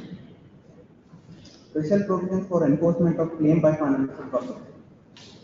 Where an individual industrial concern in breach of any agreement make any default in repayment of any loan or advance or any installment thereof, or in meeting its obligations in relation to any guarantee given by the corporation or otherwise fail to comply with the terms of its agreement with the financial corporation, or where the financial corporation requires an industrial concern to make immediate repayment of any loan or advance under section 30 and the industrial concern fails to make such repayment, then without prejudice to the provisions of section 29 of this Act and section 69 of the Transfer Property Act 1882, any officer of the financial corporation generally or specifically authorized by the board in this behalf may apply to the district judge within the limits of whose jurisdiction the industrial concern carries on the whole or a substantial part of its business for one or the more of the following relates, namely for an order for the sale of the property pledged, mortgage, hypothecated or assigned to the financial corporation as security for the loan or advance, or for enforcing the liability of any surety, or for transferring the management of the industrial concern to the financial corporation, or for an ad intermediation restraining the industrial concern from transferring or removing its machinery or plant or equipment from the premises of the industrial concern without the permission of the board, where such removal is apprehended. An application under section 1, subsection 1, shall state the nature and extent of the liability of the industrial concern to the financial corporation, the ground on which it is made, and such other particulars as may be prescribed. Now, my lord, section 32, procedure of district judge in respect of applications under section 31. When the application is for the relief mentioned in clause A and C of subsection 1 of section 31, the district judge shall pass an ad interim order attaching the security or so much of the property of the industrial concern as would on being sold realized in this estimate an amount equivalent in value of the outstanding liability of the industrial concern to the financial corporation, together with the cost of the proceedings taken under section 31, with or without the ad interim injunction restraining the industrial concern from transferring or removing the machinery, plant or equipment. When the application is for the relief mentioned in clause A of subsection 1 of section 31, the district judge shall issue a notice calling upon the surety to show cause that on the date to be specified in the notice why its liability should not be enforced. When the application is for the relief mentioned in clause E of subsection 1 of section 31, the district judge shall grant an ad interim injunction restraining the industrial concern from transferring or removing its machinery, plant or equipment, and issue a notice calling upon the industrial concern or show cause on the date to be specified in the notice by the management of the industrial concern. Before passing any order under subsection 1 or subsection 2, or issuing a notice under subsection 1A, the district judge may, if it is fit, examine the officer making the application. At the same time as he passes an order under subsection 1, the district judge shall issue to the industrial concern or to the owner of the security attached a notice accompanied by the copies of the order, the application and the evidence, if any, recorded by him, calling upon it or him to show or on the date to be specified in the notice by the ad interim order of attachment should not Yes, be I've made. seen. What is relevant? Please. Now, my lords, this whether limitation act is applicable to such cases, such petitions or the question, my lords, which was referred to the larger full bench. No, it's not that. Seven. The guarantee is still subsisting even today. Please. The agreement of guarantee is still there. Is still there. Then there is a question of Please. limitation. Now, my lords, the question is when it has to be enforced, whether it can be enforced at any point of time or there is limitation. As long as it is there. As long as the contract of guarantee is subsisting. That question was referred to the larger full bench of this honorable court, my lords. Full bench held that, my lords, Article 137 of the limitation act is applicable. That is, it has to be answered. It has to be recovered within 3 years from the date when it becomes due. Subsequently, my lords, the division bench judgment which my friend is relying now, 2007, my lords, that is Gulati case. In that case, it was said that it is not the legal proposition is not considered. And my lords, after that, my lords, there is no. If you look at now, there is a contract of guarantee between you and him, and whatever, whenever is the payment, this whatever contract between you is not terminated. It's a continuous cause of action. So why not? Now this question has been answered by on 26 September 2024. Exactly, this was the issue, my lords, whether it is a continuing guarantee, and if it is a continuing, if it can be interpreted as a continuing guarantee, can it be exercised whenever it is due? That was the question. No, let's see, it's a question of law. Page number 32, my lords, para 30. The contention of the learned marriage.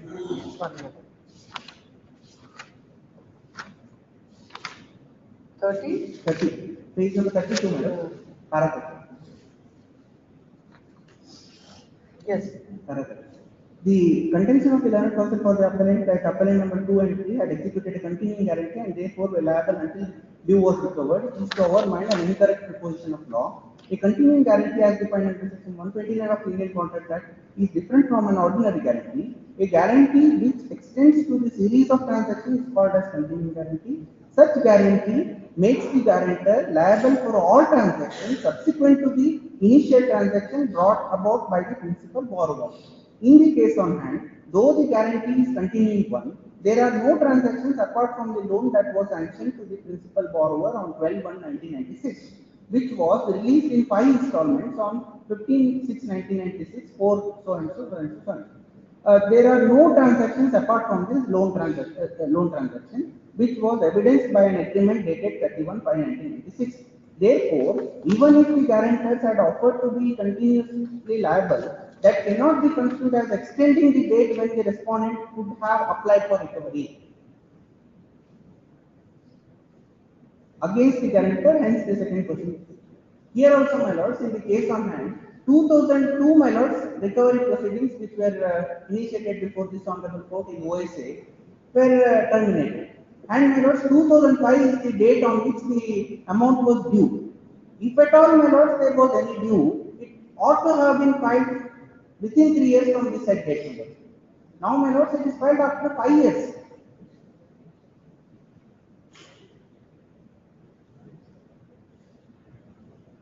And the mortgage is still on. It is still on.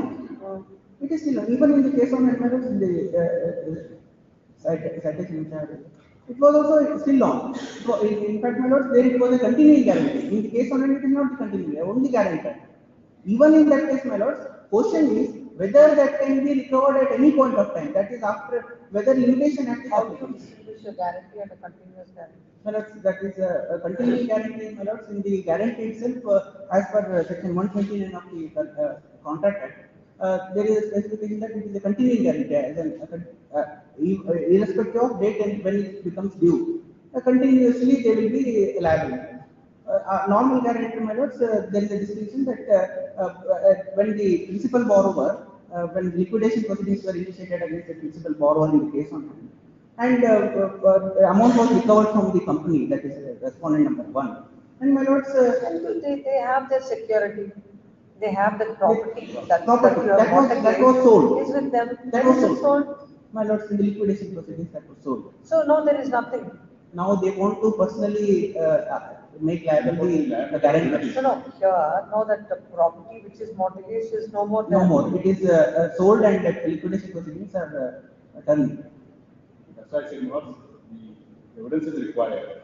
But it No, cannot, no, be- cannot be found in the no. court. In this case, no, you stand on a different footing. Please. I can understand, like, the property which is mortgaged is still with you. Then you have section 29 proceedings, after initiation of 29 proceedings. Generally, suit was original suit, application was filed for under court. Then proceedings under there was 2005, we got one of the. No, the property is sold long back.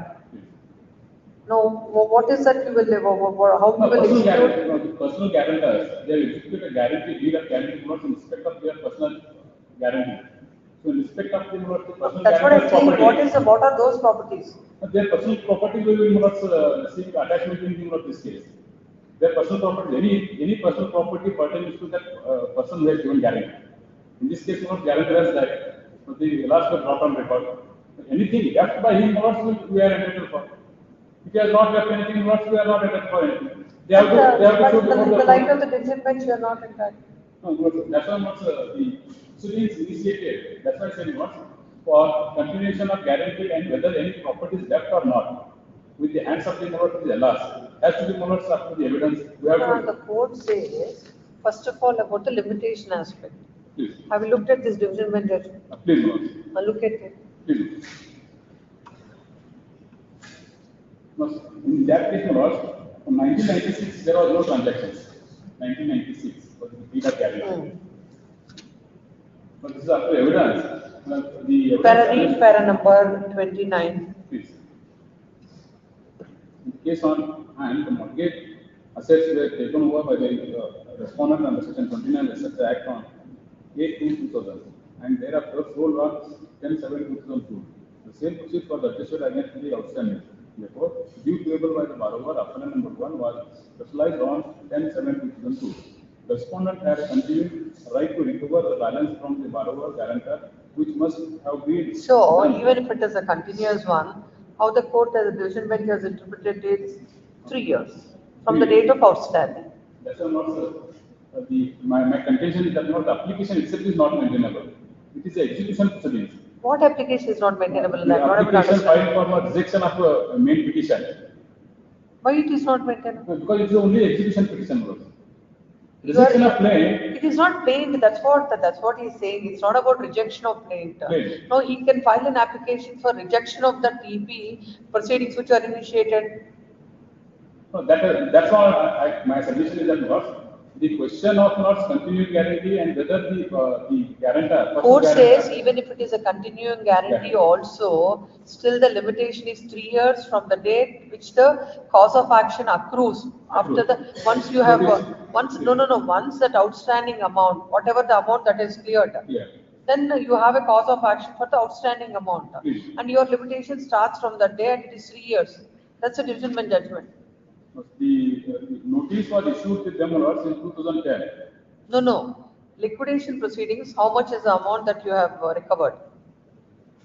That is in the year 2005. So it's not about the notice. It is about the cause of action accrued to you in the year 2005. Once you have the ascertained amount, like after the proceedings, what is that you have recovered? What is the outstanding? That's a cause of action for you. So from that day, 3 years, as per this judgment. Squarely covered. Matter may be remitted back to the trial court. Only with limited knowledge, because we have not produced any the evidence. As to the after this sale proceeds, it's at the stage of notice itself. After this sale proceeds, what steps have been taken? Sure, it is not about. It is not about. Issued to him or not, that has to be considered. It's not about that. Whether you issue notice or not. After the liquidation, so and so amount is recovered by you. And as on that day, for example, 1 crore rupees is outstanding. So your cause of action to sue or recover that has started on that day. So whether you issue notice, you don't issue notice, no, you cannot say that that's a cause of action. Judgment earlier past the Judicial court was There are two contradictory judgments now. Otherwise There are two wrong. contradictory. This judgment Pass, says, my lord, pass on that also. given to us last time. That is referred in that. That is referred. But after referring it, how can the another division bench take a contrary view? Contrary view. Judicial discipline requires that it should be referred to a full bench. It was referred to full bench, my lords, and full bench said that, my lords, Article 137 is applicable, and 3 years it will be. No, that full bench judgment is not, the person has taken up to the appeal. Where is the judgment? What is the name of the citation? Gulati and other persons respondent state capital. Gulati and others. Gulati. Yes. No, in this case also, Lord, the full bench judgment is not considered. That was not consideration paragraph number 10. Lord. Paragraph number 10. The 11th Council for First Responder placed reliance upon the following decisions. Come to the because the full bench judgment has been referred here. That besides, what is that full bench judgment in which case? No, he is relying on the full bench judgment. Not this full bench decision. I just read. That was earlier, my lords, it was 2004. Karnataka State Financial Corporation. So this judgment we filed appeal. And this the honorable decision bench has held that the judgment is per inferior, because the earlier judgments of the honorable appeals court were not considered by the full bench. So that aspect was considered. And then local court says that it is only execution proceedings. The question of limitation doesn't arise for execution. But all 12 years into the execution and the more. You are saying that it's not judgment. No, you are saying that it's not execution. It is only execution. It is only execution. It's not That's what they have interpreted in this judgment. Now what we will do is, first let us see what is a full bench judgment in this Karnataka State Financial Corporation. Let's see that. That will file for SLP also prepared. And stay was granted in SLP. At further stage, I am unable to get it. Last time. But this judgment is stayed. This is it's of 2004. Please, Lord. I don't think it will be pending till now. That is not, I am unaware of whether it's pending or not. But the SLP was prepared and the stay was granted has been mentioned in one of the judgment of blood by within the court. No, please come to 2004, this Karnataka full bench judgment. Yeah. What is the ratio laid down? Let's see that. Ratio laid down is, my lords, page number 383 you can see, para 24. 383. Exactly in the middle portion, my lords, para 24. May I read, my lords? Their Maharashtra State Finance Corporation case referred to above. Therefore, 383, my lords. Yes. Therefore, the only article that would be applicable to the applications filed under section 31 of the Act would be Article 1. You are reading 24? 24, madam. Exactly. That is the Learned Counsel appearing for the corporation. Starts like that. Exactly. I'll read from it. The Learned Counsel appearing for the corporation, article submitted that if the Limitation Act is held applicable, then the appropriate article prescribing the period of limitation that would be the applicable to the applications filed under section 31 of the Act is Article 112 or Article 136 and not Article 137. There is no merit in this contention as Article 112 of the Limitation Act prescribes the limitation for a suit filed by or on behalf of the central government or the state government, including the state of Jammu and Kashmir. And in view of the definition of the suit under the Limitation Act, it is clear that the suit does not include an appeal or application. Even otherwise, an application filed by the State Financial Corporation, which is a statutory body established pursuant to the provisions of the SFC Act, cannot be said to be an application filed by the state or central government. Similarly, the provisions of Article 136 prescribing the period of limitation for filing application for execution of any decree or order of any civil court is also not applicable to an application filed under section 131 of the SFC Act, as the said application so filed cannot be said to be in execution of any decree. Having regard to the nature and scope of the provision of section 31 and 32 of the Act, explained by the Supreme Court in Maharashtra State Finance Corporation case referred to above. Therefore, the only article... Even as per this judgment also it is 3 years. 3 years. Then what is this, the judgment which he is relying on. That is in case of Gulati. What is considered? What is the?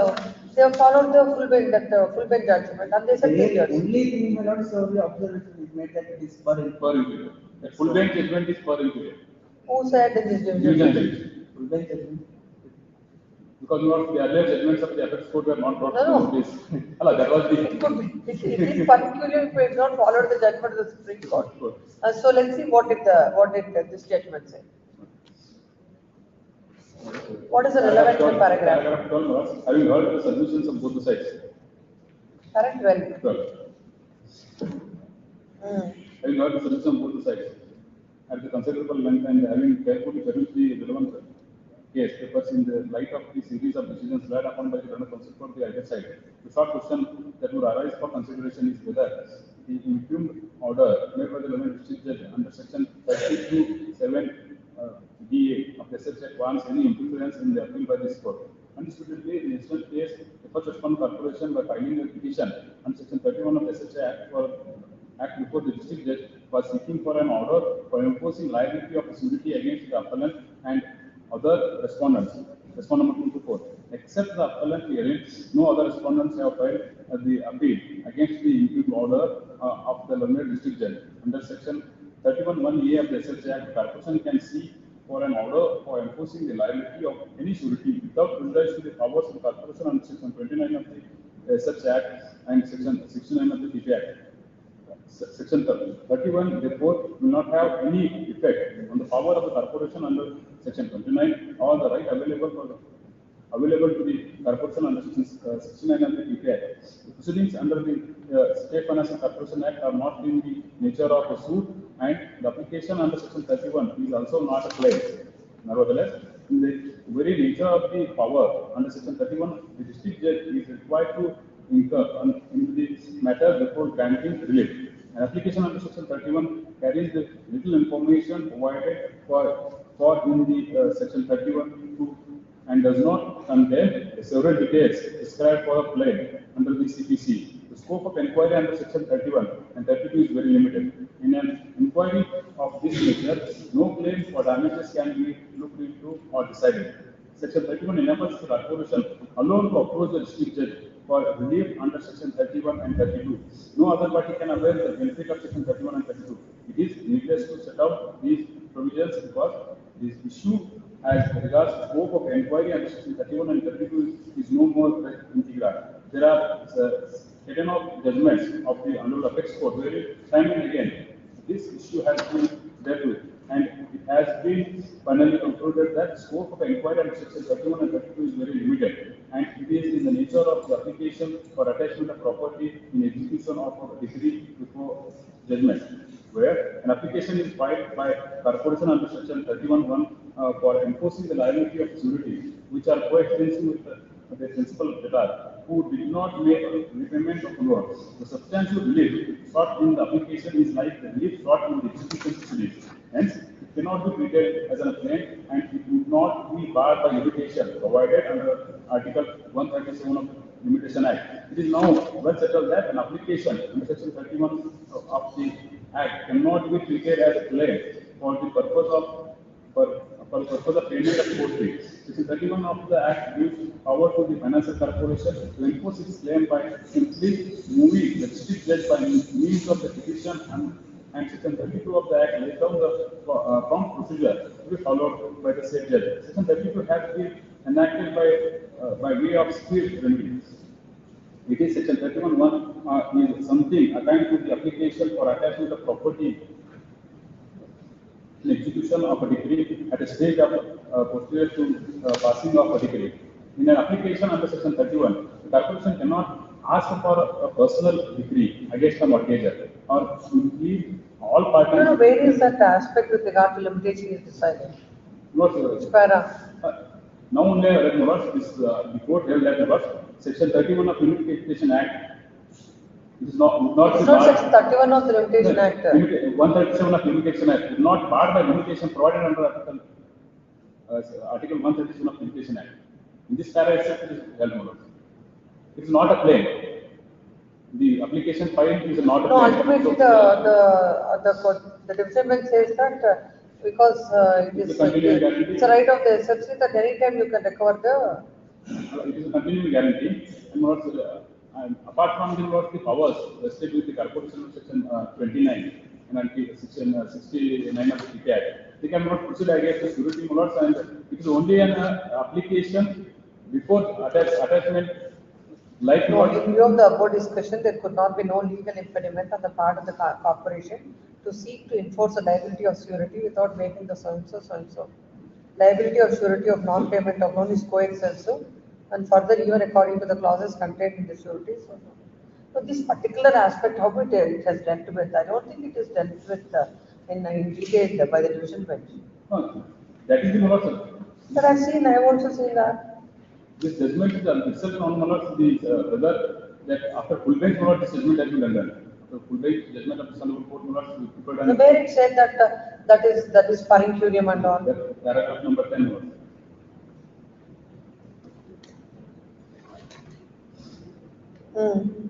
Besides relying upon the decision so and so, corporation has contended that the decision of so and so full bench of this court has been challenged in appeal before appeal court. It is a submission. Same has been admitted. No. Even otherwise, it is the contention of the council that is per incurium. Where is the finding of the court that the judgment is per incurium? This Honorable Court will not, without going into the judgment of the full bench, because it is already appeal was filed and it was admitted, and the judgments of the appeal court. Then necessarily we have to look at only this judgment. This judgment, latest judgment, because latest judgment has followed the full bench judgment. Full bench judgment as well as the. Because it is admitted by the Supreme Court. How can the division bench cannot follow a full bench judgment? Follow that judgment. So for the aspect of whether that full bench judgment, whether in order has passed or not, I will give to the court officer, you will pass an order. No, why tomorrow you give, before you only I'll pass order. This is matter tomorrow and the top of the list. 2:30 was next. Tomorrow 2:30. 2:30 not possible. I have some personal inconvenience. I have personal. Day after tomorrow. Please. Yeah. As a request to non-counsel respondent, this is matter day after tomorrow. On the top of the list. Yes. Yes. This is the case not recollection related to rejection of my application for rejection of claim. A century-old clause has been installed in the suit filed in the year 2020. I think I heard this matter on the last. This was heard. This is what is happening with everything. Hearing at length, getting adjourned. Again, we are starting the same story. So, what was the suit for? Suit is one for declaration. Declaration, possession and injunction. Seeking declaration that saying it's executed in the year from the year 1991 and which went on until 2007 may be declared as not binding on the interest of Suit is filed in the year 2020. 2020. What declaration they are seeking? What is their claim towards the property? It's a joint family property. They claim that in the year 1925 there was a partition between his ancestor and another, and this portion fell to the share of his predecessor. And thereafter 2 generations passed without noticing anything about the property. Now they realize. Yes. Now I remember. Yes. What do you say? Predecessor in interest of the plaintiff, sir. Let us look at your plaint. Where is the plaint? Please come to the plaint. Yes. Plaint number 36. So, the application has been filed by the defendant number 13 before the trial court for the complaint. No. We'll read the plaint, then you can make the submission. Please come to paragraph. Page number 44. Yes. There was a partition decree, sir, undisputed. It is in OS number 495/2025. Execution petition has been filed in EP number 5. No, where are you reading? I am asking you to read para number 2 of the plaint. Yes. The The plaintiff respectively submits the The plaintiff plaintiff, asserts in yes, title. sir. The plaintiff respectfully submits that predecessor in title of the plaintiff has filed a suit for partition and separate possession against Ibrahim Ghosh Mujawar in OS number 495/1925 before the Honorable First Class Subject Belgavi, and the said suit came to be decreed, and in pursuance of the said decree, Sri Ibrahim Mujawar has filed execution petition EP number 517/1925 for awarding his half share in the family property. It is submitted that in pursuance of the preliminary decree, the Honorable Court was pleased to effect a decree by granting 8 acre 2 guntas of land out of RS number 1019/1 of Belgavi to the share of Ibrahim Shah Mujawar out of the entire land within 16 acre 19 guntas. The plaintiff submitted that on obtaining the possession of 8 acre 2 guntas of the land as per the decree in OS number 495/25, the said Ibrahim Shah Mujawar got recorded his name by submitting visa form number 12 to the competent authority, and the litigation entry number 730-1730 came to be effected and sealed and certified on 17/7/1931 to the advocate. It is submitted that as per the aforesaid litigation entry, the name of Ibrahim Mujawar has been recorded in the extract as the owner in possession of the aforesaid land. It is submitted that the court officials have handed over the possession of the property allotted to the Ibrahim Shah Mujawar, the execution petition of bearing number EP number 517 of 1928 came to be closed. So what is your relation to that person? What is it that Ibrahim Ghosh Mujawar is your what? Grandfather of the plaintiff number. Grandfather or great grandfather? Great grandfather. Grandfather of the plaintiff number. Your grandfather do not question. Your father will not question. For the first time, you are questioning it. After from 19, when was it? 1935 is the mutation. No, my submission to the Honorable Court that in the year 1954, the revenue entry has been effected in the name of predecessor in title of the dependent number 1 to 9. No. Para number 3. Sir. Para number 3 is 1938. Yes. No, sir. 38, there is some execution proceedings which have been alleged to took place. And on the basis of those execution petitions, it is stated that the property has been sold out to the predecessor in title of the dependent number 1 to 9. But those documents prevailed the EP number 39-386 of 1938 and 39 of 1940. Neither the grandfather Ibrahim Shah of the party to this litigation nor the present suit property is the subject matter of the litigation. Only on the basis of the Varadi submitted in the year 1940, the mutation has been effected in the 1954. Revenue documents are public documents. Yes, sir. And all these say deeds, there are say deeds in this. No, sir. Say deed took place after 2007. Even let us take the 2000 also. Sir. 2000 also say deeds. Now you file a suit in the year 2020. Yes, sir. It is a barren land. I have specifically pleaded. I am in actual physical possession of the entire land because it is a non-cultivable land. It is a non-cultivable land. Only the dependent number 17 and 18 have constructed some portion for which I have sought for possession of that property by paying a court fee on that amount. As regard to the others claimant, my submission to the Honorable Court, I am in possession of the property which has been pleaded in the plaint. Therefore, I could not verify those documents till the year 2019, when I came to know that some mischief and fraud has been played by the dependent number 1 to 9. I have filed a ITS appeal before the competent authority, and thereafter I have filed the present suit for declaration. And after receipt of the suit summons, the dependent number 13 alone filed an IA for rejection of claim. And the said application came to be rejected rightly by the High Court because all the dependents are the contesting dependents. They didn't choose to contest my suit by filing a written statement. They have not filed any application for rejection of my plaint on the grounds which has been urged by the dependent number 30. Whether the entire plaint can be rejected. It is a question. You are the only one who filed the.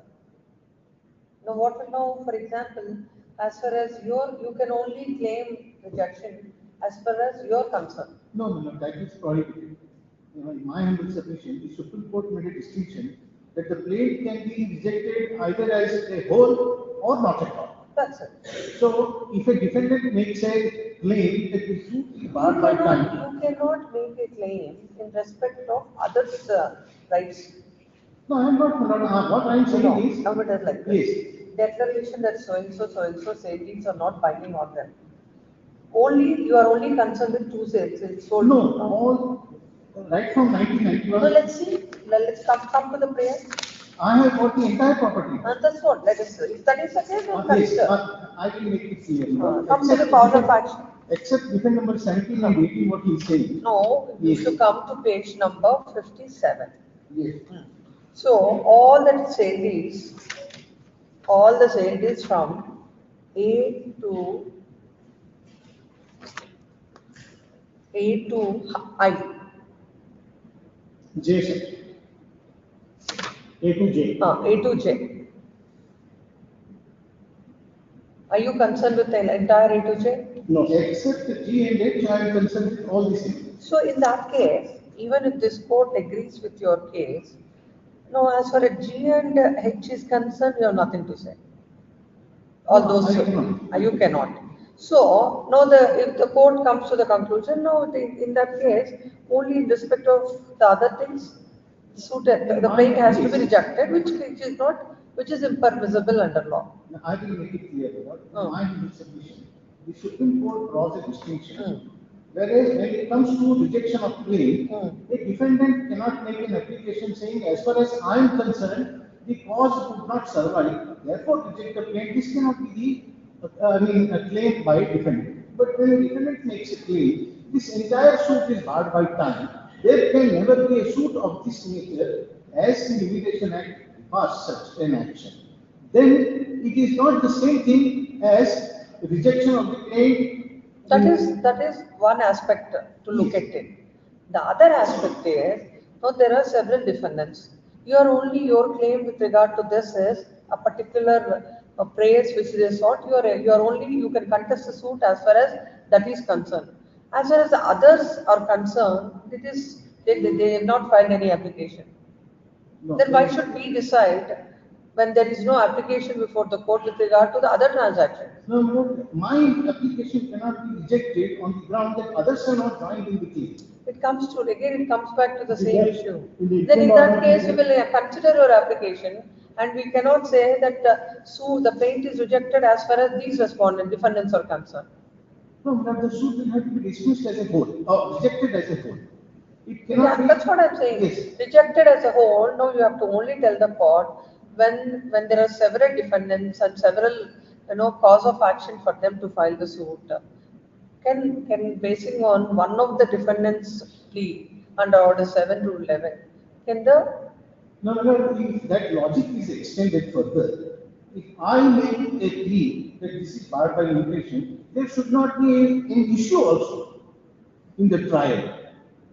Because this bar of limitation is an imposition by a statute on the entire cause.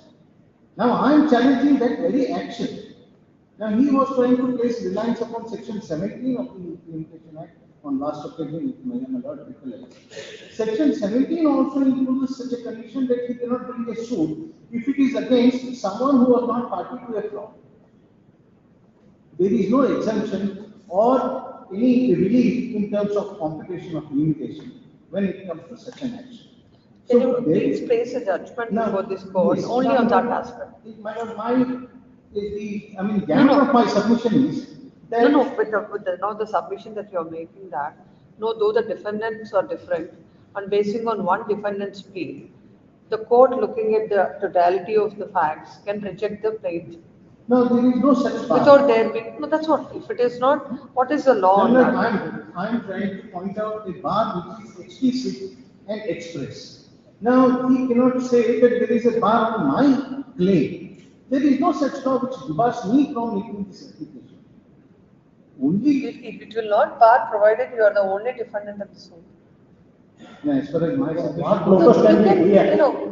Court is open for your submissions. You can make your judgment. If you want tomorrow, I can take it as tomorrow as partner.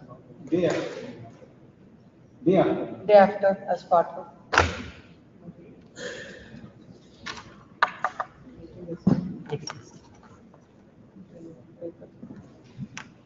So what are the other matters?